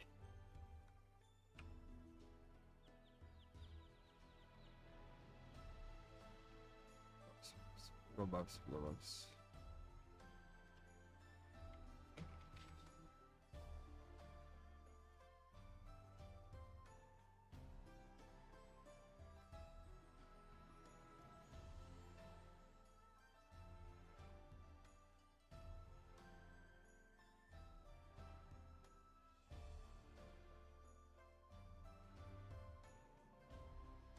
This is 69. This is 74. Kudama is 77. Gyokoto is 75. Oh, it's the same. I could farm there all day.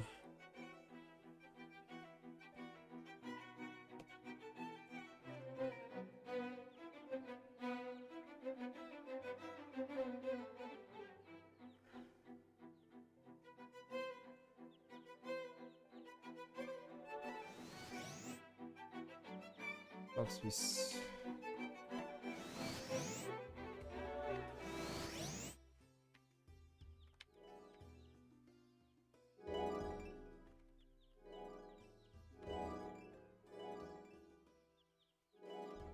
What is it? What, 80?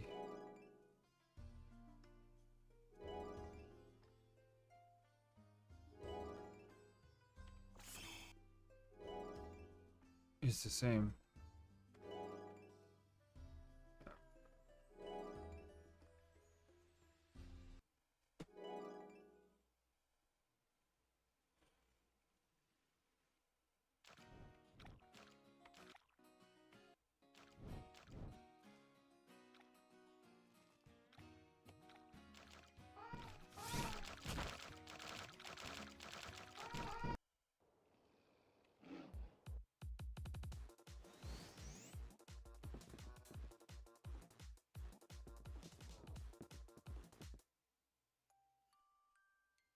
Oh, I don't have a freaking.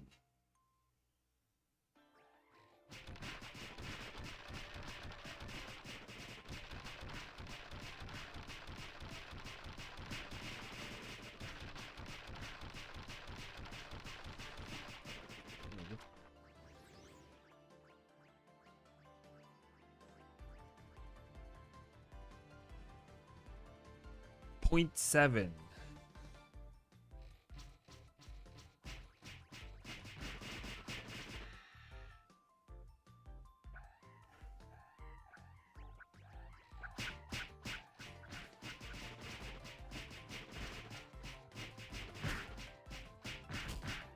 They fucking hurt.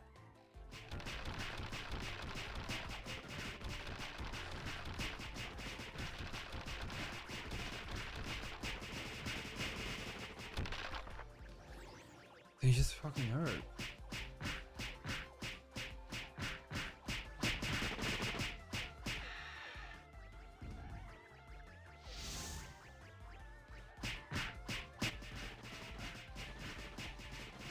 How much damage can I do?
Yeah, they do hurt in the party.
there any party?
You need to form this monster.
For healing.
Damn.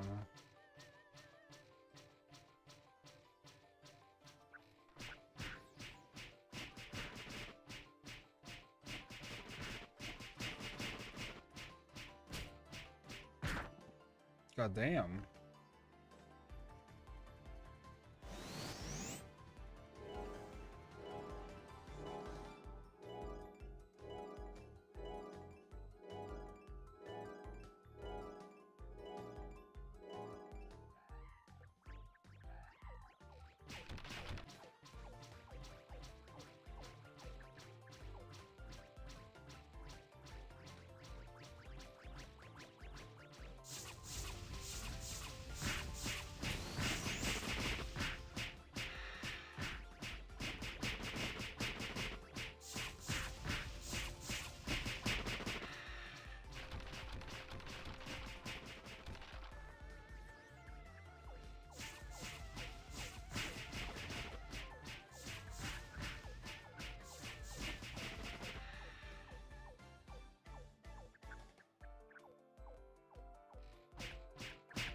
Good hitting. Like, it's insane. I'm going to be real with you. I am writing this review just after Christmas, and the only way I could make it through 8 hours of this complete garbage fire of a game was to get very drunk. So strap in and hold on, because this was an experience. Ladies and gentlemen, welcome. I'm Josh Hayes. I've spent years playing the best MMO games available. Now it's time to do the opposite and find the worst of the worst. Ow. I'm going to play them all so you don't have to. Join me on a journey through the most awful MMOs I can find. Drop a like on the video and subscribe to the channel for more awful MMOs, and ring the bell so you don't miss a single future video. If you're enjoying the series so far and would like it to continue, please consider supporting through the Patreon like all these awesome people have. You'll find the link in the description below. Today we are playing Fiesta Online.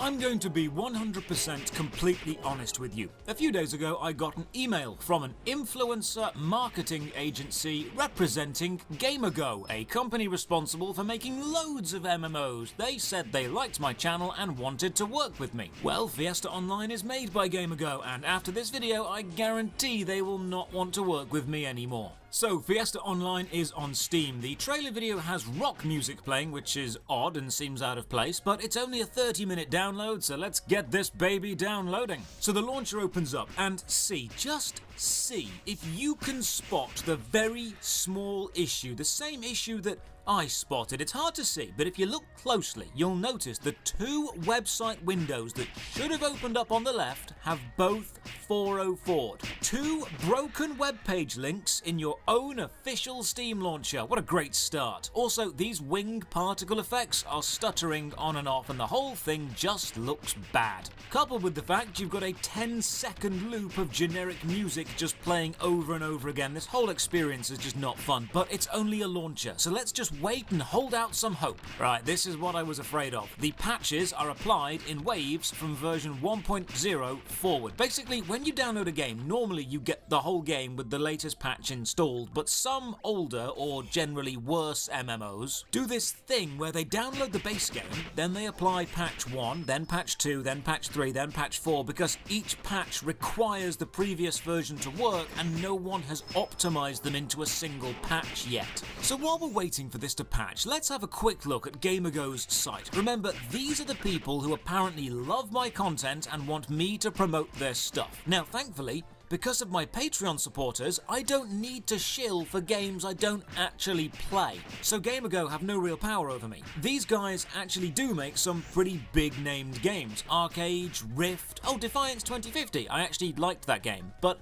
they've got some absolute shovelware in their catalogue too. I have no doubt I will end up playing all of these games eventually. This is basically a goldmine for this channel. Right, it's been 30 minutes and it's still patching, so I break out the Baileys and the 8 hours of drunk gaming slowly begins. I really expected a smaller game because now we're 1 hour in and we're still patching. We're up to patch 1.05.114. I close, then reopen the launcher to see if that helps. Oh, it does. Now there's a launch game button, which I click and it freezes. I try again. Same thing.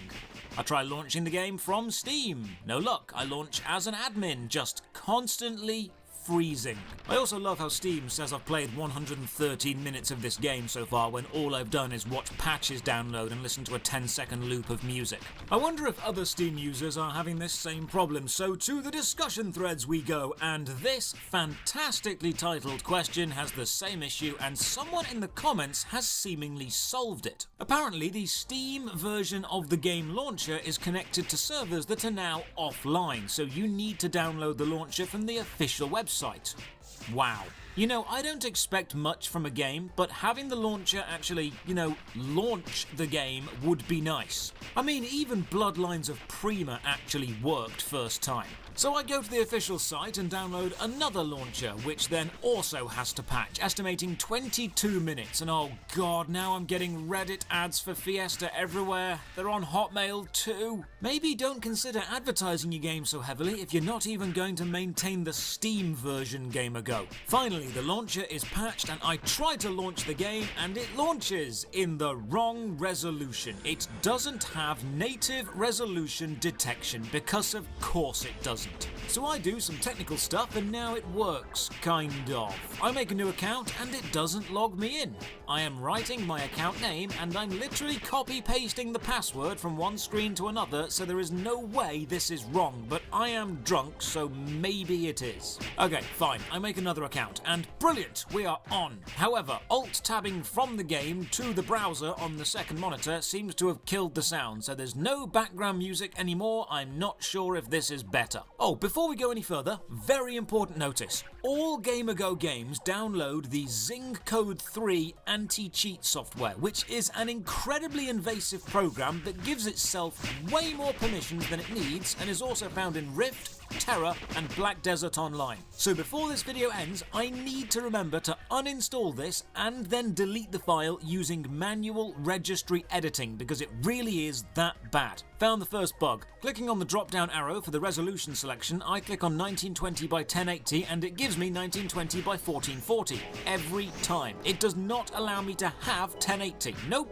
not happening. The only reason you can see it and I can play the game is because I'm watching the game through the screen recording software and I can resize it. You know what? Fine. I'm done arguing. play your game at your stupid wrong resolution and I will play watching the wrong screen. Finally, 3 hours after trying to download this game, we are in. Character creation, you've got 5 classes to choose from and 1 elite class. I go with Archer. Character made, we go into the tutorial and this loading screen looks like it's straight out of a PlayStation 1 era game and not a good PlayStation 1 game like Dino Crisis or Tenchu, one of the crap ones. WASD movement. We have someone talking to me, but I want to explore the movement first. So I run around a bit and within 10 seconds I have clipped inside a house. It's not even a hard to reach house. It's literally next to where the tutorial begins. You haven't even got collision detection on a wall next to where the player starts the game. So I run around for a bit and then this happens. You want to know what this is, what you're watching right now? This is me holding W. Nothing else. I couldn't even believe this. So here is a video I took on my phone to prove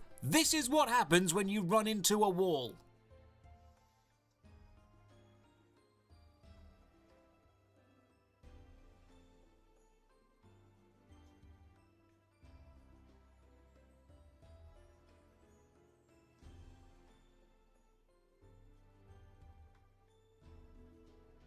Right, let's follow the tutorial. The game wants me to talk to blacksmith friends. I follow these huge arrows on the floor and chat to him. He's a merchant. The game needs me to right-click on the flashing items in his inventory and buy them to progress. But there is nothing to tell you this is what you need to do. It just expects you to figure it out. And then another stupid graphic issue. Why does the anime-style conversation overlay avatar of the blacksmith and the in-game model of the blacksmith looks so different? They're not even wearing the same armor. That looks nothing like the model. How did you get this wrong? Next, the tutorial tells me to open my inventory by pressing I and equip a bow, despite already having the same bow equipped. Then it tells me my HP is low and I should press Q to use a HP stone. Now I need to find Skillmaster Elok, which again follow big arrows, and he's here, and at least these pictures match up. This guy sells me abilities, and just have a guess what the first archer ability is called. Of all the MMOs I've played, this is the most commonly named archer skill.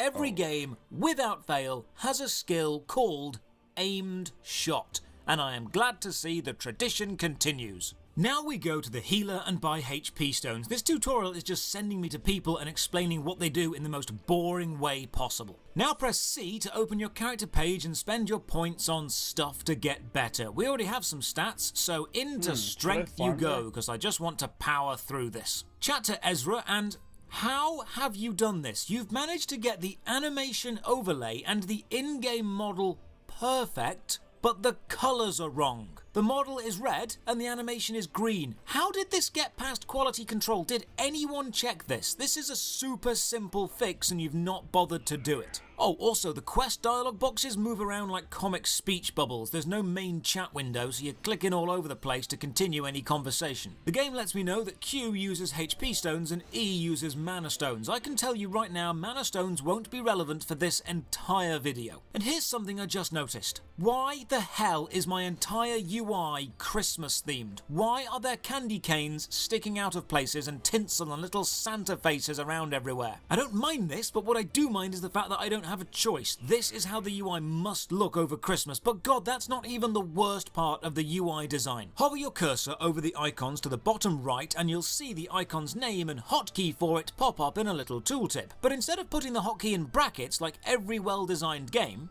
they've written I key, O key, M key. You don't need to write the word key after every single one.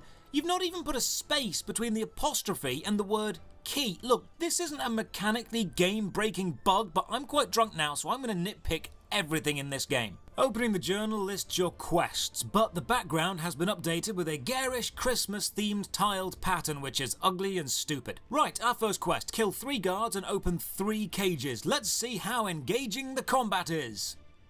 It isn't.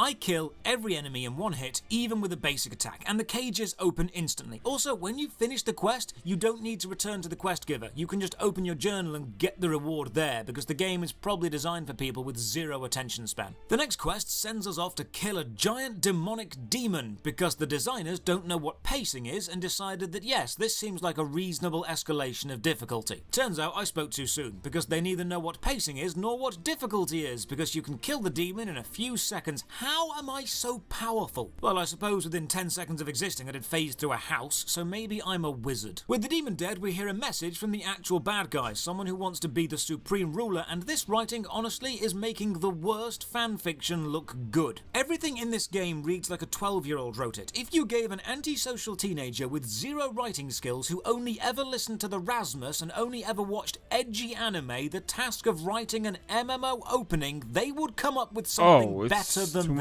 Now I'm treated to this catapult animation. It's not major, but it does annoy me. It launches a flaming metal band covered ball to this crater, but you can't move into the crater and get hit. So it's just pointless set dressing. If you're going to have a battlefield, let me get hurt on it. I followed the arrows to stop the evil overlord. Honestly, I'm not even sure I want to. If they asked me to join them, I'd probably jump at the chance. Anyway, we meet the bad guy, then we fight the avatar of Pargle. Who is Pargle? Why are they attacking? Why are we defending? All very good questions, and none of them are answered. Also, this fight is just... how can I describe this? How could I use my mastery of the English language to fully convey exactly the feeling that I got when playing this game? Ah, right, I've got it. This fight is shit. The enemy just attacks the 3 guards and I just stand here slowly shooting a god with arrows. Then an angel appears and says, I will save you. Honestly, love, I'm doing fine. A few more hours and this god is going down. But she insists and says she will save us by sending us back in time before these events began. Which is like the start of Rift, which is another game made by Game Ago where you go back in time before the great battle against a god. Maybe Game Ago just has a type of game that it really likes. Now we're done with the tutorial and we can explore the main game, and holy Christmas Batman. Okay, so I'm recording this on the 3rd of January. Christmas was 9 days ago. So not only is this late, but my God, it's obnoxious. The forced Christmas UI is one thing, but the repetitive Christmas music in the background is quite another. So this is the main town, and hint windows keep forcefully popping up and telling me stuff in large info dumps. Apparently, I can move using the map, but only up until level 60. What an odd design choice, to give players ease of movement up until the end game. That seems backwards. You want your players to experience the world at the start of the game, not at the end. You can move using the W, A, S and D keys, but you can also left click. Now normally, you're able to talk to NPCs by left-clicking on them, but nope, my game is broken. Nothing is happening. I decide I should quit, close the game and relaunch it to see if that solves the problem, and while doing that, I take a quick glance at the Steam player charts. I am amazed that 2 people actually got this game to work on Steam. Back in the game, and cool, now I can actually talk to NPCs again. Julia gives me some stones and sends me to the village leader, who for some unknown reason is dressed like a 1920s British explorer. He explains the journal, which is the quest log, and how it not only shows active quests, but local potential quests as well, so we can always locate something to do, then sends me to Weapon Master Zach. While walking up these steps, I realise something odd. You don't have a shadow, not even a circle with soft edges underneath you. You look like a layered over animation just moving around with no light sources reacting to you at all. If this was a stylistic choice, it is a bad one. Weapon Master Zach needs me to go and kill some slimes in the forest. If you are playing crap MMO bingo, I think killing slimes is the free central square. So I go and do that, but again, the forced helpful pop-ups just keep springing up. The game says you don't have a choice, Josh. You will look at the helpful things. The game demands it. I kill 5 slimes, they die in 1 hit because we can't have combat being engaging, can we? Oh, and also issues with picking up items. Clicking on an item dropped by an enemy makes you run over to that item, but doesn't pick it up. You need to click it again while you're directly next to it to pick it up. I hate this. I'm not clicking the item for no reason, game. I want it. Just put it in my inventory. You don't need to check that I'm sure every single time. Head back to Zach and he rewards me with a choice of 5 possible boots, but there's only 1 pair suitable for my class. This is a system that so many bad MMOs use. Giving me a choice of 5 with only 1 viable isn't a choice. Just give me the boots for my class and stop pretending I have any authority here. I take the stupid boots, go back to the blacksmith, and he needs 5 mushrooms killed, so back we go. Mushrooms also die in 1 hit, making them mechanically no different to slimes at this level, and seeing as this is the lowest level, they will never ever be different to slimes, meaning there is no reason for these enemies to actually be different. I realise there's going to be a lot of running, so I rebind auto run to the T key, and then I try to auto run but find another odd mechanic. See, I've made a video explaining how you can judge MMOs in only an hour, and this is one of the weirder tests that I do. Auto run should be cancelled by pressing the auto run key again, or by moving forwards or backwards only. Side to side movement, turning or jumping should not cancel auto run. But in Fiesta, nothing cancels auto run. Not moving forward, not moving backward, not moving left or right. You have to press the auto run key again or you will not stop. Next quest is from Skillmaster Ruby. Remember I said the writing quality is dire. One of your responses to being asked to pay for something is actually, I'm poor. Which is both not true in-game and a line that I would cringe at reading even if a child wrote it. She needs 5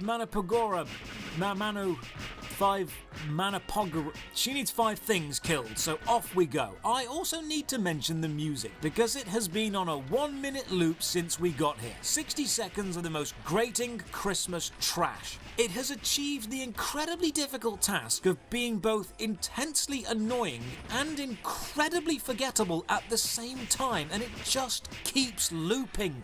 This quest takes us to the Forest of Tides. See, Fiesta Online doesn't have a large overworld. It's actually many small maps all connected together, so it's not really massively multiplayer. It's also got almost no players, so it's not really multiplayer either, but at least we can agree it's an RPG. Just. This zone has left the Christmas music behind, and instead we get really well-made ambient forest soundtrack with distant sea sounds. I'm just kidding, we get this junk.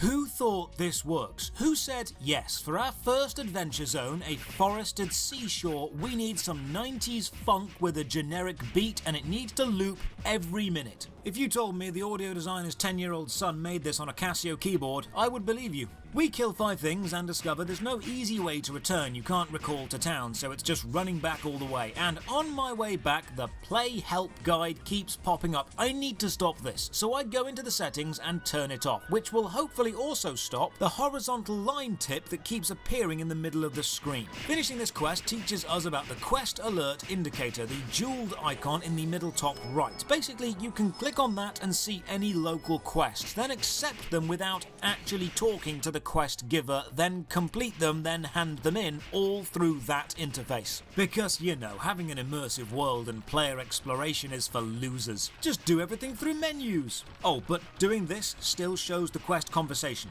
So the NPC's picture still appears as if you're actually talking to them despite them being miles away, because that makes sense too. I accept all of the quests I can, except the Christmas quest, because I'm saving that for later. That's my special treat before I delete this game and burn my hard drive for even having it on. In a handy touch, the map shows the quest enemy locations so you know where to go. Then we get told about weapon titling and enchanting and upgrading and spirit stones, and like 4 separate weapon enhancement systems all get thrown at you at once, and all of them are information dumps which make you care about none of them. Look, if you have a lot of systems game, I respect that, but if you throw every single system you have at me at the same time, I'm not going to be motivated to learn any of them. You need to learn pacing.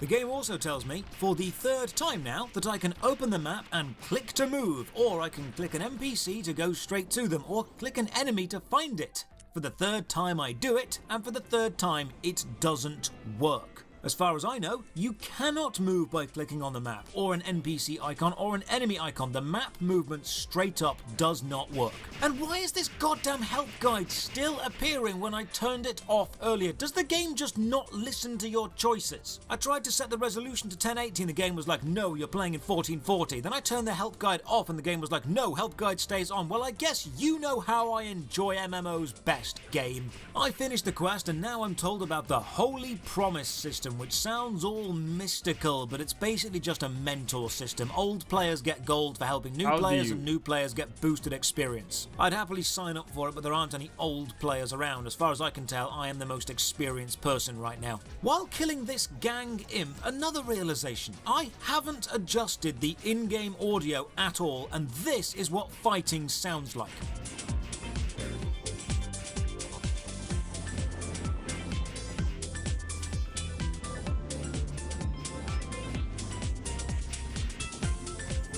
You hear that? You hear those combat special effects and battling sounds? No?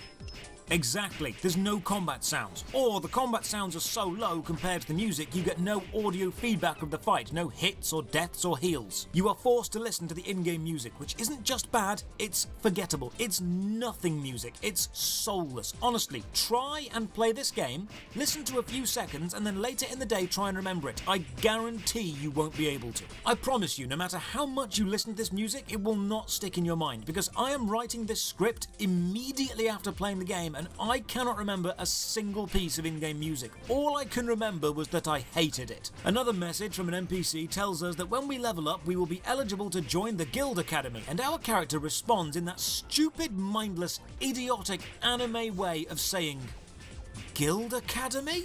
As if there's no fucking clue what those words mean. Yes, you idiot, Guild Academy. Two very easy to understand words. Use your context clues and figure out it probably means an organization where we can learn new skills or become better at stuff. How did that concept confuse you? Earlier you were fighting a god and now two very basic words seem difficult. I hate when games make me play a brainless moron. I open up the quest menu and accept everything. It's all sending me back to the same map, so may as well be efficient here. You know, while running around and looking at the god-awful scenery and listening to the god-awful music, I'm reminded of an actually really good old game. Slight tangent, but a few of you might understand this. You see, years ago, the PlayStation 1 had demo discs released with magazines each month, and my parents would buy them for me, and there was this program called Net Your Rose where you could make your own games, and sometimes they'd be included on the discs. And one day, I found a game called Terra Incognita, and it was just goddamn brilliant. A third-person, short, action-adventure puzzle game made by Mitsuru Kamiyama,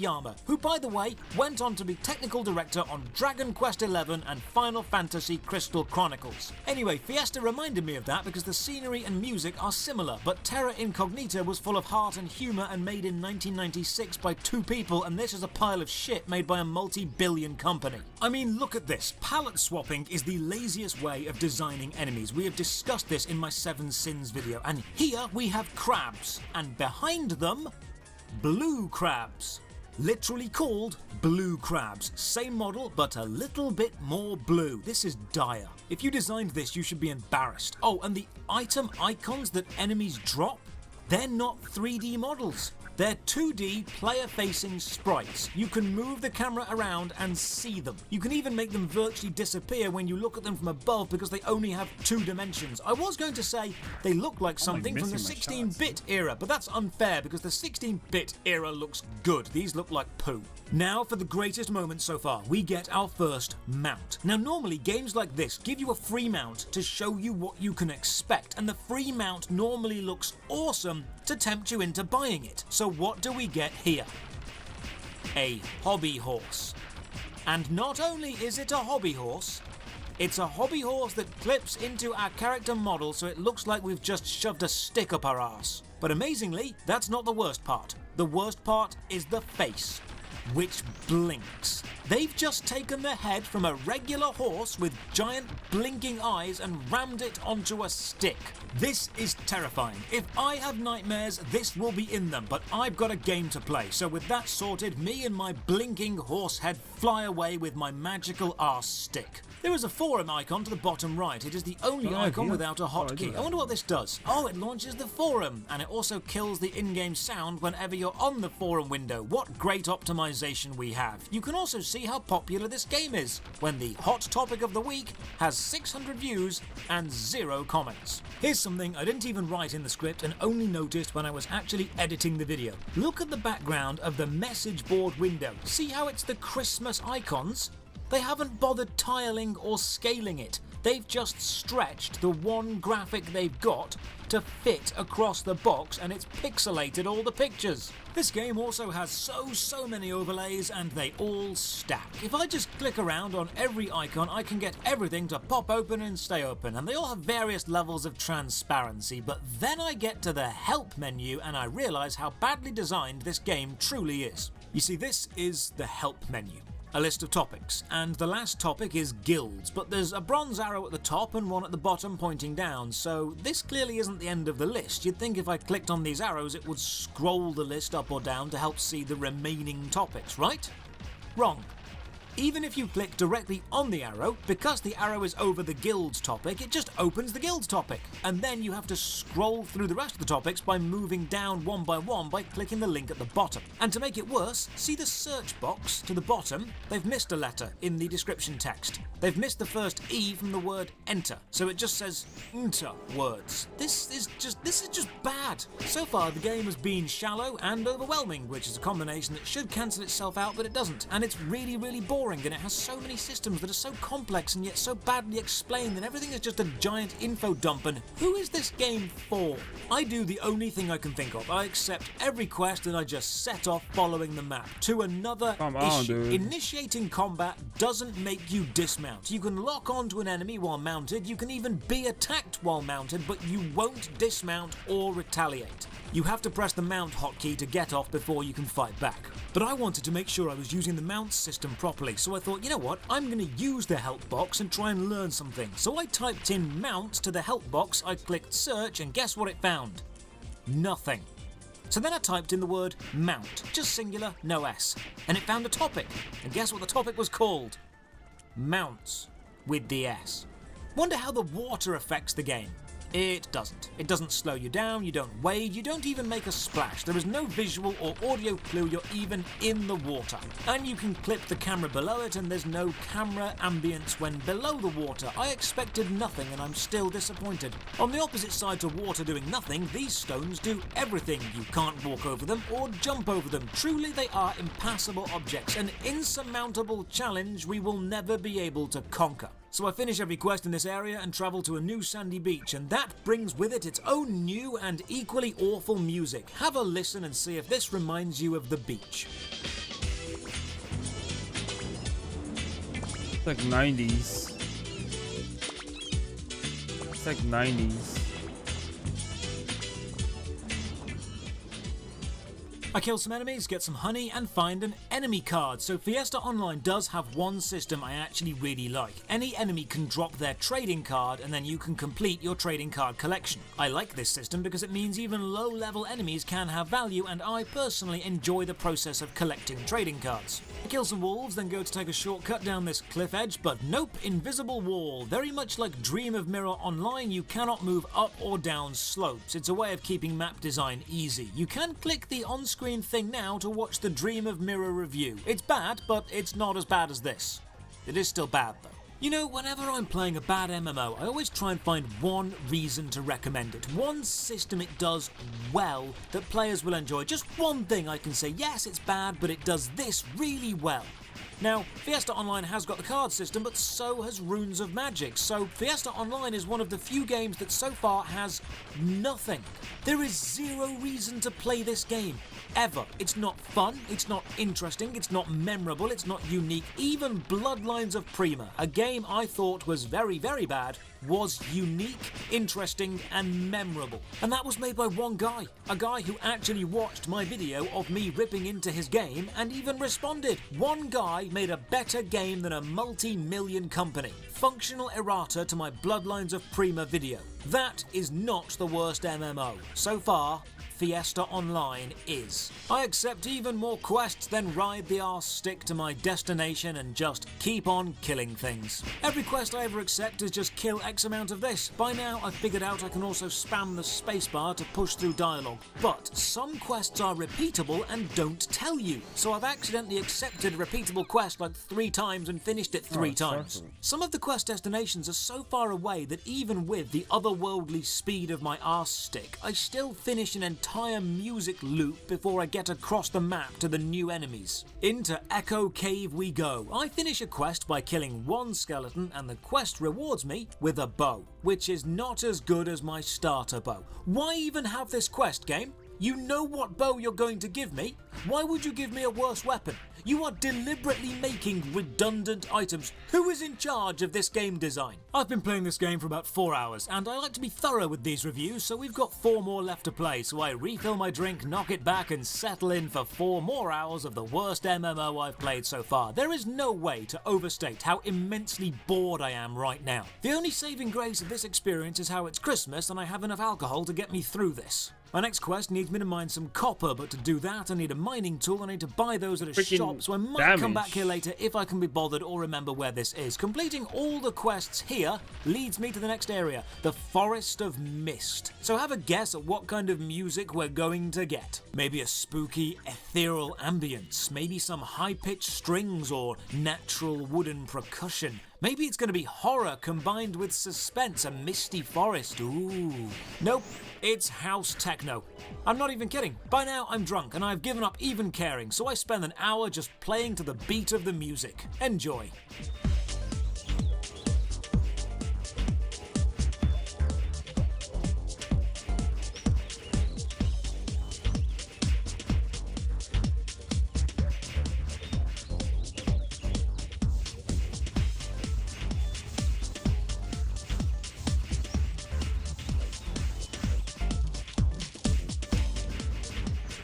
This gameplay is the dullest thing I've ever played, and I've played Kingdom Hearts 3. The card drops are the only thing keeping me going.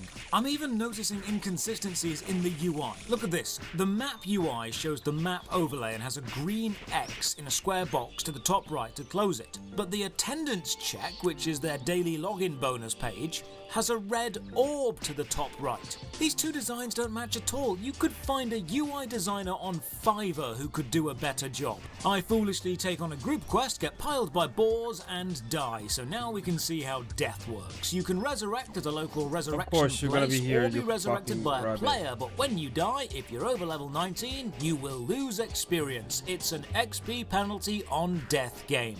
But don't worry, there's a cash shop item that prevents XP loss, because of course there is. XP penalty on death encourages playing safely and not taking risks, when taking risks is exciting and enjoyable. If you have an XP penalty, you're basically encouraging players to play your game in a boring and safe fashion, which is the exact opposite from how an action game is supposed to be. When I revive, the techno beats start again so I can get back into raving and questing. Now some quests do require returning to the quest givers, so that's just an inconsistent system too. Oh, also, I can't do these kingdom quests, which I think are instanced group quests, because 1, there are 0 players in any of them, and 2, they start at certain times of the day and I'd have to wait for the time to begin. Good lord, this is like shops being closed in New Frontier all over again. I accept more quests from the blacksmith, the game lags, and I pray it crashes. Any excuse to stop playing, just give me a reason, but unfortunately no, it stabilizes and we must continue. You know what, screw it, I'm done. I'm doing the Christmas event. Let's go and see what the designers think is a good Christmas distraction. If I know anything about MMOs, and I like to think I know a thing or two, I'm willing to bet the Christmas event is absolutely nothing to do with the actual core gameplay loop. It's not going to be combat, it's not going to be crafting, I bet it's going to be a specific one-time only physical thing, because bad designers always feel the need to add in random, unrelated mechanics to mark special occasions. I need to find Winterming. I have no clue where they are. They're not in this small beginner town, but I do find a teleporter and go to what looks like a bigger town.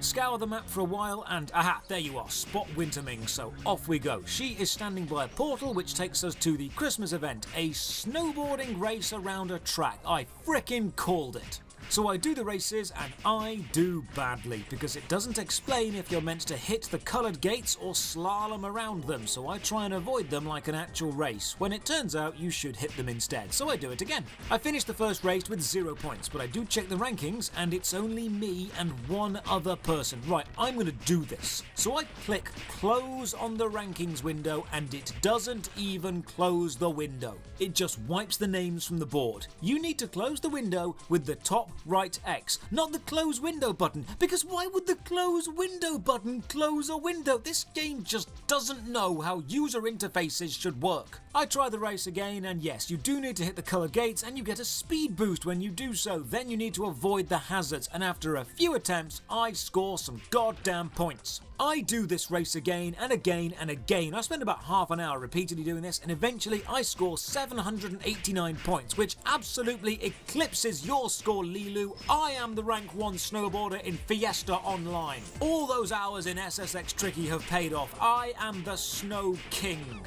So I wonder what kind of rewards you can get from your Winter Festival coins. This is the holiday shop. You've got cosmetic items and mounts and... wait, what? The mounts only last for 7 days? Even the Winter Festival ones? Even if you win all the coins, you can't buy permanent mounts in the game. You basically need to use the cash shop. This is just low.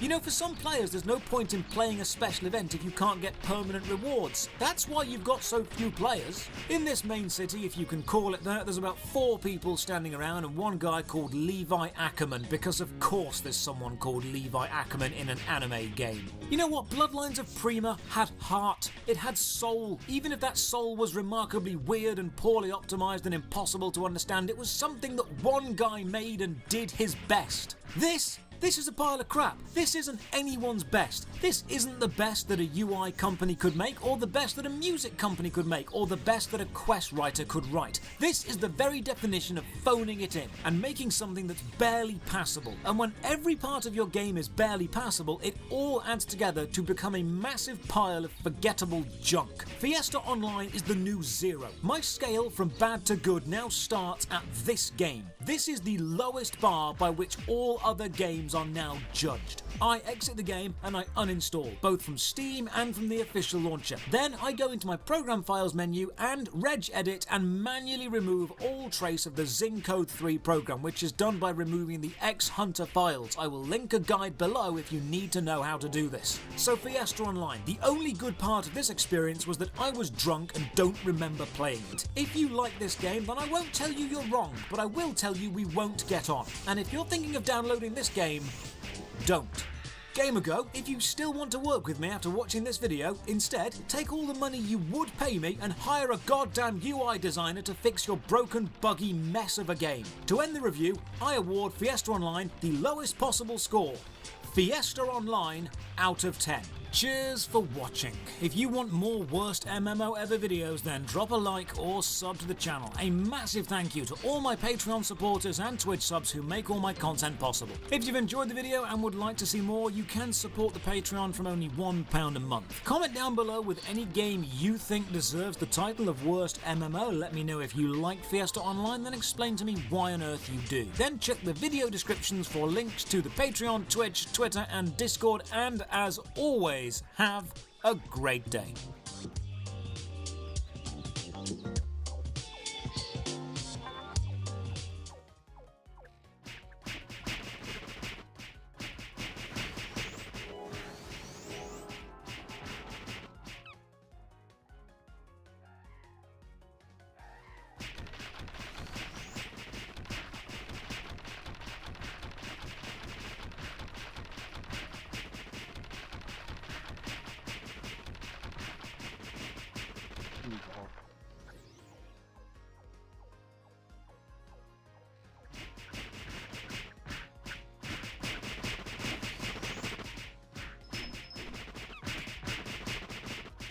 Damn, that's 1,300.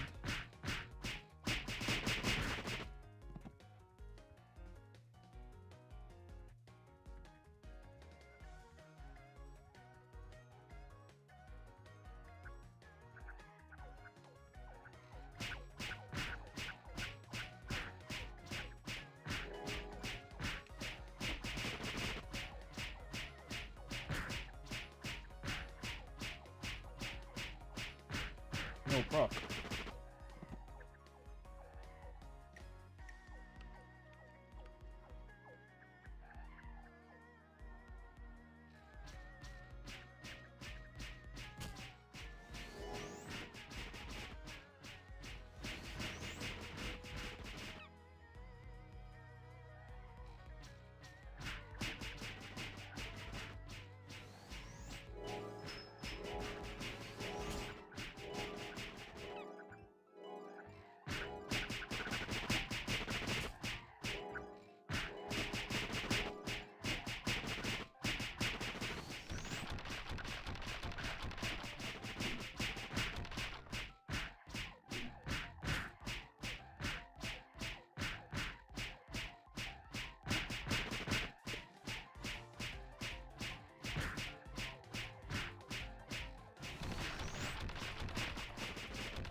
Fuck. And then we're here. Let's just kill it.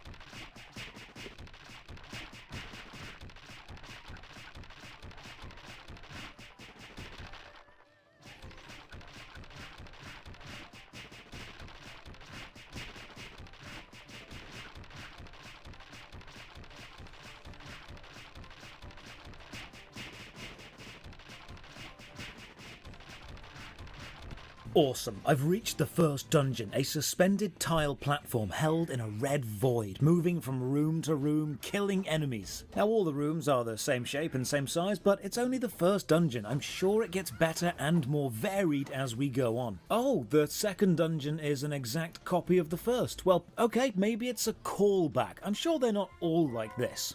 Third dungeon. Starting to sense a pattern here. Fourth dungeon looks pretty familiar too.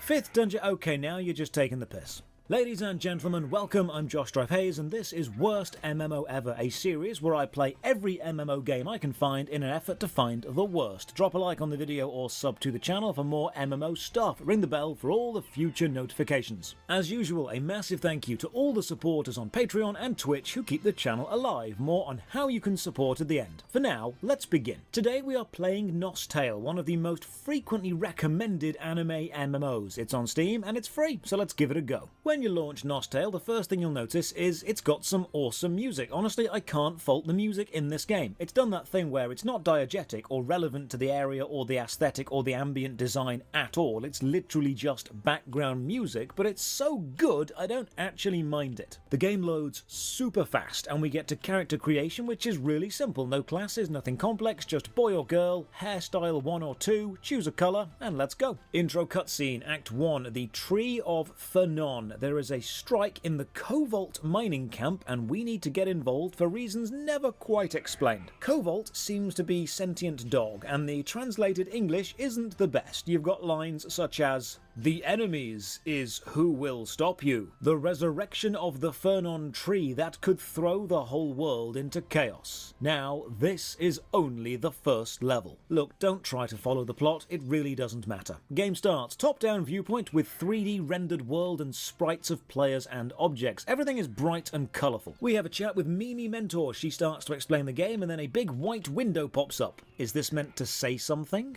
Maybe this is just a bug and hopefully it won't happen again later. Haha, foreshadowing. Left click to move around, WASD don't seem to do anything. You can zoom in and out, but it's reversed. Scrolling backwards zooms in, scrolling forwards zooms out. I never understand why games choose to do this. We're given our first quest, Hunt Danders. Left click on an enemy to target them, left click again to start auto-attacking. Behold, combat.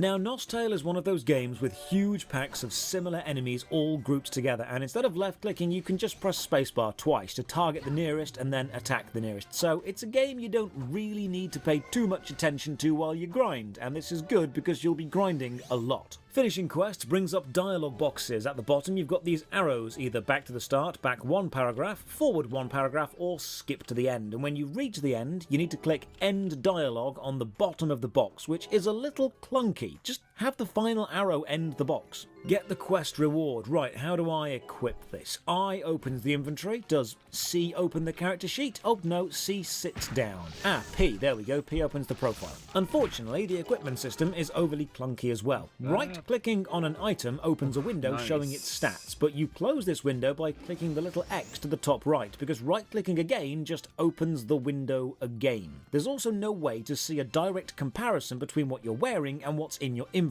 Holding Control or Alt doesn't do anything. Come on, guys. Comparing equipped and non-equipped should be standard by now. O opens the quest list. My current task is catch a chicken. In the quest journal, there is a Start Dialogue button. I assume this will replay the convo that gave you the quest so you can reread the context, but no, this button does nothing. These small touches already, broken window pop-ups, no item comparison, buttons not working, they're a common theme with Nostale. The foundation of the game, the actual core concept, is okay. I'll explain this more later. It's all the bells and whistles which are broken and weaken the game. Walk up to a big chicken, try to use the skill Capture. It's number 9 on the hotbar, and nothing happens. Not quite sure why. Maybe this is the wrong chicken. Games like this are sometimes really pedantic with enemy names, and yes, you can't capture big chicken, you must capture chicken. Totally different things. Enemies need to be at 50% or less health to be captured. First issue with gameplay, it is such a mess of items, enemies, and my own avatar that clicking on any specific thing in a crowd is quite difficult. Everything overlaps everything else. And when in a bundle of stuff, the cursor seems to have a mind of its own for some reason. Capturing an enemy makes them your pet, or NOS mate, so now I have a chicken.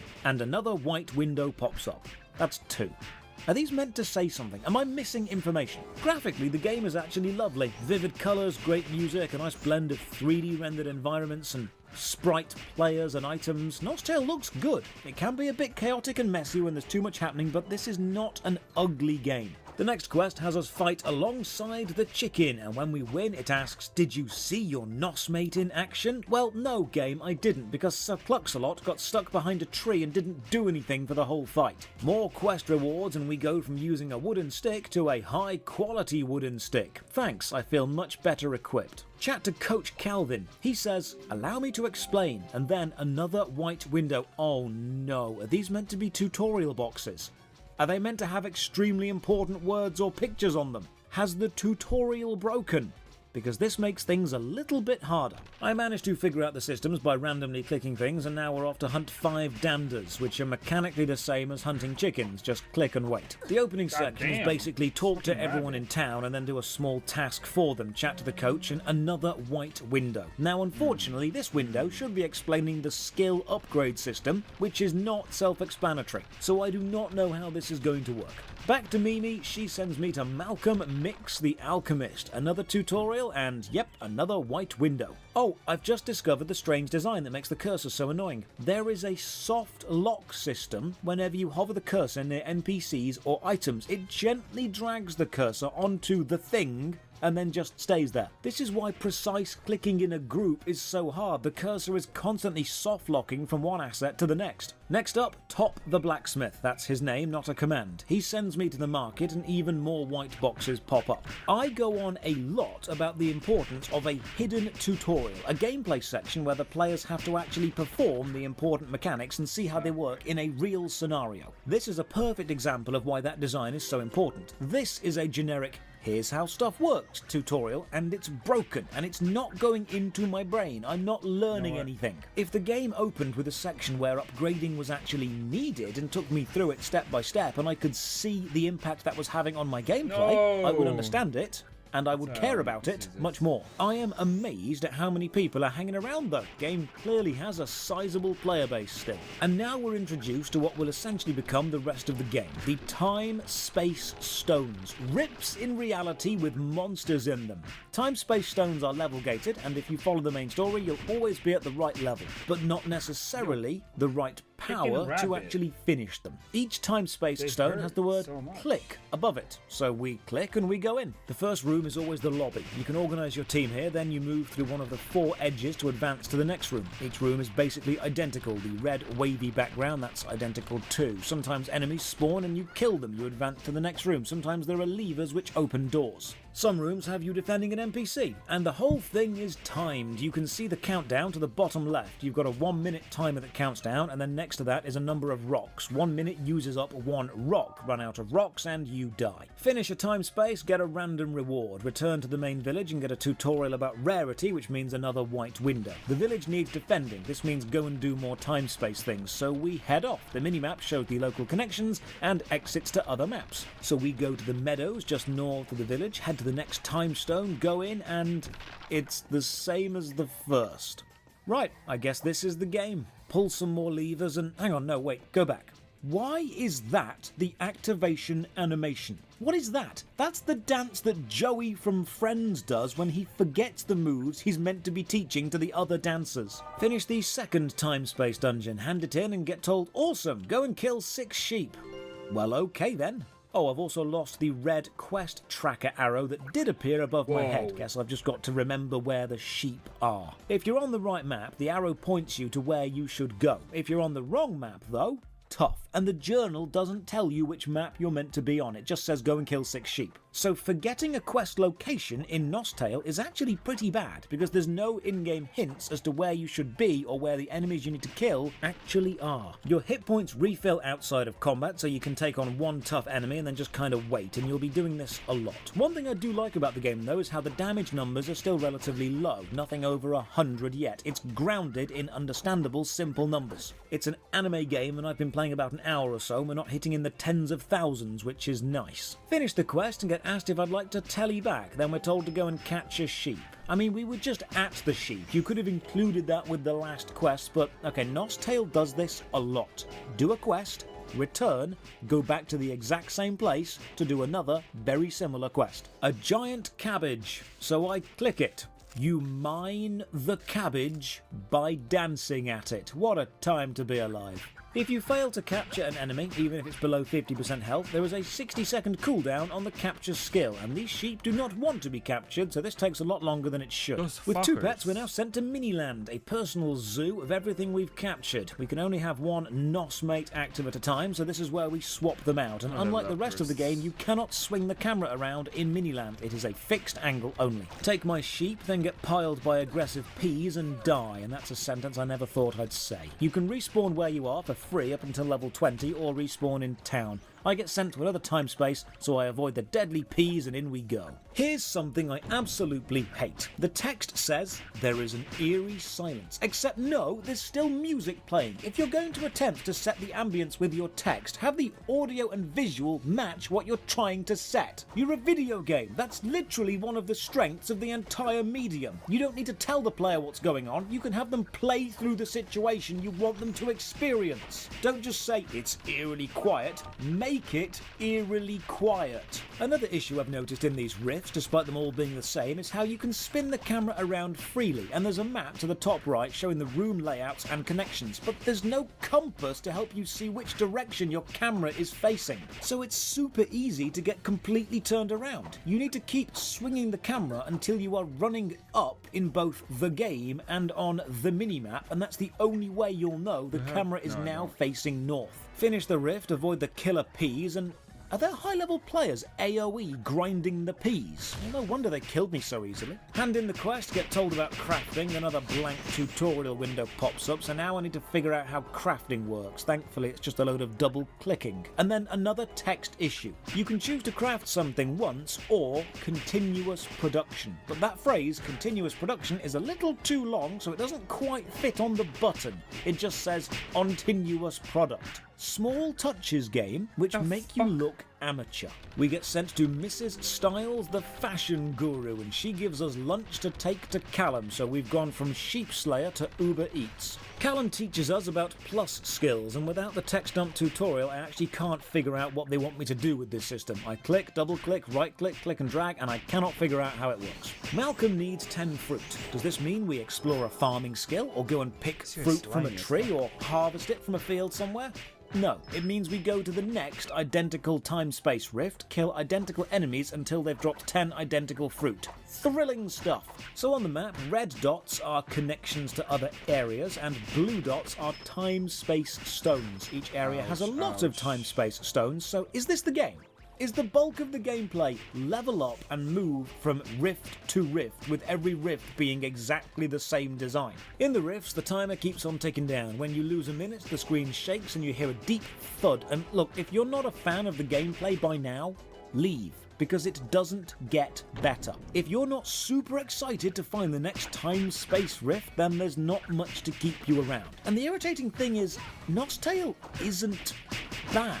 The combat feels fine, if a little bit dull in the early game. The graphics and sound are decent. The writing is acceptable, if repetitive. The mechanics and systems definitely work, even if the tutorial is broken. The idea of instant dungeons is an okay mechanic. The collected mechanics that make up Knot's Tale aren't fundamentally bad. Knot's Tale isn't a bad idea for a game, it's just a bad presentation of those ideas. Level up, learn a new skill which I use and then discover is pointless because no skills are actually any better than the standard auto attack. I get some glasses which I equip, and now we're off to collect 5 beans for Eva. I've gone from rounding up sheep to collecting fruit and then beans. Basically, I am a farmer. So while I'm killing these aggressive bean pods, let's just have a read of some reviews.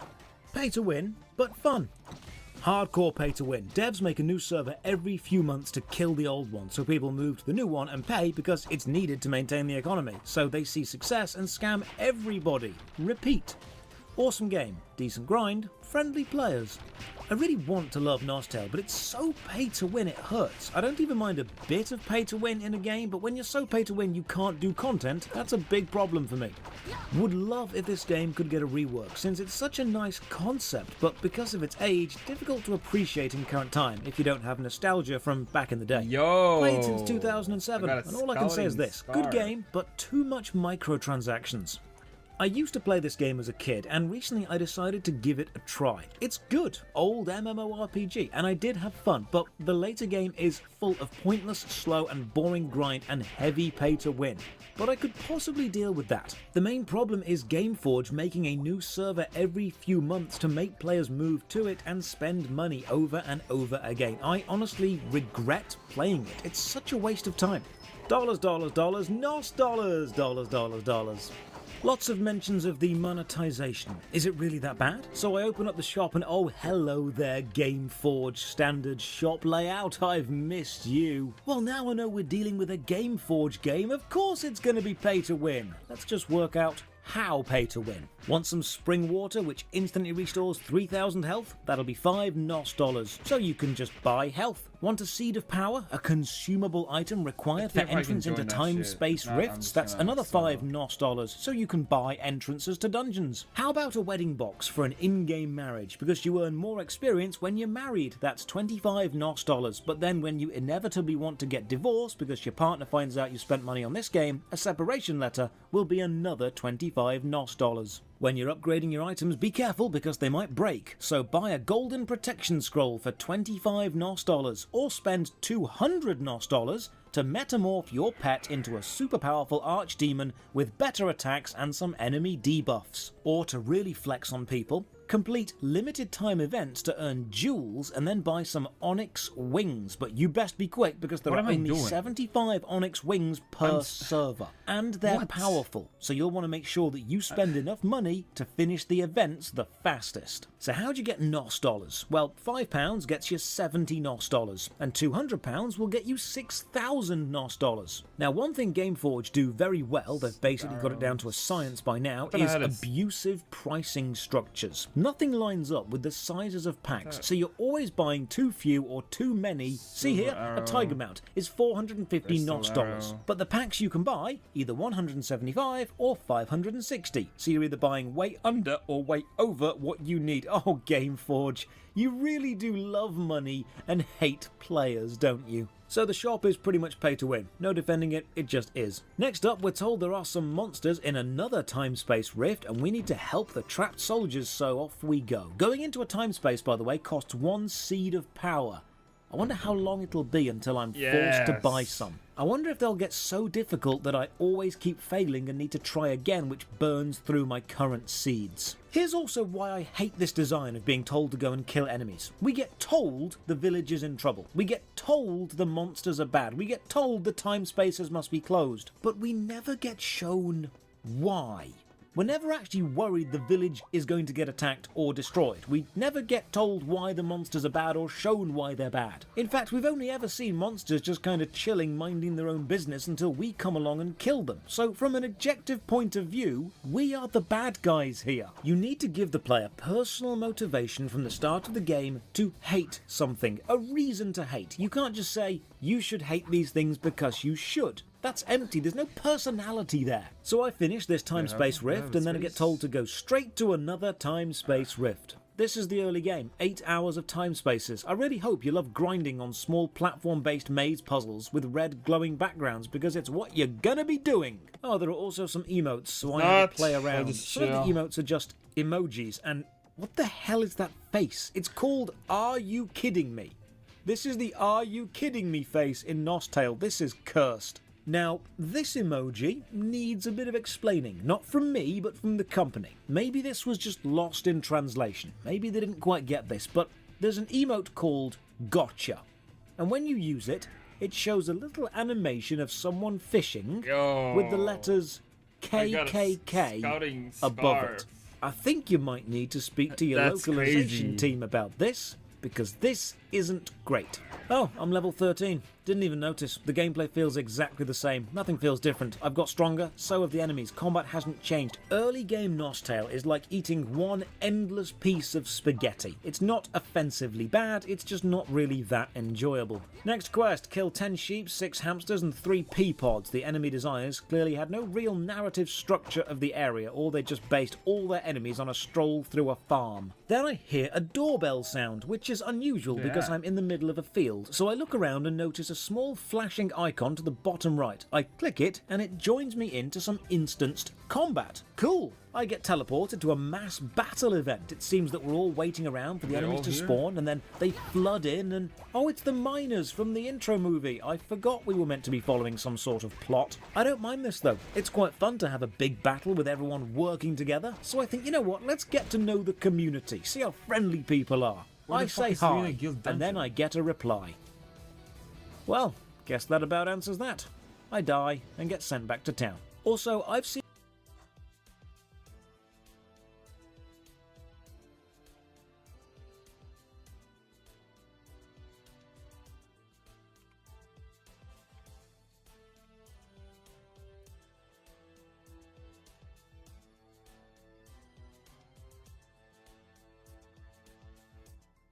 It's in Aldebaran.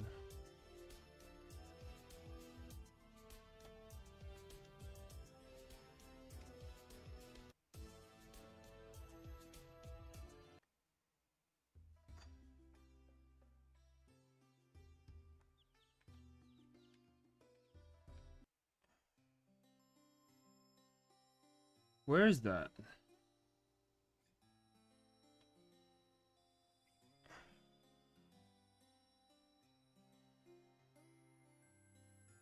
Where the fuck is...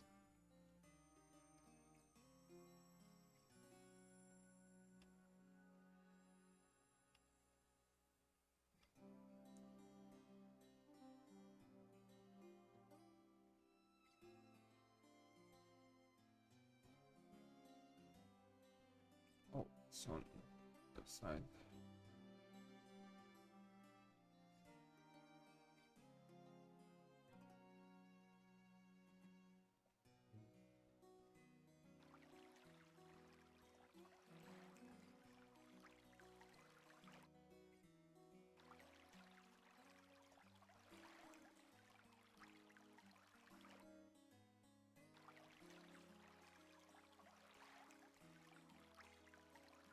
They typing parties.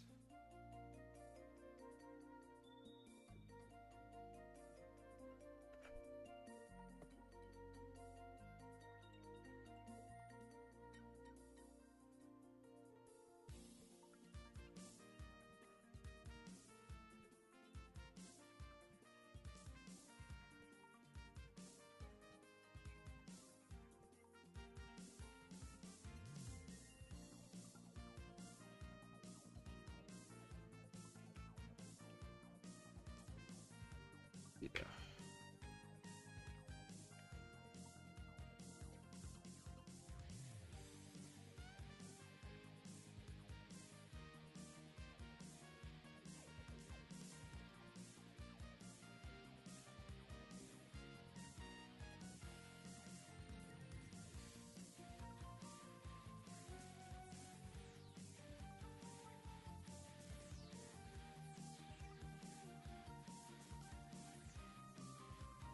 Where the fuck is Luina?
How do you get there?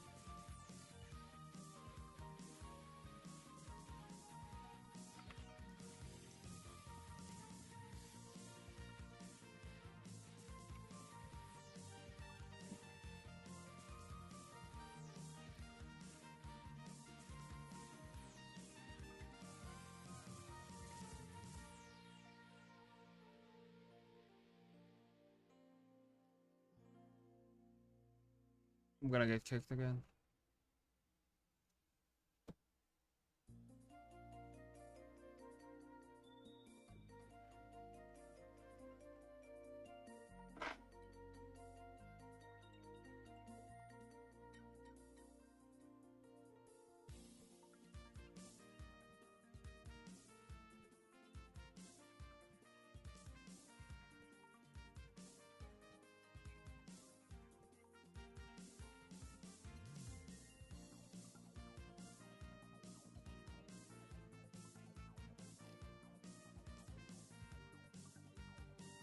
Insect?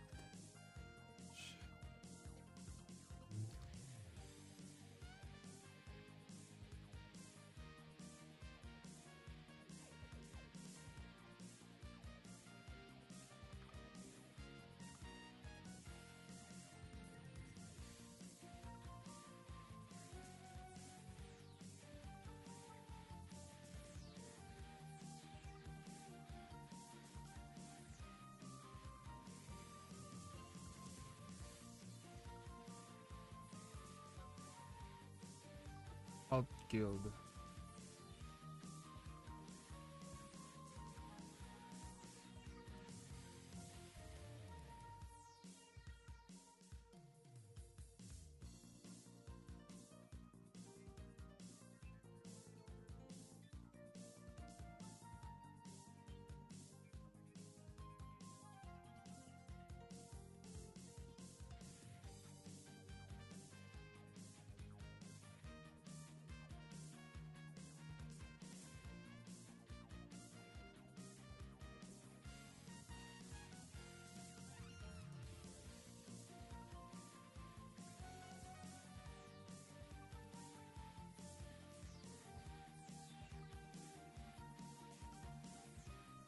You can just come to me by talking to. Oh.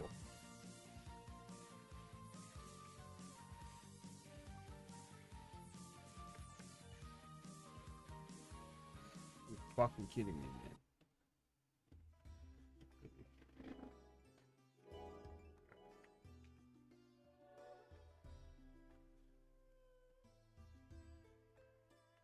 Which NPC?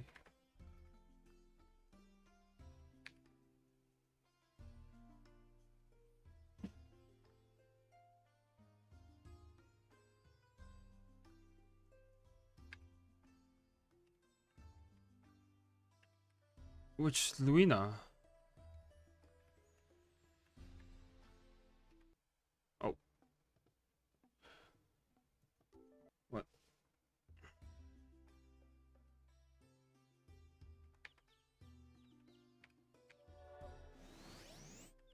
No, I don't see it.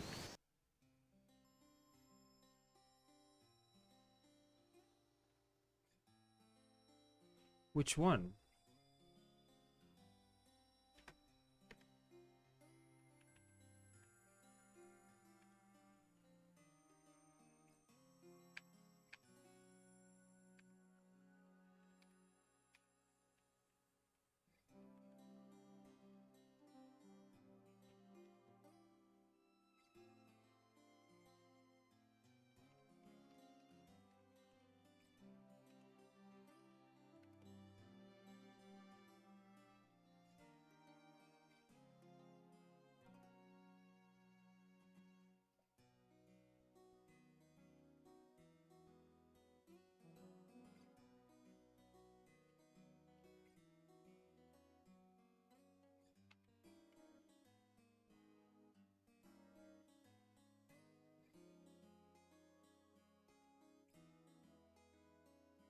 I'm lost.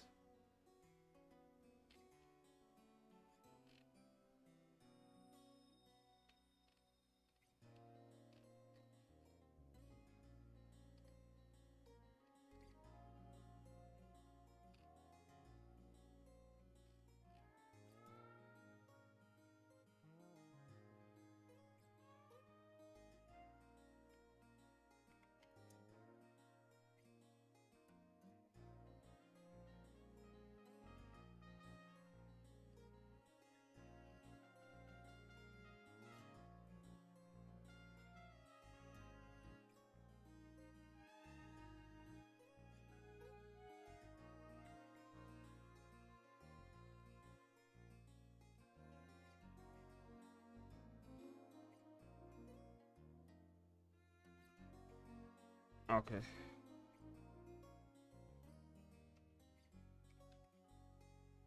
Huh?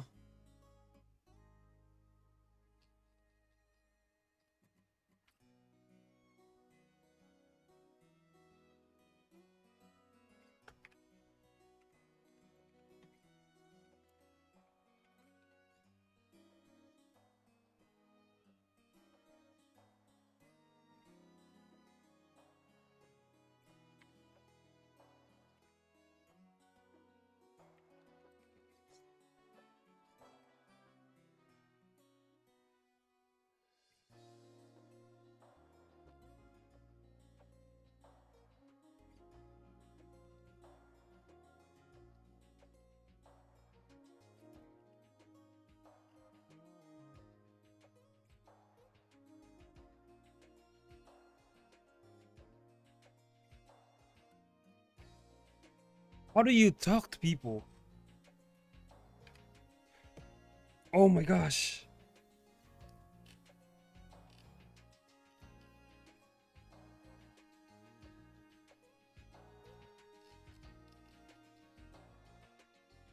How to send message.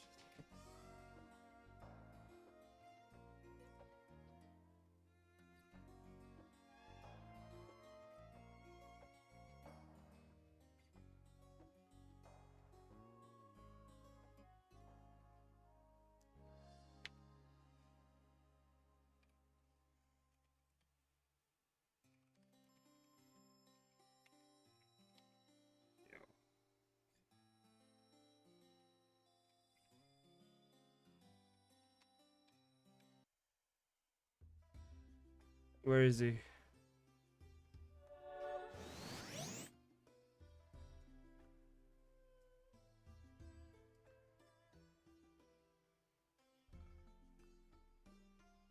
Oh, this guy.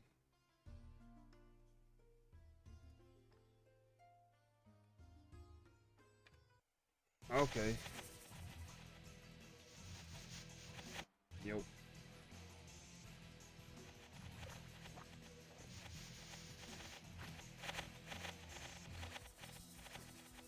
Yikes.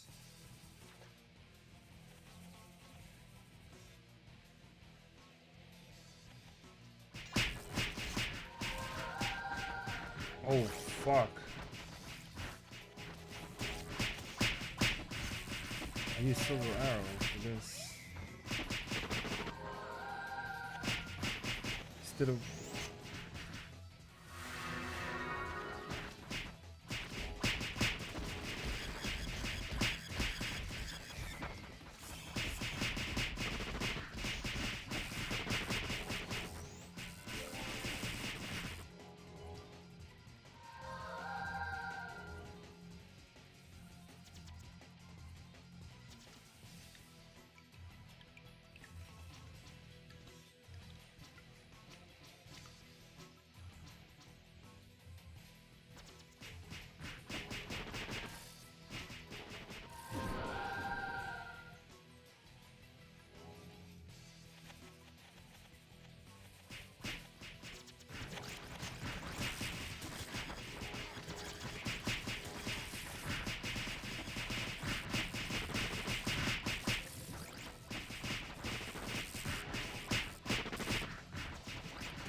How do you...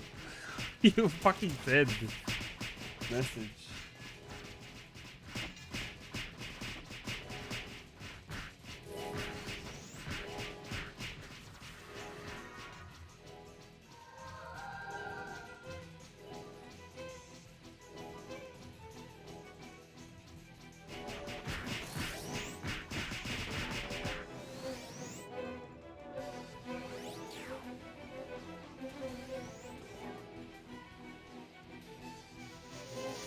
How the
with the rogue?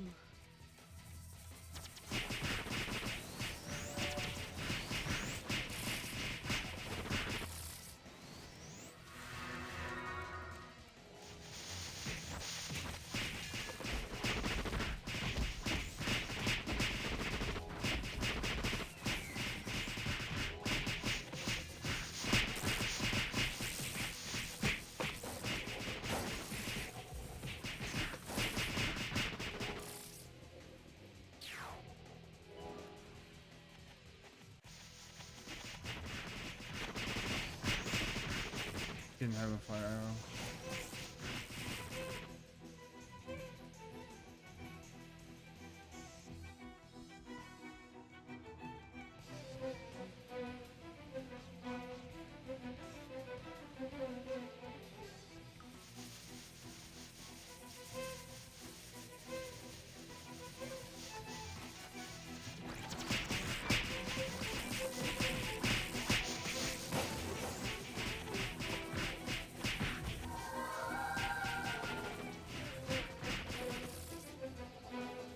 Damn.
You need fire arrows, dude.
I'm just gonna go for silver arrow.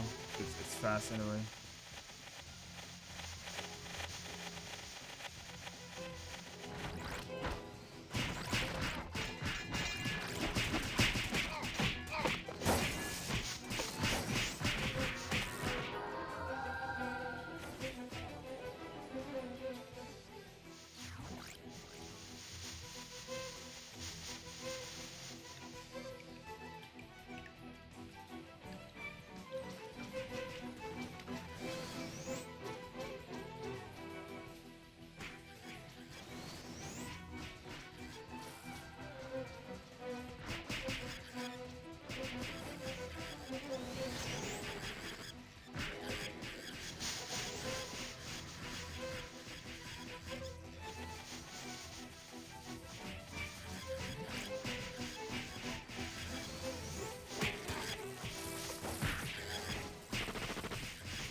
is it throw spam?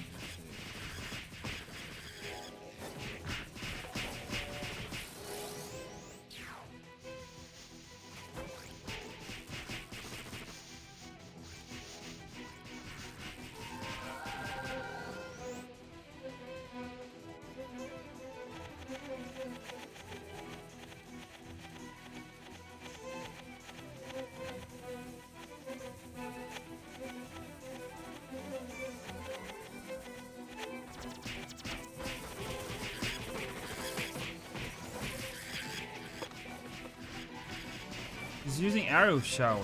He's pushing.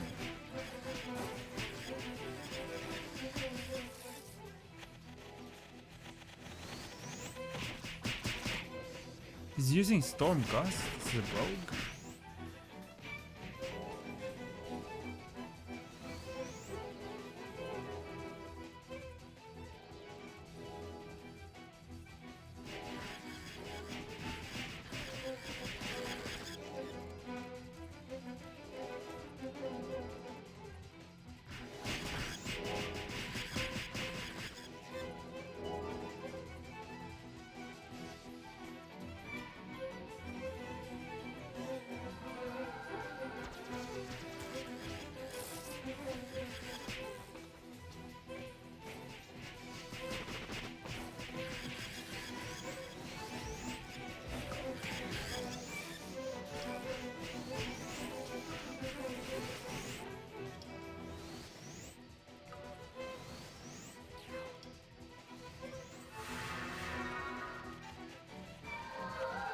I've never done this, so.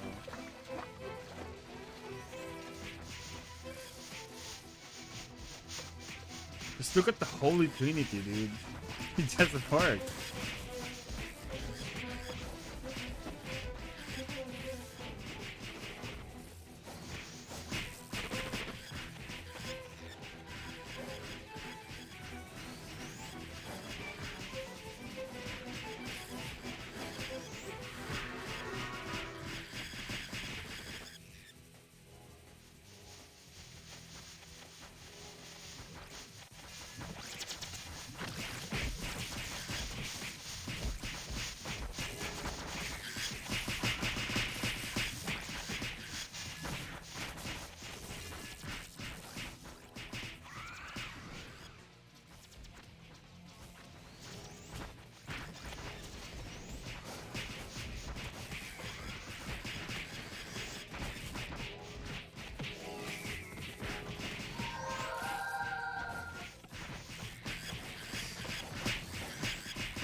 What is this guy level? Is this him? Oh, it's level 98.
sick of this fucking music, man.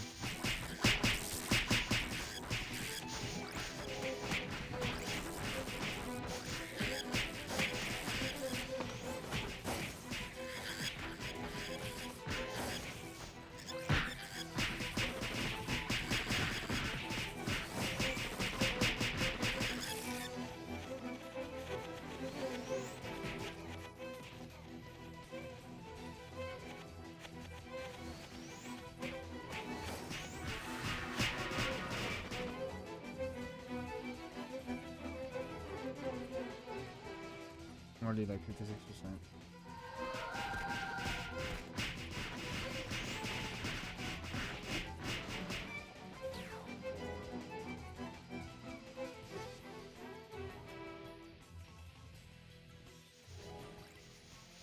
This guy's 98.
While you were simping for Sylvanas, I was studying the blade. While you were messaging Minfilia, I was studying the blade. While you were asking your RuneScape girlfriend, hey, what's the drop rate on your dragon skirt? I was studying the blade.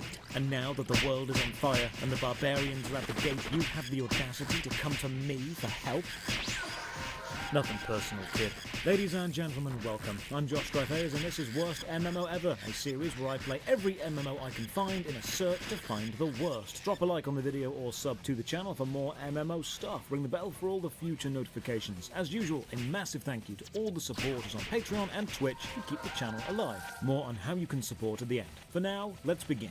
Today we are playing Soul Worker, an action combat instant mission-based anime MMO. It's on Steam and it's free, so let's give it a go. This is probably one of the more active games I've played, seeing a hardcore of around 2,000 players, so it's not dead, it's just not thriving.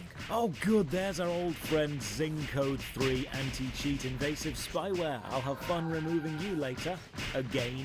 Launching the game has this chibi-style splash window. One thing I did notice about Soul Worker is it's not really sure what its overall tone or style is. It knows it's anime, but it swings from dark and brooding to overly cutesy, then to slice of life, then shonen, then harem. It really is just a mess of anime tropes. It also takes a hell of a long time to load. The intro screen opens and the music plays, flashing neon hearts with upbeat Eastern pop. I suddenly feel I've made a terrible mistake. Character creation. Soul Worker is a class-based game and you've got 9 to choose from. Each character is a different class and each class is either a tank healer or damage dealer. Each class can be seen in their basic class up or desire awakening pose. Because like every anime, every power level must be named and recorded. You can't just be a bit stronger, you must be desire awakening stronger. Each character has their age listed. One of the youngest is 15-year-old Lily Bloomberg. If you look to the top right, you'll see her name is so long it actually gets cut off, and this is the first example of the lack of polish the game comes with. The actual youngest is 14, which will have massive implications when we discover the fashion shop later. The oldest character is 19-year-old Lee Nabby, who, as we can see, has huge caliber guns. She also uses a rifle. Each character has an alias. Each of them sound like they were generated by spinning the big wheel of teenage angsty words. You've got Desiree Desi Raw, Indomitable Bombing Spear, Spirit Arms of Passion, Howling Guitar of Sorrow. They just get worse. I go with Urin Arclight, alias Gun Jazz of Charm. I get to customize him somewhat with new hairstyles and see how different outfits look on him, and I start thinking, oh no, I've made Gun Kirito, haven't I? Intro cutscene. Erwin is an absolute genius and is so smart the world bores him and adores him. So when a massive city-destroying cosmic event called the Vacuum appears, essentially a massive black hole, he walks on down and jumps in just to see what's going on. If you're a teenager, you'd probably think he's the coolest guy ever, being all aloof and laissez-faire. If you're an adult, you'll know he's actually insufferably smug and his whole personality is I'm brilliant and bored. Inside the vacuum, we are isekai'd away to another dimension and told the world is impure and we are the judge, sent to deliver divine retribution and cleanse the lands of everything foul, and only we can save reality, and I'm sure this is going to do wonders for his narcissism. Game starts, WASD movement, space will be jump, but we can't use it yet. First question, why the hell is the camera so jerky? I'm moving the mouse smoothly and it's shifting around at different speeds. Now, if you use the arrow keys to move the camera, it's buttery smooth, but mouse move is awful. What the hell? So I go into the menu to mess with some settings, and no, you cannot access the game's settings menu until you finish the tutorial and reach the first hub town. You cannot change anything about this tutorial. Not the sensitivity, not the graphics, not the sound. Nothing. So I Google it and right, the game comes with camera acceleration for controllers as standard. And this is a setting designed to smooth the camera when you are using an analog stick. Dead Space on PC had this problem as well. When you move the thumbstick on a controller, the camera moves at the same speed and slowly increases. This works for a controller, but acceleration mode when you use a mouse results in the camera moving slowly for the first split second, then speeding up all at once, then just jerking around. And even when we do reach the first town and access the menu, there is actually no way to turn this off. We follow some ghostly blue kid around this destroyed landscape and then get attacked by wolves. Thankfully, our magic powers kick in and we spawn some guns from thin air. To shoot, just hold left click and you'll start a combo. Combat is fun, it's flashy, it's smooth. Unfortunately, it's far too easy to actually be engaging. For my entire 8-hour playthrough, I didn't need to do anything other than hold left click to win. Wolves are dead, we're rescued by a girl on a truck. We drive away and a giant wolf chases us. The magic blue ghost says he is part of our spirit and then dives into the wolf to save us all. We fall unconscious and then we wake up in a hospital. Talk to the girl by pressing F and oh no, our character is insufferable. They actually say, the female figure is a feast I cannot bear to forego. Jesus tap dancing Christ. You are talking like an edgy middle schooler who's just finished watching Inuyasha and thinks acting sophisticated is all about big words and placing women on a pedestal. I feel I should be wearing cargo shorts, a Dragon Ball Z t-shirt stained with Dorito dust, and tipping my fedora while telling you the katana I bought at a car boot sale is actually folded 1,000 times. The girl tells us we're in Steel Graves facility, a base of operations for fighting against the junk souls, the monsters we saw earlier. We need to be tested to ascertain our strength level. So we chat to this soldier and our character says, I'm about as interested in tests as your pitiful neckbeard. Never before have I wanted to reach through the screen and strangle a main character quite so badly. We get told we are super special magic awesome. Not only did we fall through the vacuum of time and space, we have enough inner energy to manifest a weapon which has never been seen before. Great, so not only is the main character a complete prick, they are incredibly better than everyone else. We go into a virtual reality training simulator and our minimap is replaced with a little video feed of some anime girl gushing over how absolutely unspeakably awesome we are. Seriously, we shoot some boxes and she says our power rating is off the charts. Shift is dodge, which will matter later, and now we use some skills to break some barriers, but here's an issue. The game is action camera. Pressing Alt unlocks the cursor and lets us explore the menus and move skills onto the hotbar, but when we press Alt again to lock the cursor and return to action camera mode, the view very quickly switches and I was wondering why. So I did some tests and I realised this. While your cursor is unlocked, the game still actually tracks where your action camera would go if the cursor wasn't free and you were still looking around. And when you lock the cursor again, it automatically applies all of the tracked movement instantly. What an awful design choice. And now a pretty good choice. Skills have chains, so using one skill will instantly queue up the next on the same key. So pressing 1 repeatedly performs a powerful triple attack of 3 skills. The only problem with this is holding left click to do your basic attack is just as effective as all the skills. The boss appears, we hold left click and win. Then we get another arrogant as hell line and I'm tempted to die just to humble the character a little bit. Back in the facility and oh my god, I actually can't deal with this plot. We are told we did so incredibly amazingly well in the virtual simulation, we actually overloaded the VR circuits with our awesome power and have destroyed the facility. I'm not joking, that's actually the plot. They need to rebuild the entire VR training course because we were just too amazing. I'm going to talk about power levels and effort reward later, but for now, just trust me when I say this is a bad plot. With the facility broken, we're sent to the main hub city of Rocco to help the locals with problems. We are greeted with a full window with all the controls, then a daily login bonus, then a new player bonus, and now we can finally access the setting menus, and there's not much I can do to fix the camera acceleration, but I've done what I can. It is the 27th of January. Why is there a Christmas tree still up? So the hub area, minimap's nice, it's small enough to navigate quite quickly. Nothing inherently bad about this. When you cursor over the icons on the map, there's a tooltip saying what it is, and you've got a vision cone on the map showing what you're looking at. There is nothing wrong with the design of this area. Chat to the locals, we're told to talk to the doctor for a checkup, and our character is actually impressed that a woman with a tiny woman brain was able to hold all the information needed to become a doctor. I'm sure once he's got over his shock, he'll post about this later on the Red Pill subreddit. So the plot is, 15 years ago, a vacuum swallowed the city, we jumped in, then monsters started pouring out of it, then humans manifested magical powers to help fight back, and then we fell back out, and we are the strongest, most magical human they've ever seen. Next up is the traditional talk to everyone in town quest, as they all stand around and tell us what service they provide. In one conversation, our character even says, quite literally, "The world revolves around me." You know, I'd think this writing was satire, but satire has to go to unrealistic extremes and then make an actual point about what it's satirizing. And the point usually is the opposite of the overt statements that it uses, but this isn't extreme. There are people who act exactly like this, and it's not making a point, because it's actually correct in the game. You literally are the strongest and most amazing people, and the other people do need you to be here. This isn't parody, this is power fantasy. This city is the hub zone. You'll accept quests from here, then travel to the instant mission zones by just running into these big glowing gates. The missions are all short, linear levels, broken into smaller maps, leading to a boss, and each level takes about 2 to 3 minutes to complete. And when you do kill a boss, the game goes into cinematic slow-mo mode. This is just anime Vindictus, isn't it? Open the inventory, layout is fine, however equipping any item doesn't cause visual changes. Your stat-based equipment is just for the numbers. Your visuals are entirely cosmetic costumes. If you want to change your look,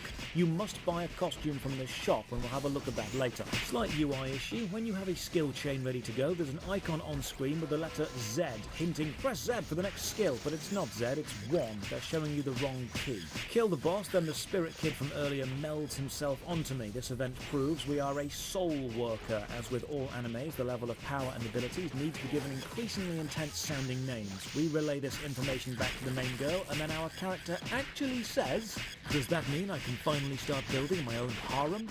I get a feeling this game's writer probably owns a lot of graphic novel games on Steam. When you have a quest, you walk into the correct exit barrier and you're shown 4 possible mission areas. Some quests take you back to old areas, and you can take them on solo or with a team, so I try the auto team feature and it doesn't find anyone else to pair me with. Probably for the best. I wouldn't want to team up with this guy either. Killing enemies sometimes rewards ether and upgrade material. In 8 hours of play, I never found out what it actually does. Grind my way through, finish the mission, accept more, go and kill more, repeat. This is the game, welcome to Soul Worker. I've got a level 5 gift box in my inventory. Oh, this is one of those systems where instead of trusting the player to level up slowly and equip better items, leading to small but important increases in power as they find them, you're given overpowered items every 5 levels or so you never feel weak, at the expense of never feeling like any of your own work is actually relevant to increasing you. It's MMO helicopter parenting. Never let the player feel weak. We rescue some people and get told to watch out for the big wolf boss. We are told he is an advanced soul junk. I'm hoping this means mechanically different, but no. Every single boss is simply bigger version of regular enemy with a few AoE attacks and sometimes minions. You win by holding left click. Even if you're not a tank, you can tank all of the damage easy. I'm only dodging to give myself something to do. Every single level is the same and every single boss is boring. Back in town, accept a load of quests. There is way too much talking for what always boils down to go and shoot more things. Don't try and make me think you have a plot, Soul Worker. All the plot you have was stuck on the rifle girl at the start. There's a load of flashing icons on the screen, so I click them all. There's a new player event, so I get stuff just for being here. Then there's the full instruction help list, which is somewhat useful. However, the images they've used as examples are from the Japanese version of the game, so every skill or item name in the images is Japanese. Another small but clearly overlooked and forgotten design choice. Now this Soul Worker Shulker Plus, an optional subscription service which gives you daily, weekly, or Freaking monthly arrow rewards such as more experience, boosters to everything, health kits, keys to enter harder dungeons. Everything you need to be powerful is here. The 30, 60, or 90 day subs must be brought with Soul Cash and will cost you 1,150, 1,850, or 2,360 respectively. So how do you get Soul Cash?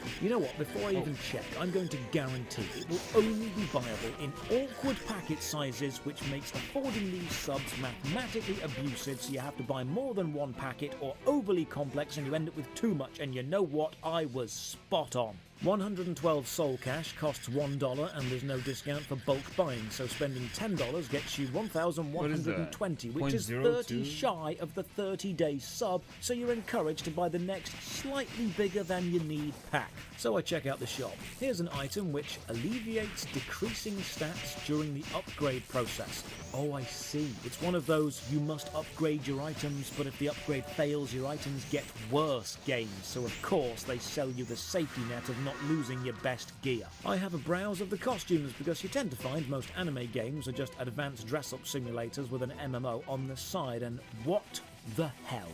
I mean, hey, maybe arrogant cocky dude really loves him some badminton, or loves big baggy pajamas for sleepovers. One of the nicer touches with the shop is you can browse the costume choice for every character on any character, so you can see what everyone looks like. Of course, you'll find out they've put far more effort into the girls' costumes, but hang on. I think I might need to remind people, this character is 15 years old. It said so at the start. Having her in a bunny costume with fishnet tights maybe isn't the most appropriate thing in the world. Maybe not the target demographic you really want to be going for. But okay, there's probably people in the comments or people watching this thinking, when I was 15 I went to a party dressed far worse than that. And okay, well remember that 14-year-old? You can customize her underwear. Yes, officer, this game right here. Every character has the same selection of costumes, by the way. Everyone has the bunny costume, everyone has the pajama costume, everyone has the incredibly skimpy beach costume, because designing costumes based on a character's individual personality takes effort and time. Giving them all the same stuff with minor design changes is a lot faster. And then there's also the Soul Pass system, which is not the Soul Plus system. This is different. Soul Plus is monthly bonuses, whereas Soul Pass is different monthly bonuses. Check my in-game mail. I have been showered with free items on the virtue of simply being me, and this means my inventory fills up pretty quickly, which I think was the goal, because then you need to buy more inventory slots and you do not start with anywhere near enough for the amount of stuff you get given. More quests back into the mission zones. The levels are all the same. Graphically they've got different set dressing, but if you were to break this down to its wireframe mechanical framework, they are exactly the same thing. Run into the room, kill the mob, leave the room, repeat. Each boss is the same experience. Once you've played Soul Worker for a few hours, you're pretty much done. Rescue this dude, and our character says, "You must tell me who you are, and I cannot remember your face, because," and I quote, "I have a disability which makes it impossible to remember the faces of men." Wow, you really are a bundle of the worst sociopathic traits, aren't you? Somewhere out there's a lone wolf kid who thinks you are the epitome of cool. I kill the wolf boss in about 10 seconds, and then our character actually says, "I has done animal cruelty. I is sorry."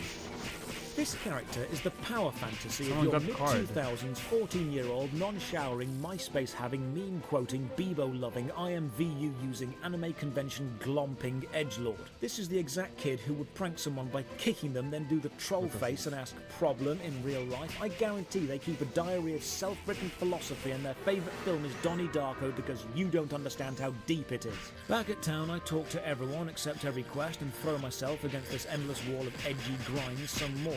Finally, some new enemies. Does that mean a new mechanic? A new skill? Does that mean combat is going to be different in any way at all? No. No, it doesn't. It's exactly the same. Carnival balloons and evil clowns, though. I must admit, I do have a soft spot for the evil circus aesthetic. Fighting killer dolls and jack-in-the-boxes is fun because I like the juxtaposition of childish and fun carnivals full of evil and murderous rage. I feel it's an underutilized aesthetic in MMOs. I liked it in Terror as well. So while I'm taking on some evil jugglers, let's have a read of some reviews. Boobs. Game is meh. Look at this instead. The RNG has RNGs in it. Not bad if you want to spend an hour or two, but too repetitive. It's alright, just play the game casually, forget the cash shop exists, and it's a solid game, something you can keep coming back to if you are bored. This installs malware without asking for permission, Zing Code 3. This is to Vindictus what God Eater is to Monster Hunter, if you catch my drift. And this isn't a review, but it did make me laugh. The game Soul Reborn has been illegally minting NFTs of the Soul Worker artwork and selling them, and because of how the blockchain and NFTs work, it's unlikely they're ever going to be able to get them removed, so they've posted a notice asking players to really please don't buy them. Another reason NFTs suck. Now, a side quest needs us to defeat the Cane Wolf, a boss we've already killed, but this time we need to do it on hard mode. So each area gate leads to 4 possible level locations, and you can switch between all of those locations being normal, hard, or manic difficulty. You want to know how hard mode changes the level? It doesn't. It's exactly the same, but enemies have slightly more health. I discover I have some skill points, so I upgrade some of my stuff, but the level 5 gift box was so overpowered I can't even notice what I've upgraded. When you kill a boss, sometimes it asks, would you like to restart, which will matter later because repeating levels is more important than actually making progress. Hand in a load of quests and our inventory is full. You also can't hand in quests until you've got space, so you're forced to bank stuff or sell it to a shop or throw it away, and when you discard items you're asked, are you sure, every single time. When you're talking to an NPC, you'll sometimes see the option start in the bottom left of their chat box. I assume this means start the quest that they're on about, but actually it means go back to the start of the conversation. To start a quest, you need to get all the way through the conversation and then click accept, which can take a while, so I start using the skip feature. By now, I've got multiple NPC plot lines all overlapping, but all of them are variations of go and kill X things and then tell me when you've killed X things, and sometimes those things don't appear very often in a level, so you need to repeat a level 4 or 5 times. That's why it asks, do you want to restart? It knows you're going to need to.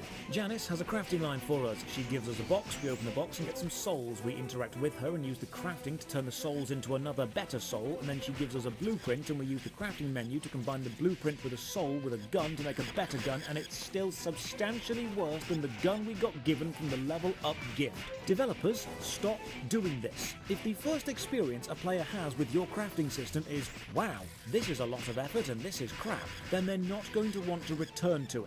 If you have a crafting system, it needs to actually reward something decent. If you have a player craft a load of items and then not use those items, you don't have a crafting system. You have a repetitive chore list with no payoff. A player's first experience of a crafting system should make them feel more powerful so they feel self-sufficient, and will encourage them to craft more so they are happy whenever they find crafting materials, not simply thinking, oh good, my inventory's filling with stuff I don't want to use. Quests are divided into sub-quest and main quest, and when you go to a mission zone, you can see it says sub or main on the level select, so I just power through them all. Some level zones have multiple sub-quests in them at the same time. As I mentioned earlier, one run-through isn't enough, so I grind. At least the loading screens have some nice artwork. A hidden quest, dodge 5 times. Okay, not dodge in combat or dodge an attack, just press dodge 5 times. My god, what quest design. The costume override being permanent is quite disappointing. I like seeing each individual bit of my armor change as I gather more. Your weapon changes, but your costume takes full priority of everything equipped. Even if you remove the costume and run around in your underwear, you still don't see your equipped items as a visual override. Oh, there's a title system too, and the titles have passive buffs, because of course there is. And now an interesting conversation. One of the NPCs asks your character a question. Well, they ask if they can ask a question, and your character replies with, of course, ask me anything, m'lady. They actually did it. The absolute madmen actually had your character say m'lady. The question is quite simply, what was the world like 15 years ago? And you reply, shit, man. Full of idiots chasing money. Which is bloody rich, coming from a heavily monetized anime MMO. You don't get to spout sanctimonious, self-righteous vitriol denouncing profit-seeking while hypocritically doing the exact same thing. By now I've realised the enemy design is just visual, it's not mechanical, doesn't matter what things look like, they all play out exactly the same. Oh, as for health, I've got 64 med kits bound to the Q key. I didn't buy any, you just slowly get given them. I had 65, but I wanted to use one to see what they do. They instantly restore your health. I cannot die.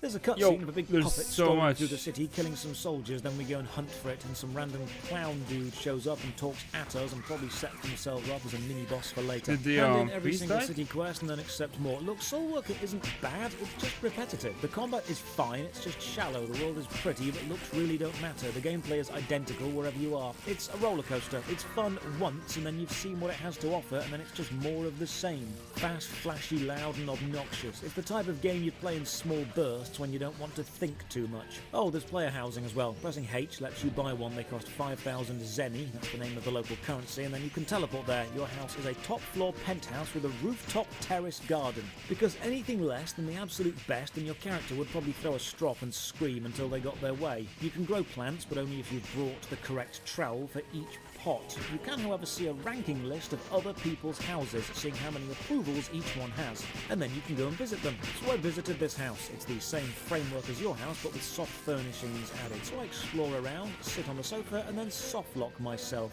When you get off the sofa, it puts you behind the sofa, but they've positioned it so close to a bookcase and wall, I can't leave, and you can't jump. And sitting back on the sofa, and then getting up again, just traps you here. Oh, now I know the writer has been reading too many risque graphic novels. Help me, stepsister. I'm stuck behind the sofa. Thankfully, there's a big leave button. Leaving puts me back into a different instance of the main hub, US East 1, and now there are actually players. Quite a few, actually. So, Soulworker is an anime dress-up game with a home furnishing minigame and a combat system attached, all under the guise of an MMO. Soulworker is to MMOs what Gibeah is to anime. I just go and do a load more missions. I mentioned at the start I discussed the plot structure and player power levels. If a player has no challenge to overcome, there is no sense of progression, no moment of victory. Soulworker was so afraid of the player feeling weak and leaving in the early minutes, they gave every player overpowered weapons up to level 65, which ironically means the entire game up to level 65 feels empty and pointless. I am not responsible for my victory if it's been handed to me on a silver platter. You need to let players start weak, have them struggle, maybe even fail, and then let them overcome the struggle and the failure to feel pride. The environments are decent and the combat is solid with nice flashy visuals and satisfying hit sounds, but it is incredibly repetitive. And when we finally track down the big puppet boss, I'm excited for a challenging showdown. This has been built up as a difficult thing, but just watch this. I'll play you the entire boss fight so you know I'm not making this up.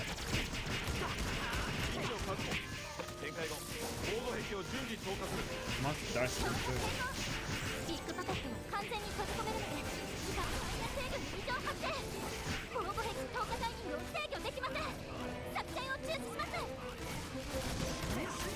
ふざけるな我々がいくらつぎ込んだと思ってる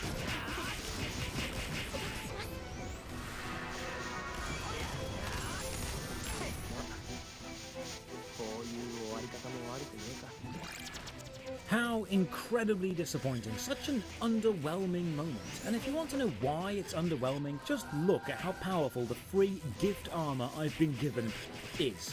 Look at how much more damage the guns I've been given do compared to the guns the bosses have dropped. Once upon a time, this game probably had a decent difficulty curve based on actually getting items and weapons from the bosses as you advance, but now, just giving the player everything? This power creep is a complete joke. Also, I've just noticed I've not needed to jump to do anything for 8 hours. Why have jumping in your game? Why have jumping in your tutorial if you're not going to use the mechanic within the game?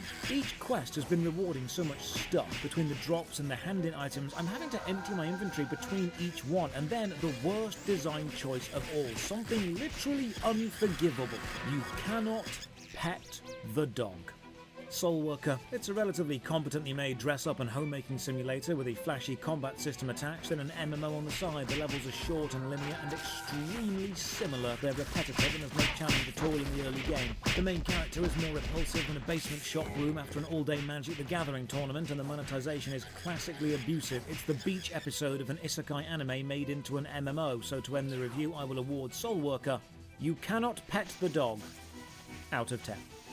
Cheers for watching. Another massive thank you to all the supporters on Patreon and Twitch who keep the channel alive. You can support from only £1 a month. Check the video description for links to the Patreon, Twitch, Twitter, Discord, and the second channel Josh Drive Plays, where I review classic video games voted on by you. And as always, have a great day.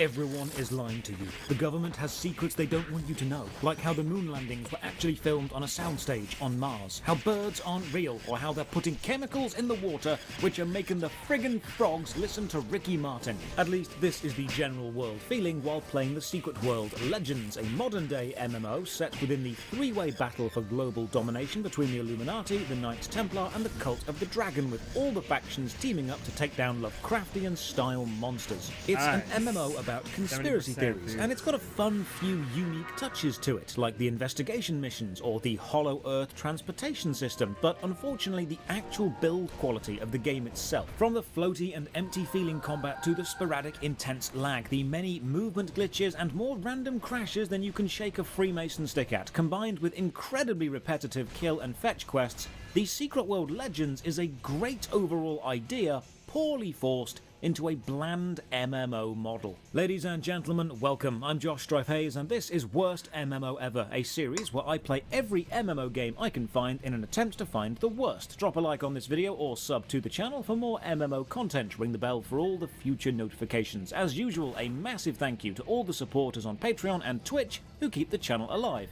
More on how you can support at the end. For now, let's begin. Secret World Legends is on Steam, it's free, so let's give it a go. First off, this isn't The Secret World from years ago. You see, The Secret World was a dark, modern-day Lovecraftian-inspired, conspiracy-focused MMO. It had a monthly sub and a cash shop. But when it didn't do as well as they expected, How do you type in?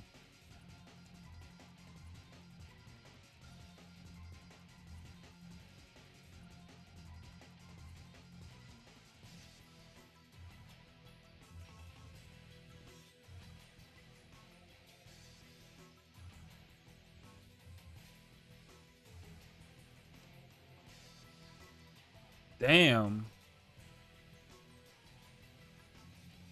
Where'd you get that?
Get a 0.1.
Storm Gust.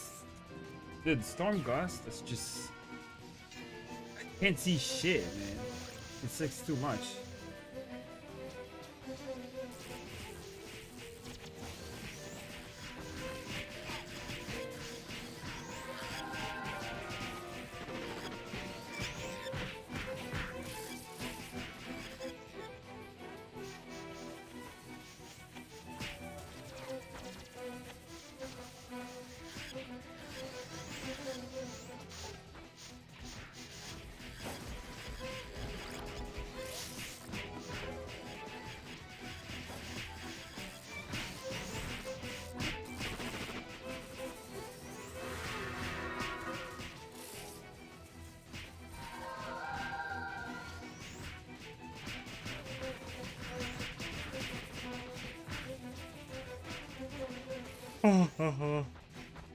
Ashes could have been better, I think.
so tired of this fucking music. They rebranded, revamped the combat system, changed the progression system, and made it free to play with optional monthly sub focused on solo play with the occasional team bit. This relaunch changed the name to Secret World Legends. And because the changes were so substantial, both these versions exist on different servers and your characters don't transfer over, so everyone had to start new when Legends happened. While the original Secret World servers are still online, there's nowhere to actually easily download the game. They've basically let that version die. Now, Secret World Legends actively avoids describing itself as an MMO, instead calling itself a story-driven, shared world action RPG, and I don't mind this description, because that's what Guild Wars 1 is, and I love Guild Wars 1, so if they're playing to the strengths of the genre, such as build variety, story quest, and less grinding, I'll be happy. The main campaign is entirely possible to complete solo, but you can team up and take other players with you into instanced areas, so when you get to dungeons, you'll need a team. First off, the actual client is quite high quality. Little graphical flourishes here and there, sound effects when you move around, animated menus. This feels solid. Unfortunately, this is probably the most stable part of the gaming experience. First off, we need to choose a faction. Each has a video intro, and the voice acting in these videos is actually really good. So let's have a watch. It's all about power. Grabbing it, keeping it, using it. Power is our currency. Our DNA. Our god. Blackmail, treason, deceit. These are our stock in trade. We work the magic of the drunken evenings with senators and chiefs of staff. We shake down demons and negotiate with sorcerers. We have stocks in hell and compromising photos of angels. We're the Illuminati, and we're not done. You came to us in search of a purpose. And mark this, there is no purpose greater than ours. So our empire must be incorruptible, must be uncompromising. Our conflict must be a righteous one. Your conviction will be tested, but among us, your faith will be unshaken. Among the Templars. 카오스를 이론적으로 정의해볼까? 그건 1000개의 동전을 공중에 던지는 것과 같다. 드래곤은 누구일까? 우리는 동전의 어느 한쪽 면도 아니다. 그저 운명이 우리를 위해 움직이기를 바랄 뿐이다. 우리는 동전이 아니라 동전을 던지는. You've got the information-obsessed Illuminati, the ancient and religious Templars, and the chaos-loving dragons. I'll go with the Illuminati because as a successful YouTuber, I'm bound by my sacred oath to always support them. Character creation feels very The Sims. I'm already planning how I'm going to remove the ladder from the pool or try and set the baby on fire. Classes, you've got 9 to choose from and all of them fit into the holy trinity of tank, healer or damage dealer. They've also all got a little rating showing how difficult they are to play. Now, tanks in fantasy MMOs are obvious, you're the one with the big shield. But tanks here use shotguns and hammers. Ah yes, the tactical defensive hammer. Game starts and we get an intro movie. We are lying asleep in bed while a clearly magical fly buzzes along and then crawls inside our mouth. The weird light powers begin to manifest and then we become a human light bulb. We wake up in a nightmare and now we're in a graveyard. Movement is standard WASD, space to jump. Mouse wheel does not zoom in or out, doesn't seem to do anything actually. The first thing you'll notice is the lag, and I've got a decent PC and decent internet. The lag is the game's fault, as we'll see later. Press F to interact with the Dream Architect. She tells me to grab the shotgun and finish this zombie off. Now, the zombie is trapped and left click is primary fire, so I'm hoping the shotgun from this range will be a bloody explosion of gore and viscera and ground, but no, it takes multiple shots and feels really light. We get to shooting some more zombies and oh no, combat is bad. I'm shooting a shotgun. Nothing is being knocked back. There's no impact sound. There's no animation or reaction for how powerful the shot or the impact is. It feels light. It feels gentle. There's no reaction to the shot. If I had to design how it would feel to fire a party popper at a sumo wrestler, this is exactly what I would want. Thankfully, the shotgun itself does have a really interesting reload mechanic, although it does border on slightly too complex at the start. You have 6 shells. Firing uses a shell. When you run out, all of your skills get replaced with shell icons. Using that skill means the next 6 shells you load in will now be that type of shell. And you've got flaming for damage over time, armor piercing, healing, or higher damage. But then you've also got shotgun energy, which is a separate thing, and if you fire too much, you need to take a break for a few seconds because your shooting finger is getting tired. Being told you've not got enough shotgun energy in the middle of a fight feels odd when you can still see you've got shells in the gun, but they are 2 separate systems. When you run out of shells, pressing Q will automatically load in the same type of shells you were just using. Now this isn't a terrible idea. It's a shame that the only way to change currently equipped shells is to exhaust all the shells in the weapon, and you can only do that while in combat because shooting outside of combat doesn't actually use up a shell.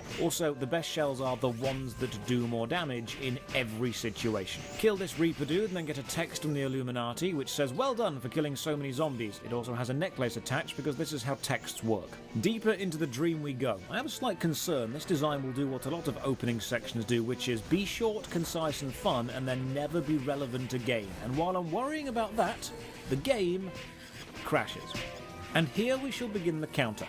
Secret World Legends is so badly optimized it's like they don't want you to play the game, and we'll see how bad this gets later. In the tunnels we get a torch. While holding a torch we can't do combat. This is the only time in my 8-hour playthrough I ever had to use a torch. There's a tile puzzle on the floor, and pictures of a tile on the walls, so I walk on that tile and yeah, I'm safe. So let's talk about puzzles. The original The Secret World made a big song and dance of its puzzles. They were complex and cryptic and sometimes required real-world knowledge to solve, which is why there's a web browser in the game itself to Google for answers. We'll look at the issues with this later. The problem is puzzles are usually fun when they need to be solved, and with every MMO being data mined the moment it releases, the novelty of puzzles lasts until the wiki is made. For you to enjoy this system, you need to have the mental strength to not just Google the answers, which is difficult in an MMO as opposed to a single-player game because everyone else is Googling the answers and advancing and you're being left behind. This is the exact issue I discussed in my Have Guides Ruined MMO Games video, link in the description. Solve the puzzle and the game crashes again. That's 2. Next puzzle is 3 icons above a door and 6 buttons. Press the buttons in the correct order, open the door. And now the avoid traps bit. This tunnel is full of mines, and then full of lasers, and then we need to turn off the electric current to this water. And now a very nice touch. I lost This 1%. section teaches us That to avoid hurts. enemies' line of sight. And to kill this hulking beast, we have to turn the electricity for this water back on, which is a mirror of what we did in the previous room. That's quite smart design. Then we check the enemy corpse and see the serial number 3691, and this is the exact number you need to open the door to outside, which is really clever if you don't think about it too much, because if you do, it makes no sense. We arrive in the city streets. The 3 main factions are arguing over something, probably who dresses up the coolest, and then a massive 20-story tall tentacled creature bursts out from underground and we run into attack. What an awesome set piece. I really hope this battle goes on and has phases and has changes, and we can see the creature getting weaker, and maybe the environment gets involved, and oh no, it's a planned loss. So the awesome thing stops, the screen fades to black, we come back to our apartment, and then some random dude bursts in. He says we are Super Special Magic Awesome and we should join his Super Special Magic Awesome Club. He hands us a business card and walks off, so we go and hunt down the Super Special Magic Awesome Club. Now in fantasy games, the villagers probably don't pay too much attention to the people walking around with swords, but in a modern game it does feel a bit weird. You can just blast your confetti gun between these 2 chatting NPCs and they don't really seem to mind. The actual city itself is lovely. The proportions are spot on. The distance and the sight lines to the bridge are great. The road markings look accurate, the signs are all there. They have nailed the modern city look. This is an enjoyable place to walk around. Unfortunately, as we'll see for the rest of the game, the environments remain great, they're just held back by the gameplay. We head inside this laundromat and meet our conspiracy contact, an amalgamation of every conspiracy stereotype all rolled into one. Let's just enjoy his rantings. No. Too much visibility on the street. They're listening. They're always listening. That's why I keep the dryers running 24/7. They bug my phones, read my mail. They have this place on CCTV. The Illuminati. I know you know. And they know I know. You know? They've been conditioning us in every kind of media for years, okay? Example? Pac-Man. That's how they see you. Just a little head. Just a mind share. and you run through the mazes they built, sucking down their pills. He tells us he's being spied on by tiny, hidden cameras, and if we follow the cameras, we'll find the Illuminati's hideout. So we do that, and the camera is a massive security camera pointed directly at his desk. We daisy-chain our way through the city, following the direction of the cameras, which leads us into the sewer, and then we follow the graffiti of pointing hands, because if there's one thing secret societies love, it's marking their secret hideouts with very obvious signs. Environmental design and ambience is again great. There is nothing wrong with how the game looks or feels or sounds. It's fun to explore. The problems are in the build stability and the impact of combat. I have a quick play around with the UI, find the in-game web browser. I'll read up on that later. And here's the 12-month sub-bundle, complete with cool suit and legally distinct segue. Interesting, you can't actually buy this yet. You need to complete the opening section before the shop is open to you. I respect that. It's a brave move to force the player to experience your buggy, crash-heavy, surviving on life support game before asking them for money, but I respect that you did it. 30 days of VIP will cost you $9.99. You'll get experience boosts and extra keys for the dungeons and raids, so it's a limited dungeon or raiding system unless you pay for more. Okay, eventually we find the Illuminati headquarters. We run in, get knocked out and dragged off to some crazy doctor and then experimented upon. Again, the writers have tried to cram every conspiracy theory they can into every bit of dialogue. None of them actually matter for the gameplay or the puzzle elements. It's not mechanical, it's just referential. It's an endless march of, hey, have you heard about, and then just the Wikipedia list of conspiracies. The scientist tells us we are super special magic awesome, and he's going to unlock our powers by putting us into a dream state. A sort of, as the game actually describes it, role-play game. So we wake up in the body of some lady trapped in the Tokyo subway. It's a meeting of the important Illuminati and Templar people, and whoever made the design decision to put white text with no edging directly on the top UI layer with no block color behind it so it blends into the game environment needs to take a serious look at their graphic design decisions. This is awful to try and read. We're told how to buy abilities and taken step by step through that process mobile game style. We're now told that rage builds when we attack or are attacked, and we can now swing the hammer with more power. So we fight our way through the subway with an AI team, and the hammer feels even less impactful than the shotgun. Combat is also extremely inconsistent. You can fire the shotgun whenever you want, but your range is limited and your spread hitbox doesn't seem to match up to the spread graphic. But you can only swing your melee weapon when you're close enough to an enemy and locked on.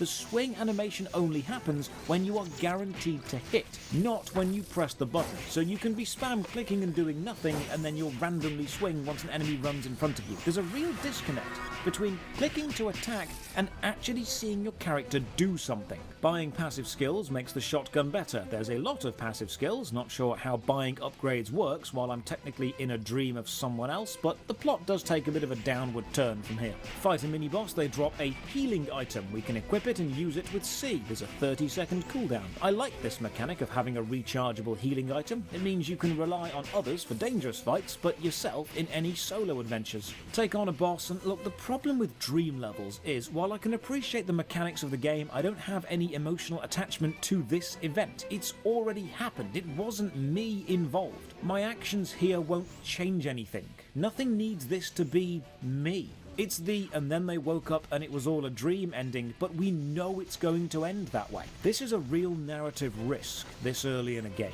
You're taking the character a player hasn't had time to connect with and placing them into another character the player is also not connected with. It's two steps of dissonance. You're making the player experience an event they don't have context for through the eyes of a character they have not related to. We kill the boss and then we're in space, because why not? And then the game crashes. That's weird. And now we're shown how to sprint. Activating anything from picking up a torch to talking to an NPC to turning on sprint mode has a timer, a little blue bar to the bottom left. Pressing X turns on sprint, but you need to wait for it to activate. While sprinting, you move very, very slightly faster. Why do you need a charge up time to sprint? Just start sprinting. I think this highlights one of my main issues with Secret World Legends. There's delays on everything. You attack a little bit after you click. You dodge a split second after you press dodge. You need to charge up your your sprint and wait for it to start sprinting. Your reload shows up on the UI before it's actually usable. When you load into a new area, your mouse and keyboard don't respond for a few seconds while the area prepares. There are so many small moments of delayed input recognition. They all add up and they make the game as a whole feel that it's lagging behind you as a player.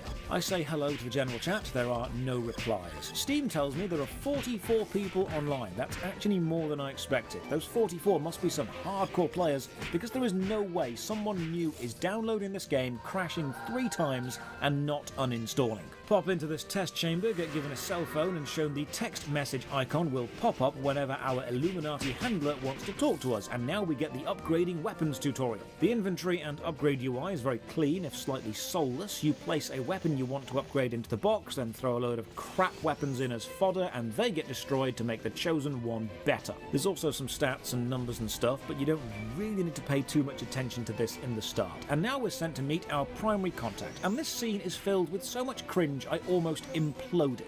This is what an out-of-touch writer thinks a cool, hip-hopping, happening, crazy cat would talk like. I had to endure this scene, so you do too. I fucking love old school hip-hop, don't you? Projecting indecision is a big no-no. Always smile. But this isn't another test. We don't do probation. You're either in or you're out. The Illuminati are very achievement-focused. It's like Xbox, only everything is hardcore. The ethic I really want to instill in you is to aim high and achieve even higher. It's not just in your best interest, it reflects on me too, and that is super important. Make me look bad, I'll mount your head on my wall as an object lesson to the next fuck-up. God, it is so cute when you new guys think I'm kidding. Solomon Island.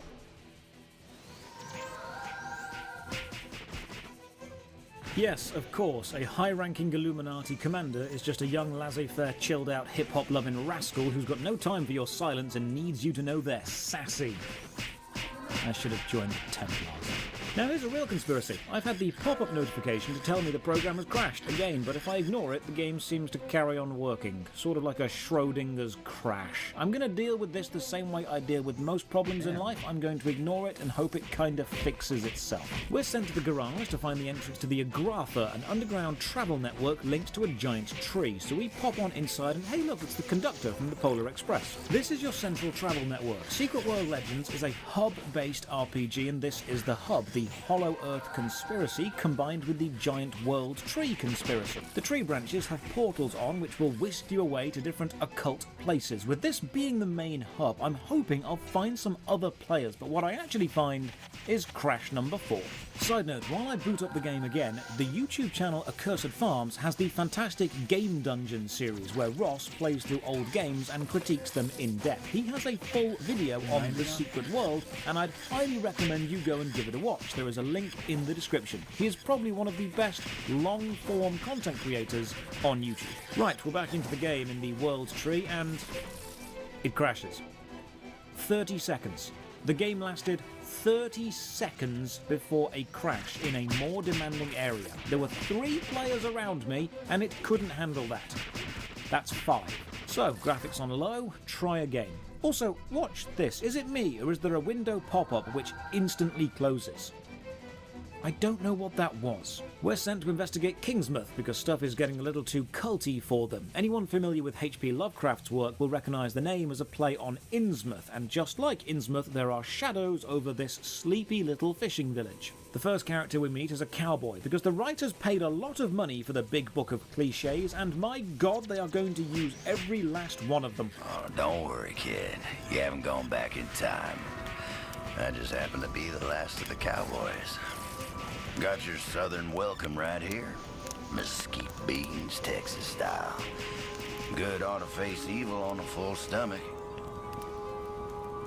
Name's Boone. I'm a troubleshooter. You and I need to have a powwow before you go shooting for trouble. Illuminati may have legacy on Solomon Island, but you folks gave that up for the high life and the low road. Sure, you can be divided in purpose, but we gotta stand united against darkness. This ain't my first rodeo. I know we're gonna need all the unity we can get. Don't mean to say you stepped into hell, but when the wind blows west, you can just about smell the brimstone. So we're off to kill some zombies. Combat is still floating, and despite having different types of zombies, every encounter plays out exactly the same. Walk backwards and shoot the shotgun. A few nice environmental touches though. First we jump on a car to set off the alarm to attract the zombies, then we set fire to a petrol can to burn the zombies in. I am always a big fan of scenery being mechanically relevant. Then an elite enemy appears and uses the most overpowered attack in the game. The crash. That's 6.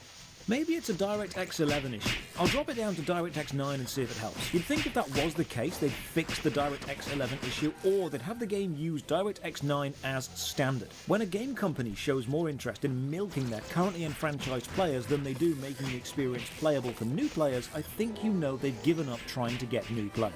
Quick question. The map in the starting city in the tutorial was a functional 2-scale map and matched the style of city. Why is the map of Kingsmouth all cartoony? So I do some Googling, and it seems every area has a map in the graphical style of that area. It matches the aesthetic, the kind you'd find in a tourist shop. I quite like this touch. It helps give each location a personality. Meet the local sheriff. She talks a lot for someone who says, I can't talk because there's more important things to do. We finish a quest and get another text, but this one comes with an assault rifle, which we can't use. Next quest, find surveillance cameras and set them up to monitor the local zombies. This means we need to look through a phone book to find businesses which might have surveillance cameras and then go and steal them. I like this. It's research and prep, which makes sense for what you're doing. Oh, that pop-up has happened again. Right, it's an advert for the monthly patron thing. I find a flyer on this phone booth advertising local businesses and wholly references Batman. H.P. Lovecraft, Belmont Avenue, 1914, Paradise Lost, Arkham, they are all there. While grabbing the security cameras from around town, I'd like to point out why we can't have a horror MMO. A lot of people have said they love a super scary MMO, but fear comes from the unknown, or the feeling of isolation, or overwhelming odds stacked against you, combined with the idea that failure has a bad consequence. But in an MMO game, you've got guides and known factors. You've got global chat. You respawn instantly and you're often working with a group of players. It's very hard to be scared of zombies when you've got a fire-breathing shotgun and some guy in global chat saying, hey, I'm popping to the shop, does anyone want anything? And you have to fight the overwhelming urge to say Cornetto. My main problem with the game so far is it's fine on the surface, but why would you want to log back in? The faction you've joined seems irrelevant. The graveyard dream seems forgotten. The fly into the mouth seems gone. The magical light powers, all but forgotten and replaced with the power of shotgun. The game has crashed more than it should do, and the first actual quest line in a game which prides itself on being conspiracy focused is go and kill some zombies. One of the business's cameras is broken. There's a note on it from maintenance saying there's a box of new cameras in the basement, so we pop one down. The basement is filled with traps. If you stay in the vision of a security camera for too long, it activates a bomb and you die. Instant death stealth trap sections. Fantastic. This is just bad Metal Gear Solid combined with bad Bloodborne. Grab the creative cameras and run all the way back. Here's a nice touch. We have to use the police station PC, and when we do, we get a window showing the PC screen, and we have to actually type 1 or 2 and use the PC to get the information we need. On the right hand side of the screen, you'll see the mission list with the current steps of the quest line we are on and the objective of that step. So quests are storylines, and each part of the storyline needs you to either go somewhere, find something, kill someone, or solve a puzzle. And the current step is shown on your map, so navigation is quite easy. This bit is a wave defense at the barricade. Kill 3 waves, move on to another barricade, repeat 3 times. Then we find a mini-boss and it dies almost instantly. You'll also see this is step 2 out of 22 on the current storyline, so we have a hell of a lot of kill X or collect X left to go on this map. Chat to Norma, a stereotypical southern lady with a shotgun, kind as anything but no fucks left to give. She needs us to defend her house by fighting off 4 waves of zombies from 4 fences around the area, and then once we've done that, we need to go and kill 4 dry zombies, 4 wet zombies, 4 slow zombies, and 4 fast zombies, with each type being found in one of 4 locations locations around the town. Right, this is filler. You know this is filler. You avoid calling yourself an MMO, but then you use the exact things MMOs are disliked for. Why would you make such an effort to move away from the descriptor of MMO toward story-driven RPG, but then add in the worst elements of MMO design? This is exactly the type of stuff you don't need to do anymore. Combat isn't fun or interesting enough to carry this. Killing 12 zombies isn't great if killing one zombie isn't great. I have a shotgun and a giant hammer. I should be thrilled to be attacked and get to defend myself. But no, the zombies feel like an irritating distraction, not a part of the threat. So while I'm doing this repetitive content, let's have a read of some reviews. Crash Simulator. Literally unplayable. It says I have 2 hours of playtime, but about 75% of that was spent crashing, googling for potential fixes, trying to log back in and then crashing again. Edit. Running the client in Windows 7 compatibility fixes the crashes. The setting mood, especially the voice acting and the lore, is so good. Combat mechanics are a distraction from the great package of world building, setting and voice acting. I have a decent computer, but this game runs like complete garbage. The universe and the mechanics are interesting, but playing alone might give you a could-have-been-better experience. Love this game, and its post-modern occult atmosphere is quite brilliant. Still need to explore before I can deliver a fuller review of this. Lovely quests. Never download this game. The name of the game should be changed to Crash Game. It starts to crash when you want to create a character. To exit the game, you must turn off the system and pray the game is closed. In the tutorial, you may not see the HUD, and there are many problems at the beginning of the game. While the combat is fairly simplistic, you can master every weapon and fill in any role to fit your playstyle. PvE is easy enough, though where the game shines is in the actual questing and story. Interesting quest mechanics ranging from having to look things up online, custom websites and riddles to classic slay the monster with stealth and more filling it out. Plus some of the most unique looks I have seen for gear. I highly recommend giving this a solid try, if at least for the first full zone.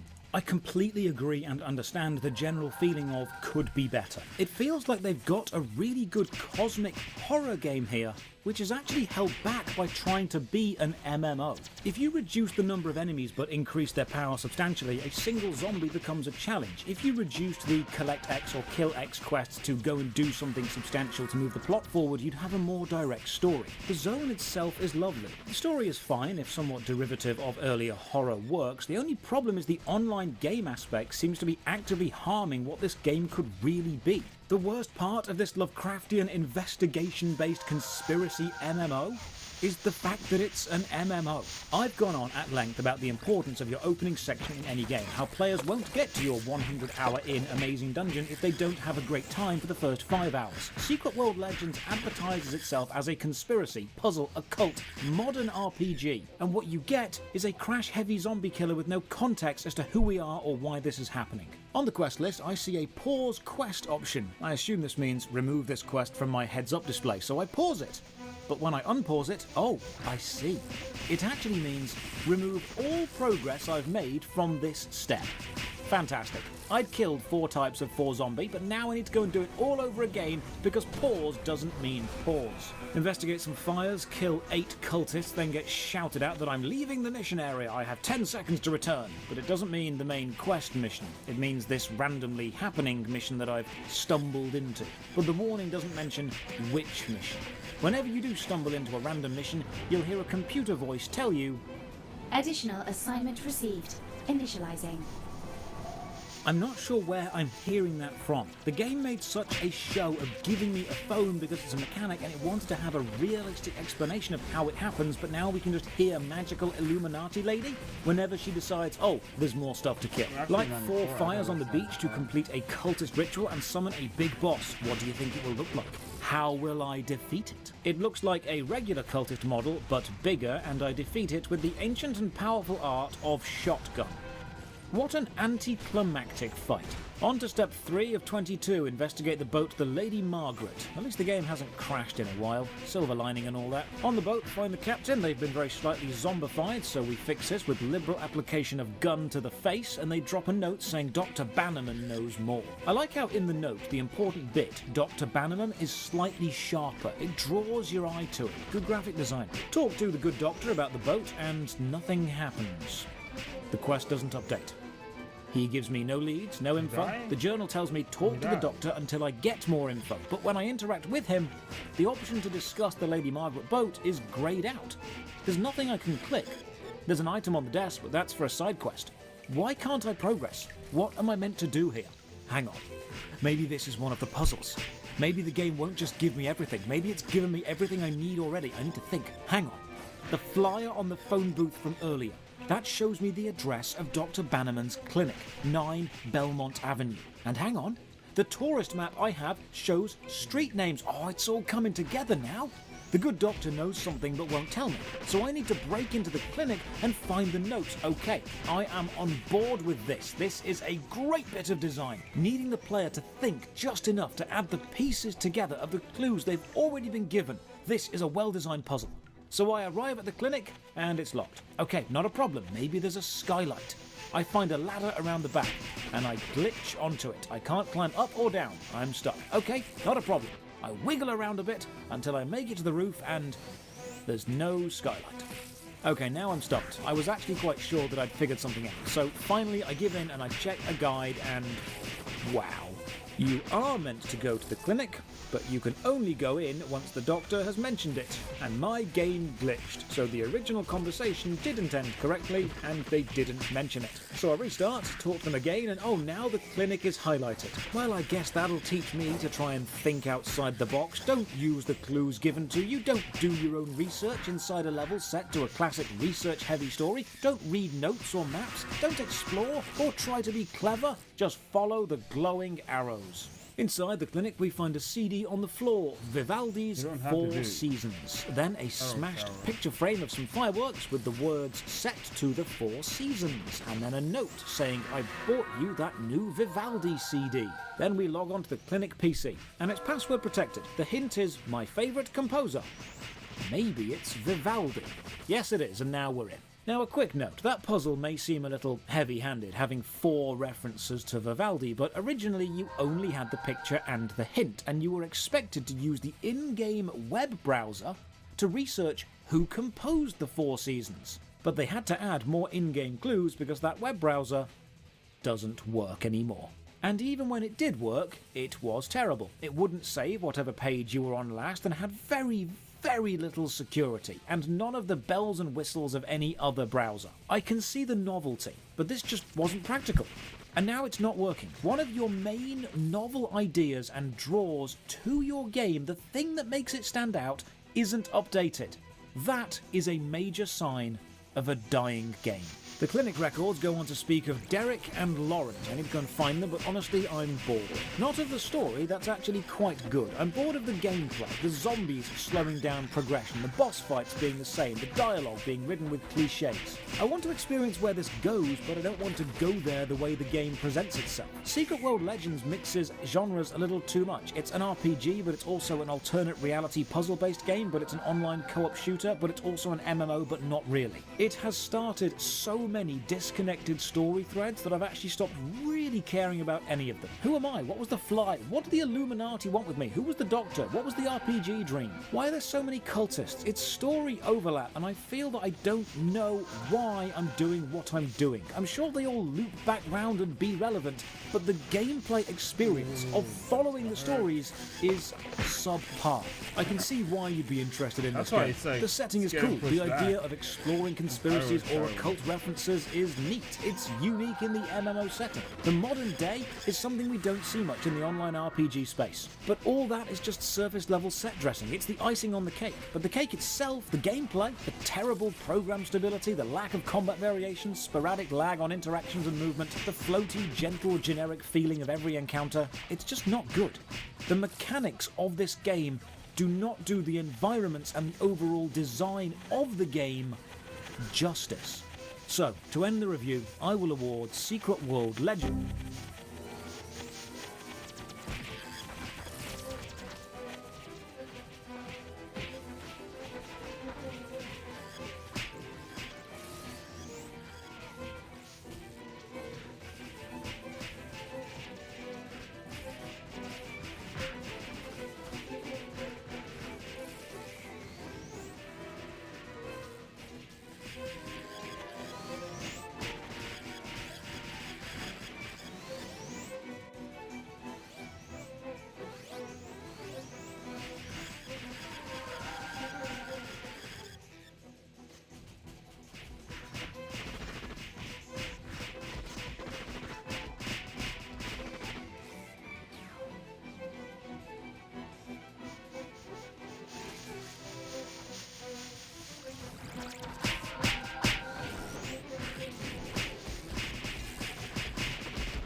Let's go farm, farm, farm.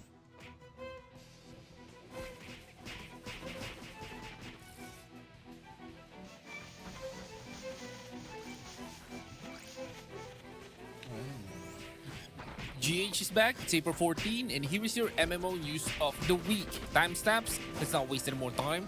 Let's do this. First up, Ragnarok Online War Portal news. The Varmint Biosphere Part 2 is now available and introduces 3 new areas called Biosphere Soul, Venom, and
What's up?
Can we get the OBV? No?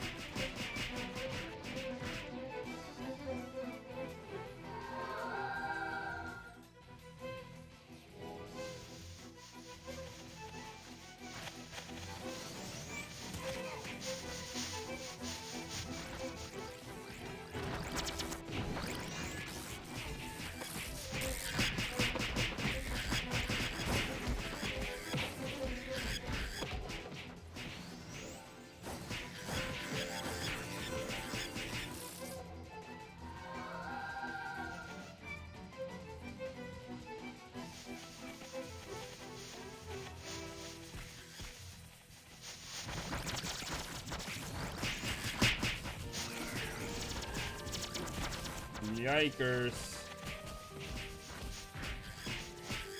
Fuck that.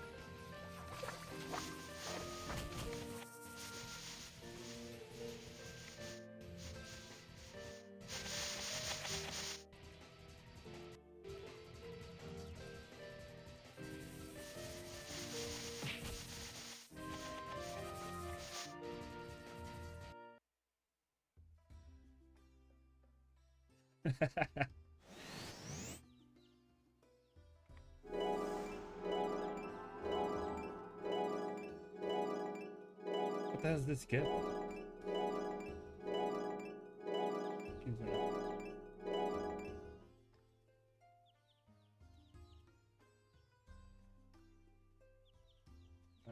jelly, that, cyber bugler, sea shit.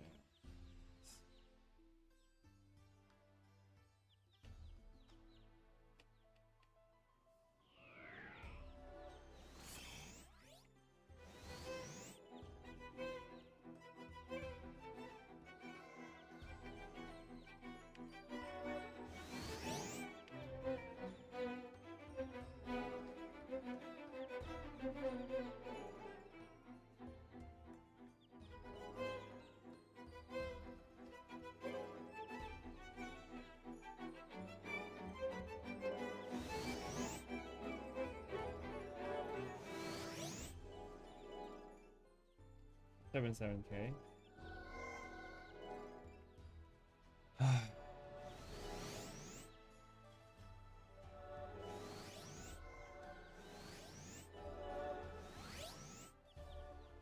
I'll just grind this 88%.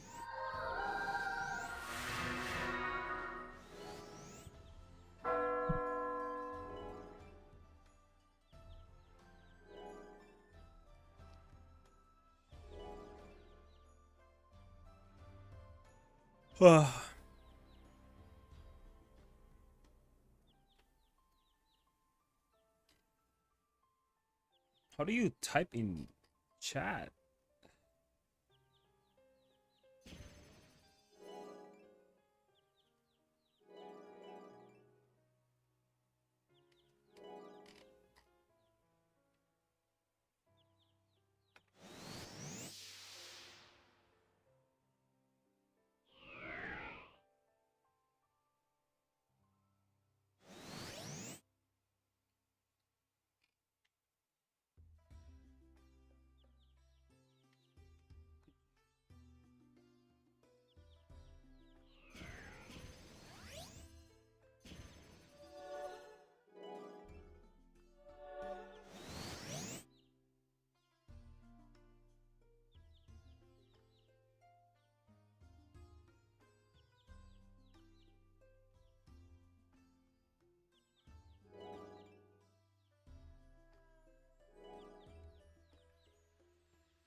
How do you...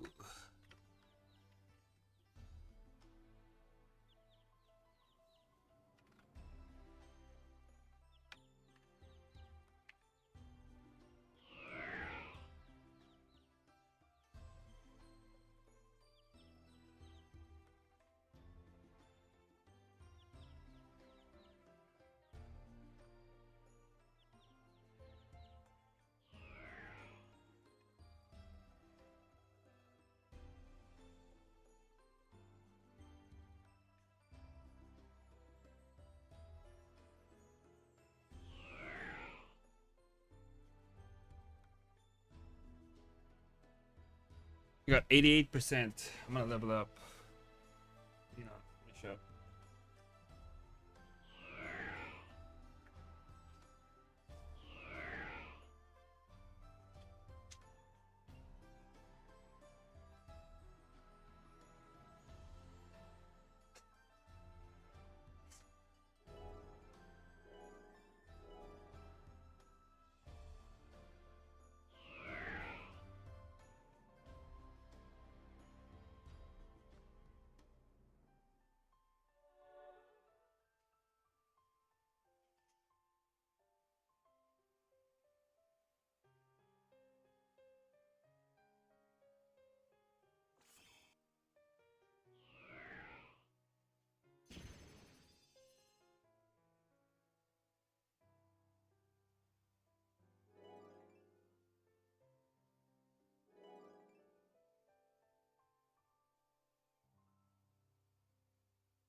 own.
Oh, it's him.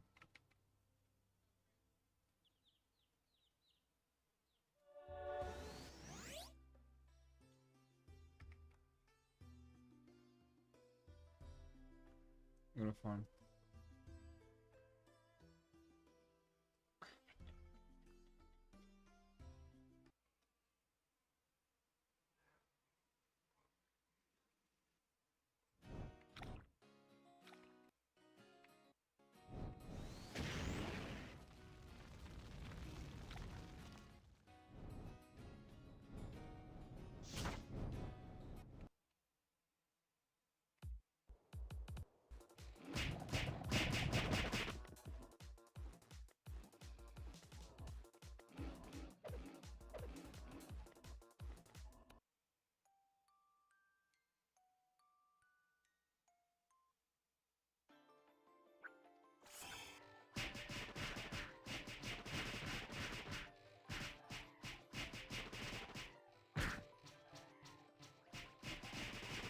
Dude, when they're dying.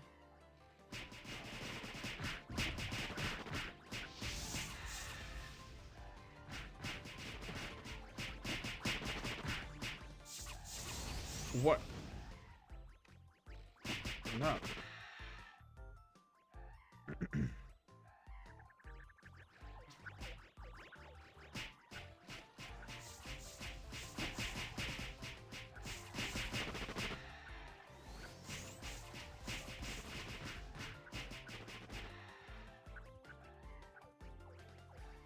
There's so much.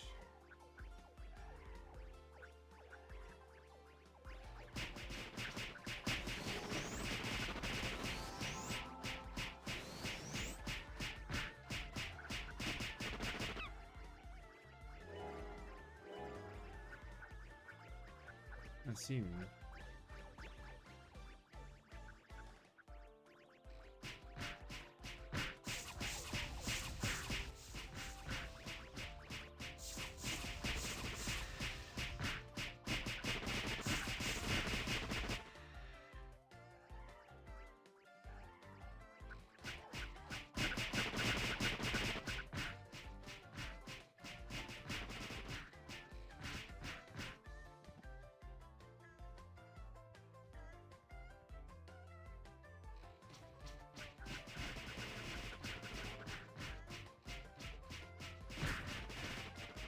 Again.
freaking ass hit every single time, dude.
Punch.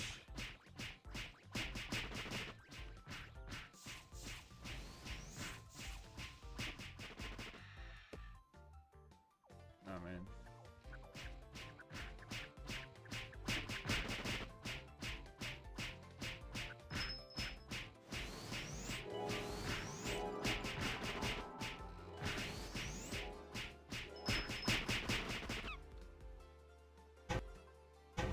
So today we're revisiting Throne of Liberty. It's been quite a while.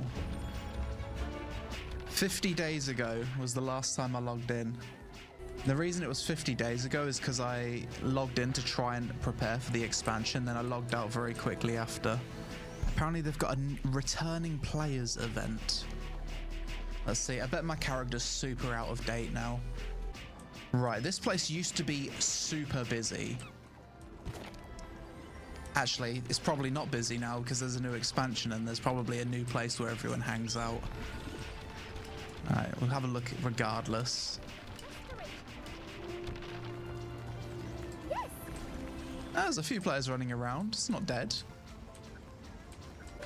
I feel like this is a little bit more responsive than it used to be now. AD. You still can't change direction when you jump. Right. Let's go get used to the combat again. I think I've got some mid-contract over here. See if I can remember my combos.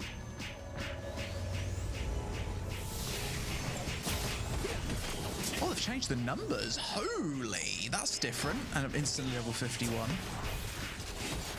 Yo, these new numbers look good. Okay, what was the combos? I think I'm actually on my... I think I'm on my GVG ability set. Wait, what? Greatsword level 46? Oh my god, this is different. Out of 200? Oh my god. I thought I almost... The last time I played this game, I had almost capped my masteries, because I think it was... It's gonna take forever again. I think it was capped at 16, wasn't it? So what was the combo? It was something like...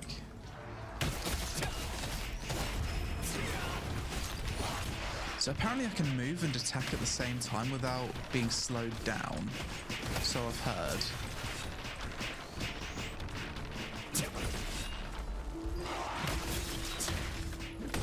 Yeah, it doesn't slow you down.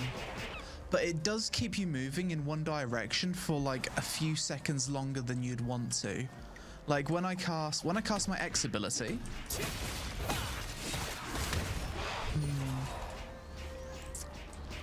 It's better. It is more responsive.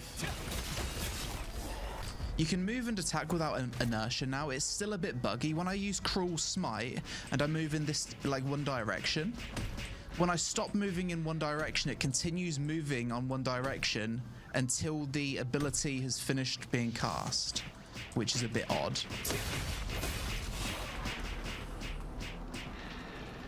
So it doesn't feel super smooth, but it feels better than it was. Amatoy Expedition. Forgot about that. I've got fucking loads of pop-ups. I'm basically gonna have to relearn how to play the game. It's been a while.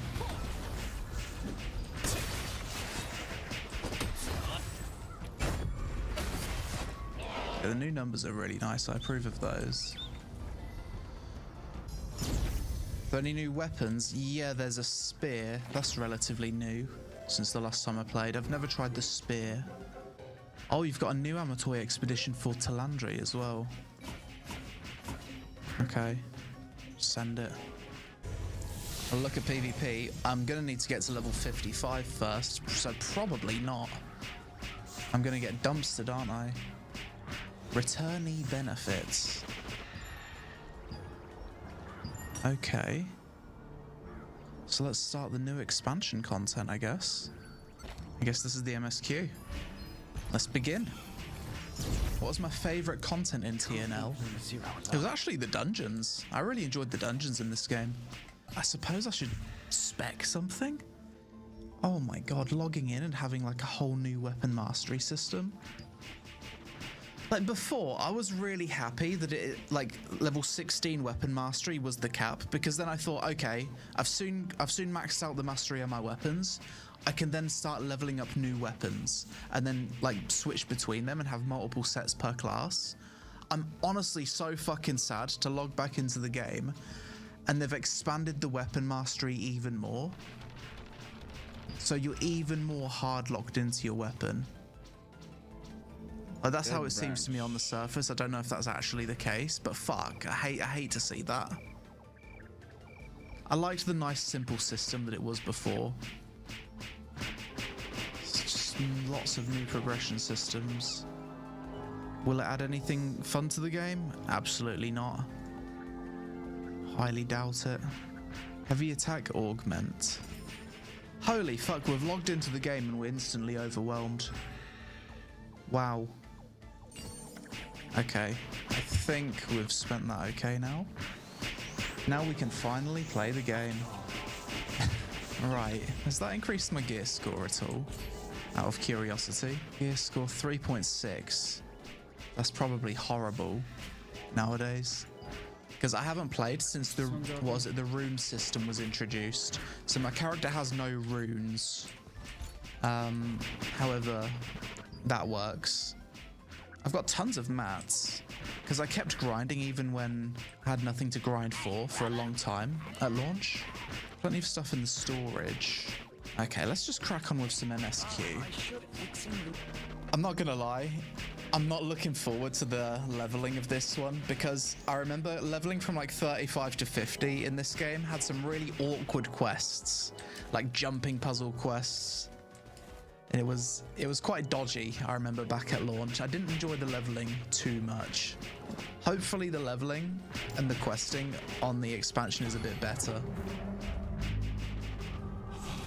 This one drops Scar.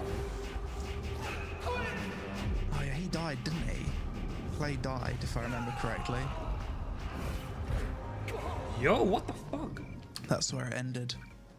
We're gonna spam the G. I ain't got time for the story. I don't know what's going on in this game too much anyway. Also, we're going straight to Talandre. How do you say it? Talandri? Or Talandra? Talandre? Does this mean? No, it does feel good to be back in the world.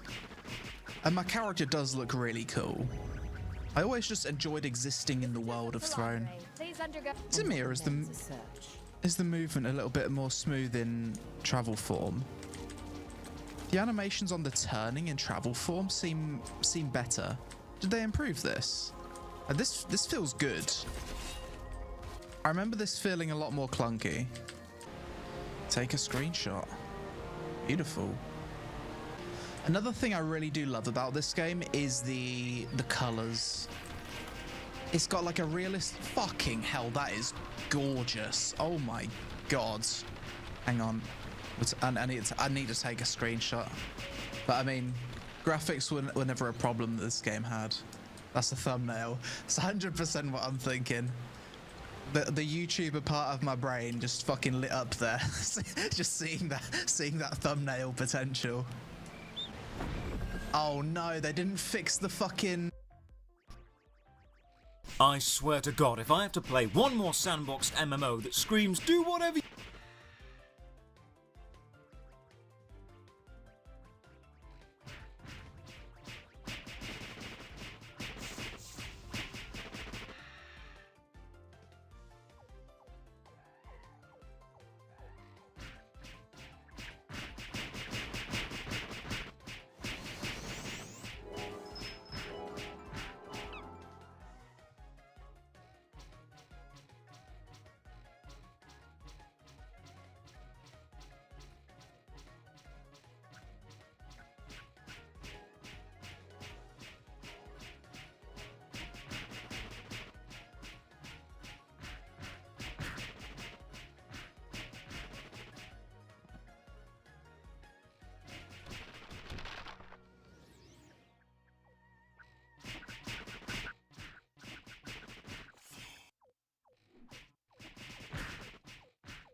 Where's this lock?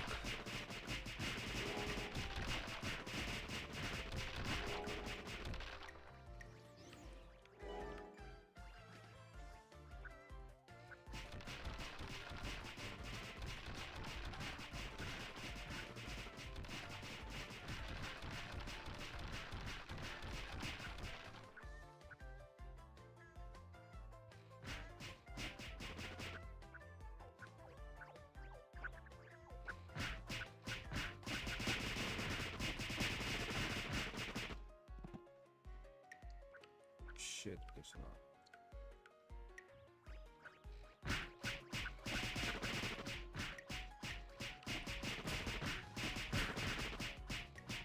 Yo.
MMORPGs are dying, or at least that's what I've been led to believe based on all of the videos that get recommended to me about MMORPGs. But why are they dying? Is it because MMORPG companies, both old and new, are using predatory microtransaction models that take advantage of players to ruin all semblance of game integrity?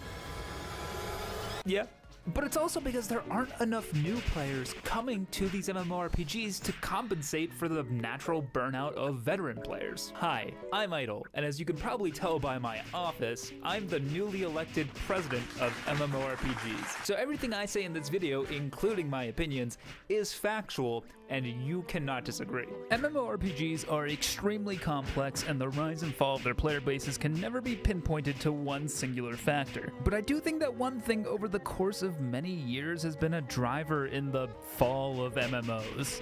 New player experience. Remember 14 seconds ago when I said MMORPGs are extremely complex? Well, they are. To longtime players, this complexity is the best part because it means hundreds of hours of content that usually reward you for your time investment. But that means playing an MMO for the first time can feel like going to a friend's house who really loves board games and they plot a game with a full novel for an instruction manual, and then they say, "Don't worry, it's simple, let me explain." But it's literally more complicated than advanced calculus. Is this even calculus? I don't know. I'm the president of MMORPGs, not math. So I wanted to put my instinct about new player experiences to the test. To do this, I created fresh characters on 3 MMORPGs: Old School RuneScape, World of Warcraft Retail, and Final Fantasy XIV, all of which I have varying degrees of experience with. I've played a ton of Old School RuneScape, and I've dipped my toes into WoW Classic, but never Retail. And for Final Fantasy XIV, I will be completely blind. I've never even watched someone play it. I'll be looking at each of these games in 3 key stages of new player experience to see how new player friendly they are. And this should hopefully help me find out if MMOs are as much of a walled garden as they seem. Before we do that though, let me make one thing very clear.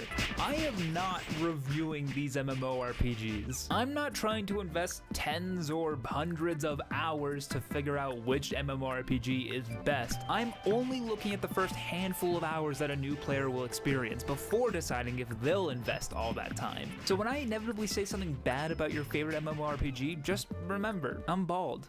Use that as ammunition to really hurt me when you leave a comment.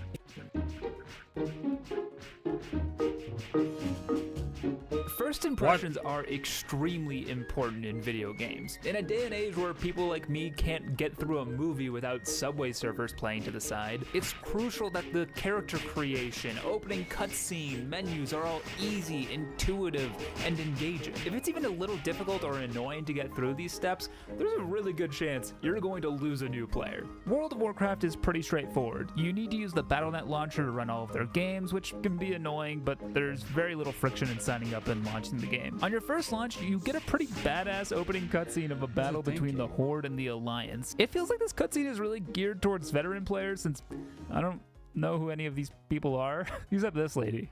I know who she is. She's mommy. But I get the feeling most of these people are important and they don't like each other, and that's all that really matters, I guess. After that, you're free to create a character. Thank you. Hold on. Did that say Dragonflight? The opening cutscene said Battle for Azeroth. Okay, that's a little confusing, but since Dragonflight is the latest expansion and it says Dragonflight in the corner, I guess I'll be playing Dragonflight. WoW has always been known for its many races and classes to choose from, and I gotta say, it's pretty cool to see all the options here. Coming from a game like Old School RuneScape, which is literally the opposite, it's an interesting mechanic to be faced with an important decision right off the bat. I mean, look at this. You could be an undead mage, a dwarf paladin, a panda. Yeah, okay, yeah, you could be a panda monk, why not? All these classes have little blurbs about them that only go into broad detail about the classes. I think this is a good thing since when you're brand new, getting flooded with minutia will usually only confuse you more. I can't tell if it's overwhelming or exciting to have all of this choice so early on, but I think I lean towards exciting. The cool thing about World of Warcraft is you don't need to pay anything extra to create new characters, so you'll have time to explore all of these different classes if that's what you want to do. So the choice choice isn't quite as important as it might seem. Character customization is pretty straightforward and simple. You have a few options, but not too many. It's fine. Overall, World of Warcraft leaves a pretty good first impression. A cool cutscene, decent character creation, I'm in. Old school RuneScape's first impression is a little different. For any new player to RuneScape, the first step is figuring out how to get to which version you want to play. With World of Warcraft and World of Warcraft Classic, they're both in the Battle.net launcher, so it's a little bit easier to get to them. But Old School RuneScape and RuneScape are using completely separate launchers. Old School RuneScape's probably a big enough name at this point where this isn't really an issue, but I just thought it was worth mentioning. To give myself as authentic of a new player experience as possible, I will be playing on the official Jagex client and not RuneLite. But since I'm trying to gauge how the game developers curate new player experiences, using Jagex's client just feels right. After launching the game, I'm shot straight into character creation. No opening cutscene, no other frills, just straight into name selection. And you know what? I'm not mad about it. So what if RuneScape doesn't give me a mommy? It doesn't need one. We will eventually be given a mommy though. Anyway, the lack of opening cutscene or story introduction actually works really well in RuneScape's case. Old School doesn't have an overarching story narrative that dominates the world. It's made up of a lot of smaller stories that run concurrently with each other. There's no narrative to be caught up on or introduced because that'll happen naturally as you play. It's really the difference between RuneScape's constant update model and WoW's expansion model. As you start to come up with your name, you'll be introduced to arguably Old School RuneScape's best feature, the music.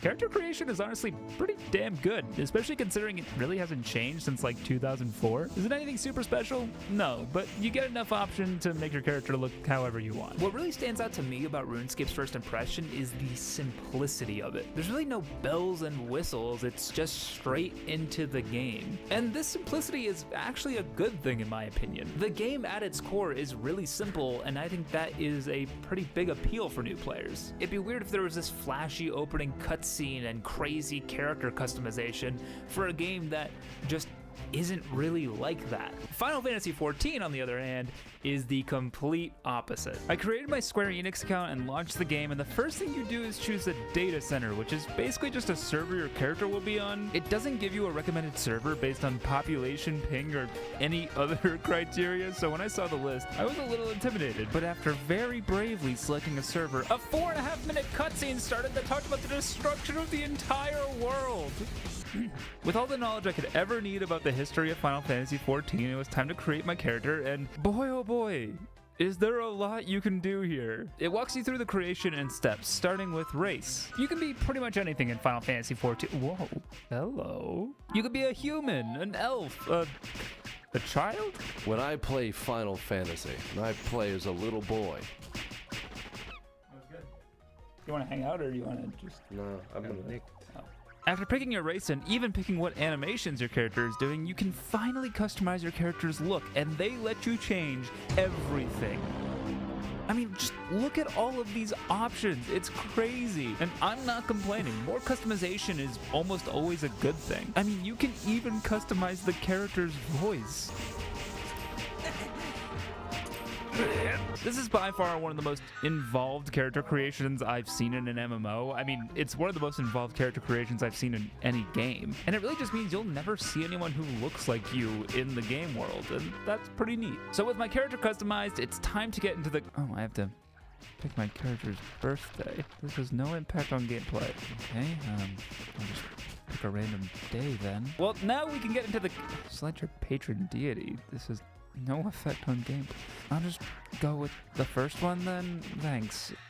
Okay, well, now we can finally get into the character starting list. What the fuck? Oh, wait, nope.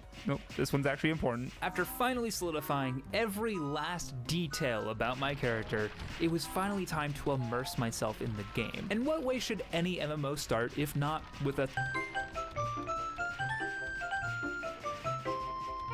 Tutorials are a hugely important part of the new player experience. Not only is the tutorial going to give you crucial information about the core game mechanics, but the way this information is presented can make or break whether a new player decides to stick around. A bad tutorial can legitimately be worse than no tutorial at all. It can bore, confuse, irritate new players, and just drive them away completely. Especially because the amount of time you have to hook a new player is extremely short, so you better not waste any time. World of Warcraft and old school RuneScape opt to place new players in instance tutorials. These are areas specifically designed as tutorials that you can't go back to after completing them. Final Fantasy XIV, on the other hand, just plops you right into a starting town where you're surrounded by players both old and new. Listen, I love Tutorial Island, and I always will, but there's a reason it got replaced like 20 times in RuneScape 3. Tutorial Island walks you through some of the basics of skilling, combat, prayer, some pretty crucial information for new players, and I have no issue with what it teaches you, but more so with how it teaches you. The entirety of Tutorial Island is just following arrows, clicking on blinking icons, and optionally reading a bunch of text dumps. It just feels like a chore you need to get done, and that's only hammered home by the fact that Jagex literally puts a % done meter at the bottom of the screen that just is there the entire time. It really makes you feel like you're just really trying to speed through this to get to the main game. I just think the whole tutorial could be done a little bit better if it was formatted as a quest. That way you can learn not only about core game mechanics through the tutorial, but also learn about questing, because quests in RuneScape are pretty different than quests in other MMORPGs. Plus, right now the way you learn about quests is through a guy just telling you about them, which is let's go kind of lame. But at the same time, if Tutorial Island ever changed, the old school RuneScape player base would literally riot, so maybe we don't touch it. World of Warcraft starts you on a boat where you briefly learn about combat before getting shipwrecked on Exile's Reach. Exile's Reach is an island where the tutorial will be taking place, but it is not Tutorial Island. It's Exile's Reach. It's different. Exile's Reach has a lot of the same issues as Tutorial Island. It feels very hand-holdy, and I just have to mindlessly click on whatever some arrows are pointing to. It also loves to repeat instructions that it already gave me. Oh, what's that? A new ability? Let me drag that onto my hotbar. Oh, what's that? Another new ability? Let me drag that onto my hotbar. Oh, what's that? Another new ability? Let me drag that onto my hotbar. The tutorial is formatted as a bunch of quests that you have to complete, which I enjoy because it gives you tangible milestones to hit throughout. The first thing it has me do is just kill some Murlocs to find supplies, which is a very generic MMO quest format, but I don't mind. What's that Murloc doing? Oh my god, I want to hear what he's playing. Woo!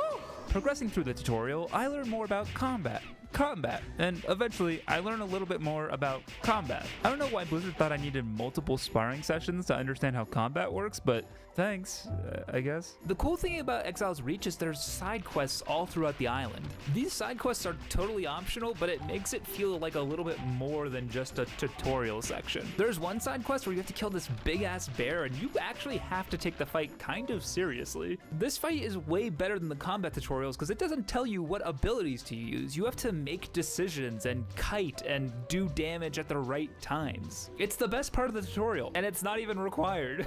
The main questline is a bit more straightforward. It has you do normal MMO stuff like killing X number of mobs, collecting X number of items, or mounting an aerial assault on an army of ogres while loosely tethered to a helicopter constructed by a goblin. You know, normal stuff. The tutorial ends on a high note by introducing you to a staple of World of Warcraft, dungeons. It walks you through the group finder, and then you embark on a very small dungeon with 2 NPCs and 1 other player. I got matched up with a druid who clearly was more experienced than me. He kept rushing ahead to speed through the dungeon, and we didn't say a single word to each other. So in other words, it was perfect. This dungeon is seriously such a cool way to cap off the tutorial. Not only does it make the story you play through feel a little bit more impactful, but it teaches you about one of the really important mechanics in WoW. No one wants to just read about how to go through a dungeon. They want to play through it, experience it in a safe, low-stakes environment, and that's what this is. Final Fantasy XIV takes the most unique approach of the 3 games by deciding to copy the Skyrim opening cutscene. Hey, you. Finally awake. Okay, I mean, they did make it a little different.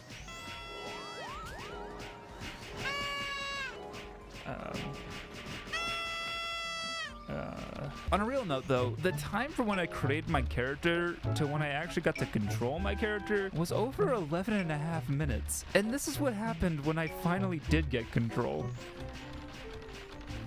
Wow. Really, man? Can I just... I mean, it's just cutscene after cutscene with this game. My god. The whiplash I got from playing RuneScape, where cutscenes are rarer than a comment not accusing me of copying Jimmy, to this, where it's just 20 minutes of straight cutscenes to start, was wild. When you can finally get full control and freedom with your character, you'll be starting on a sort of tutorial quest line. This lady, Mother Mioni... Wait a second, this game gives me a mommy too. Anyway, back to mommy. She gave me the tutorial quest line that required me to do 3 pretty simple tasks. But first she made fun of my name? Like, what the fuck did I do to you? It also really feels like these mini in-game cutscenes should have voice acting, but they don't, so it's just kind of silent. Like I said before, this tutorial doesn't take place in a new player only zone. You'll be surrounded by both new and veteran players, which I really like. As far as I'm concerned, the faster you can get a new player into the main game world, the better. And having experienced players who might be able to offer help to new players could be a really great experience for those new players. Look at this cool social interaction I got to have with a player who also happened to be new. You can tell because they have a little leaf icon next to their name. A person! Can I wave/wave? I can wave! And they wave to me! What the fuck are they doing? What the hell is all this? Stop that. Stop. No. Stop doing that. Okay, I know what you're thinking. Damn, that's impressive that you knew how to emote just like that. You must be so smart. But that's where you're wrong. Luckily for me, there's a quest that teaches you how to emote by dancing in front of this sad girl whose parents just died. So, remember how I criticized the OSRS tutorial for having too many text dumps you had to read through to learn about some mechanics? Well, that's all Final Fantasy is. It's just text dump after text dump after text dump. I mean, holy cow! And being a normal human being, I skipped through all of that. Maybe I'm not the best person to be reviewing new player experiences. This meant I had no idea that equipment like armor and weapons goes to a completely different inventory than your normal inventory. I turned in a quest and I got a brand new pair of pants, which I just couldn't wait to equip, but my little caveman brain just couldn't figure out where it went. For the record, you have to press Control-I to open the secret equipment inventory, so...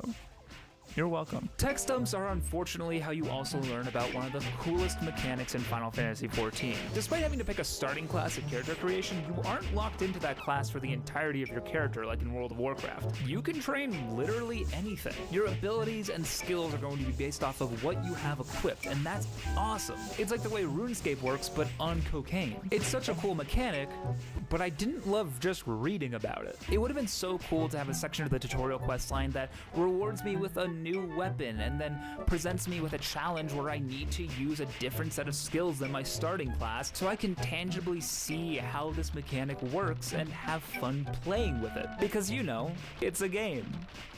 I want to play the game. But as long as I'm playing Final Fantasy XIV, I guess I'm gonna have to learn how to read, so it kind of sucks. You follow this tutorial quest line and get fed little chunks of information from time to time, but you can really do whatever you want in the game at this point. There's no solid introduction to combat, but you get the hang of it just from doing some side quests around town. One thing I'll say though is that I found this town extremely confusing. The map in Final Fantasy XIV is broken up into sections and you go from one to the other and there's little loading screens. When you look at the map of the town in game, it has these like long corridors, and for some reason I could not wrap my head around traversing this area. The map interface in World of Warcraft was great because it had the quest log built in next to the map with very clear labels for quests. My aforementioned tiny caveman brain had so much trouble figuring out the labels and areas in Final Fantasy XIV. I swear I spent half my time questing just looking at the map. Since Final Fantasy XIV doesn't really have like a hard end to its tutorial, I'm just gonna go into the next section. I don't have a transition.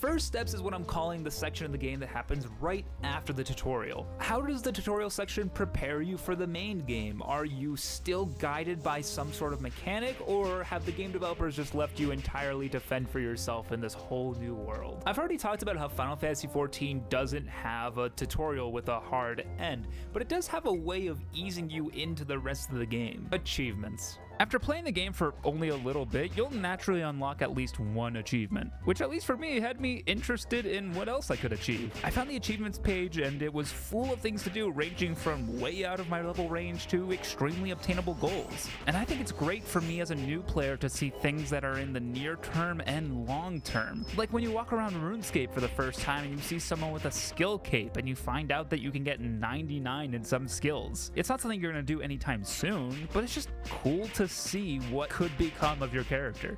The normal life cycle of an MMORPG once you finish a tutorial is to do every single quest you can until you need to grind to do more quests, and that's usually a fine progression. But having this achievement system to give me a motivator outside of just trying to make all the exclamation marks over people's heads go away is just really cool. Plus, I am a man-child, so a little pop-up congratulating me makes me feel pretty good. But here's the best part. Sorry, I'm yelling and I'm standing because I'm excited now. The game will even give you this little pop-up over here that tells you about achievements that you're close to completing, so you're always motivated about something near term, and that's just a great idea. Good. Listen, I just had coffee. I'm sorry.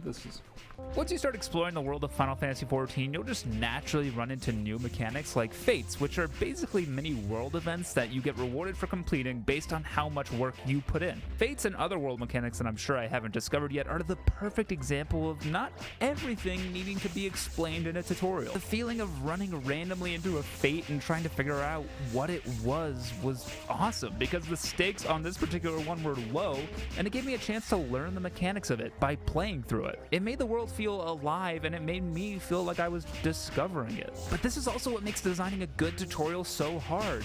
You want to cover everything a player needs to know, but you don't want to spoil the whole adventure. And on top of that, you have to make it interesting. Basically what I'm saying is, if any game developers are watching this, I don't envy you. You're doing great. Keep it up. The main quest storyline will also introduce you to some other mechanics, like these instant fights with level syncing. This means you can't just side quest your way to max level and then one-shot the entire main storyline. It'll bring you back down to whatever level it was designed for. Wait a minute.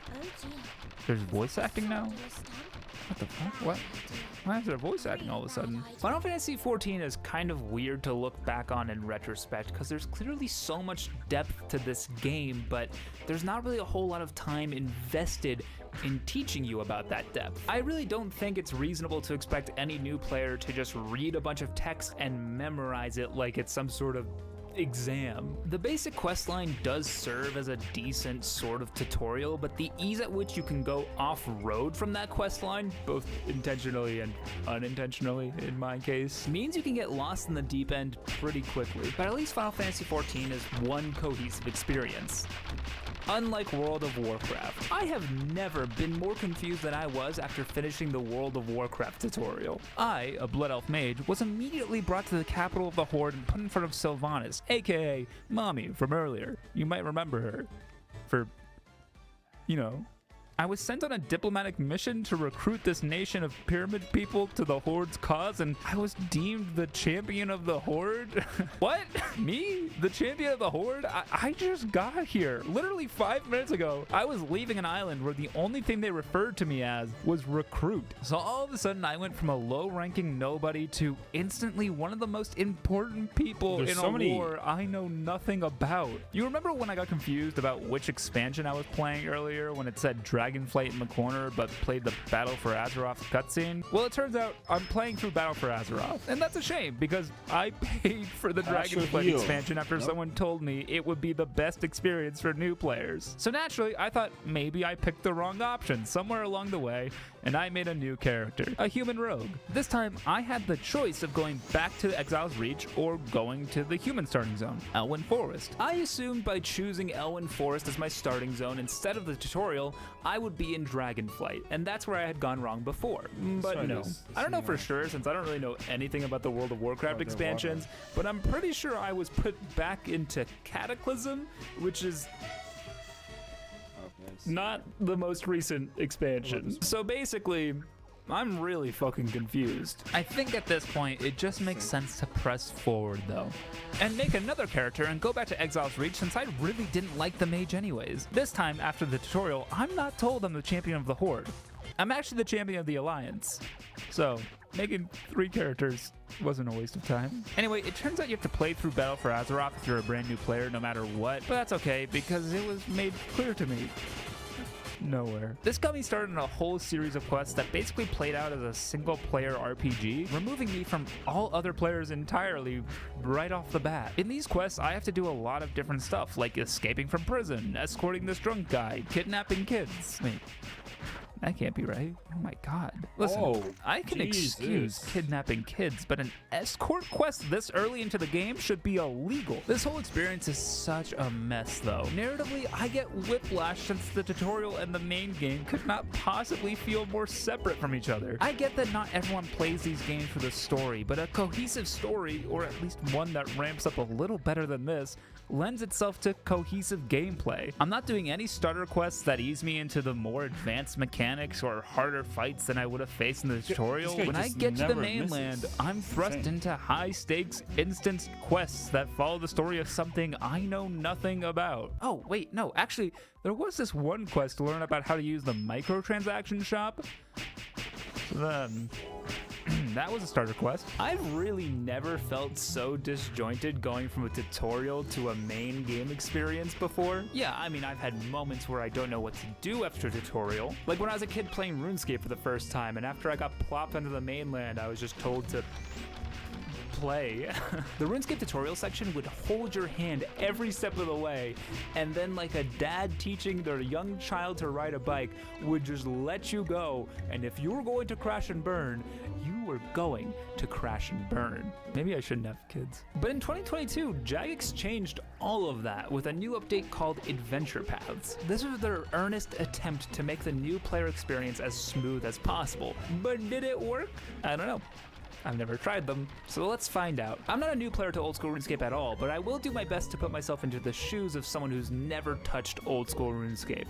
Just give me a second here. I'm not a virgin. I'm not a virgin. I'm not a virgin. I'm not a virgin. Adventure paths are introduced to you right after hitting the mainland if you said you were a brand new player back on Tutorial Island. My man Adventurer John, with very normal facial hair, will introduce you to 2 paths, Gatherer and Combat. And I have to say, this is awesome. I thought adventure paths were just going to be a list of quests that you should do or something of that nature. That's probably because I thought adventure paths was the same thing as the activity advisor, this little orb next to the minimap that if you click on it is very much just a list of quests. But no, it's actually completely different. Adventure paths are much more involved and have a reward system, so you have a real motivation to go for these goals. The rewards won't progress your account much faster than if you ignored them completely, but that's not really the point. They show you what the upgrade path for items is. They teach you the basics of training combat better than Tutorial Island does, and it really sets a new player up with the fundamentals as they find the groove of gameplay. Like, getting 5 attack on a new character is a pretty simple, normal thing to do, but when I get to go claim a steel longsword, which is a pretty great upgrade this early on, it really adds new motivation, and it makes me want to keep playing. And I'm saying this as a veteran, I genuinely felt excited.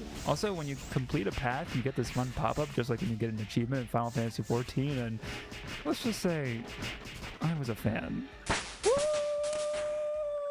Adventure paths don't really continue much beyond the Gatherer and Combat paths, but I would like to see them extended to the main game and maybe to incorporate doing some quests. I think it's one of the best new player mechanics Jagex has ever come up with. Basically, I give them 10 out of 10 idle points, which I've decided we're doing now, I guess. Adventure paths are just a really great way of smoothing out that experience from tutorial to main game. They remove that moment of now what that can be present with so many people when you're just plopped into this massive world that has been growing for 5, 10, 15, 20 years in the case of a lot of these MMOs now. And it's a part of the new player experience that I feel is the most often overlooked. It's a moment that leads so many players to just close the game from decision paralysis or boredom, and they'll never reopen it. MMORPGs have the highest barrier to entry of any video game genre. That means this genre needs to work harder than any of the other genres to convince these players it's worth the time investment. And the truth is, for World of Warcraft, Final Fantasy 14, and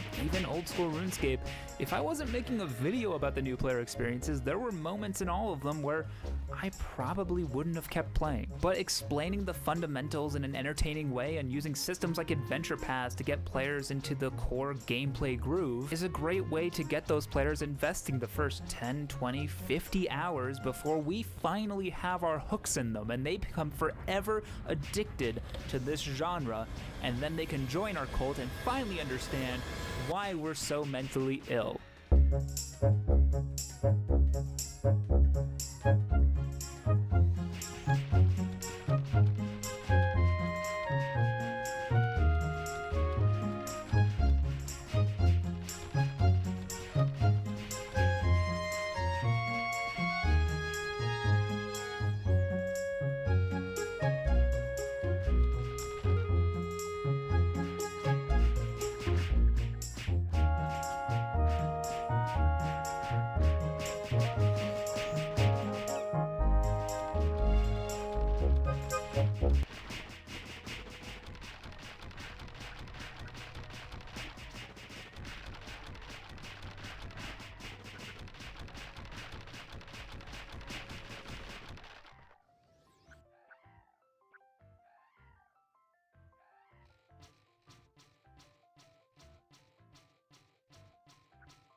I knew it.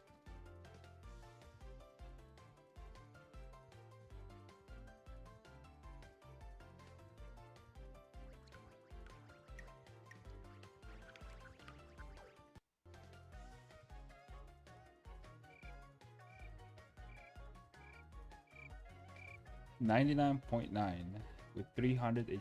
Oh, fuck.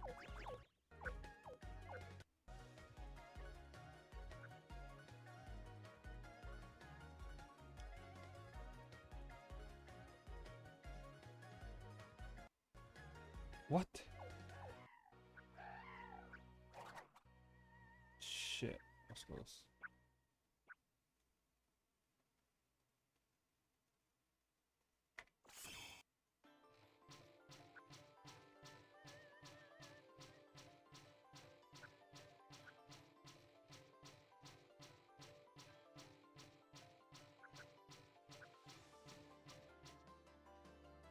Just one more.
Oh shit.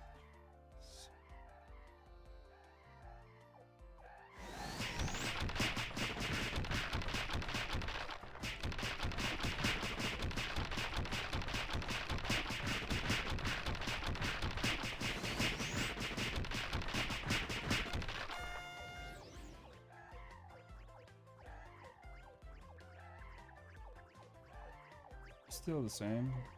3.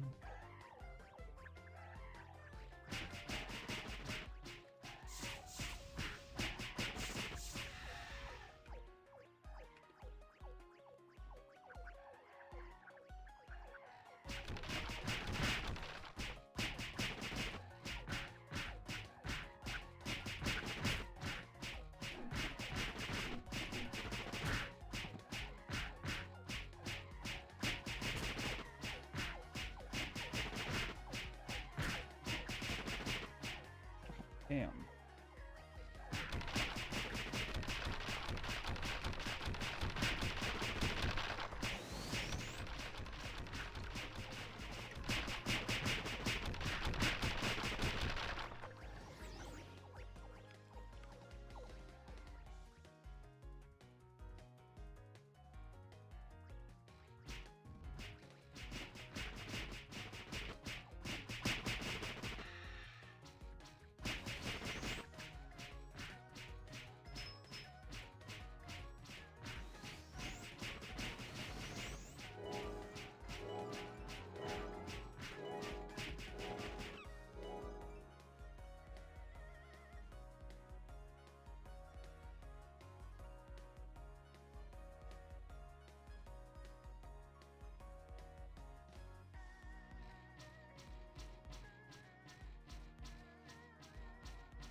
What's the sound?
hate this thing so much. They hit so hard.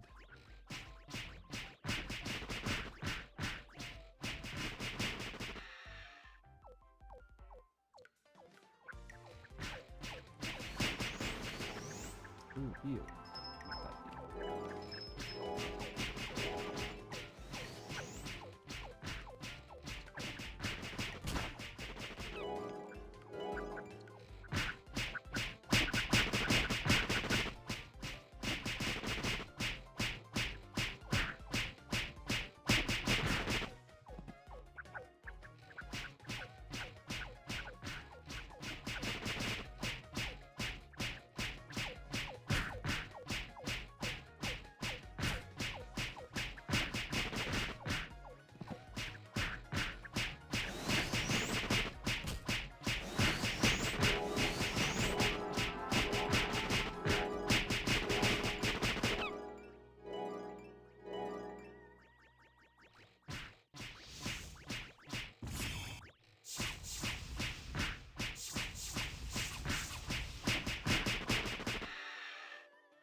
Heal.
No proc.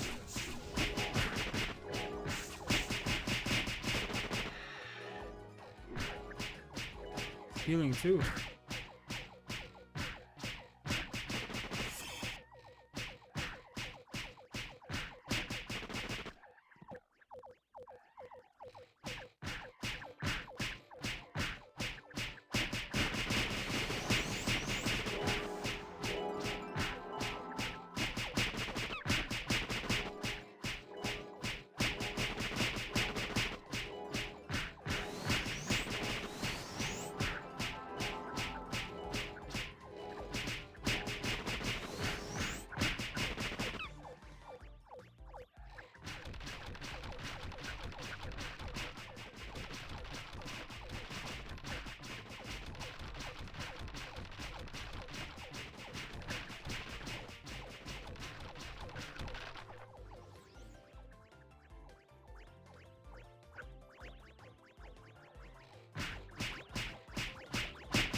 Damn, this.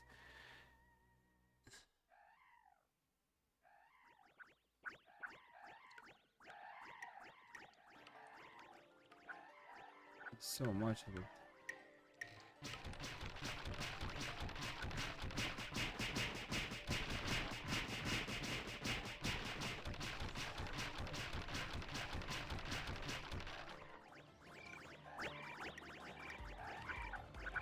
It's getting slower now. It's like 3%. It's insane.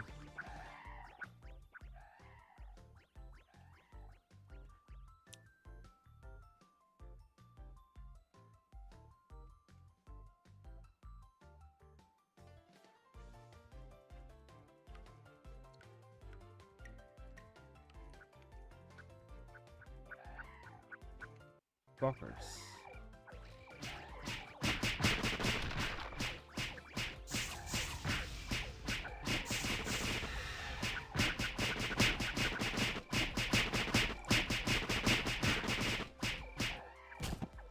What?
Oh. Ah, fuck, man.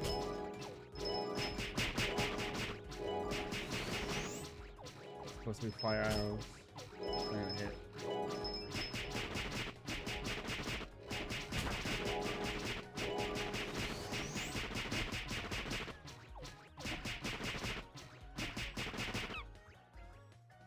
I'm done.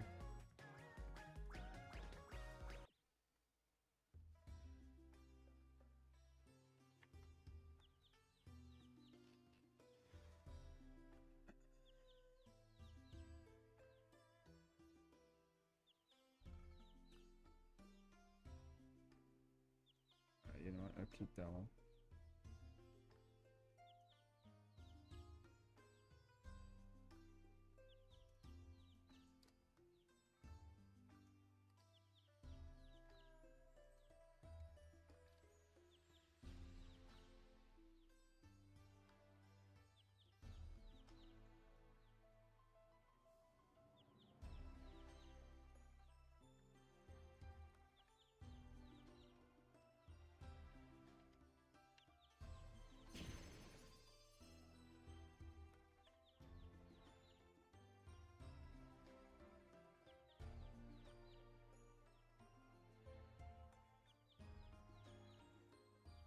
What the fuck?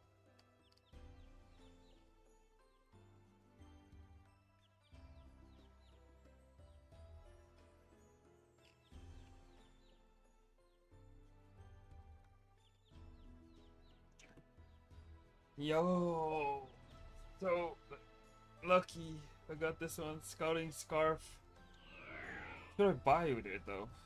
This shit's so expensive.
How much are these?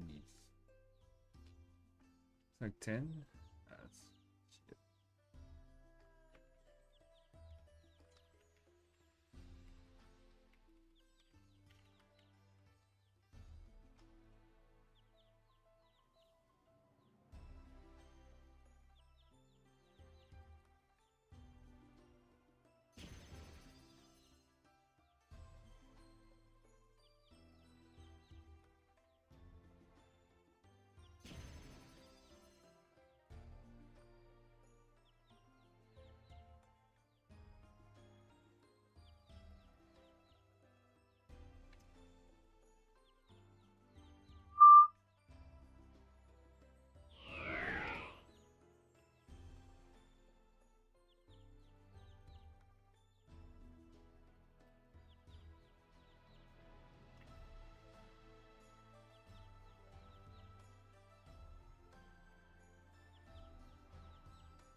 Okay.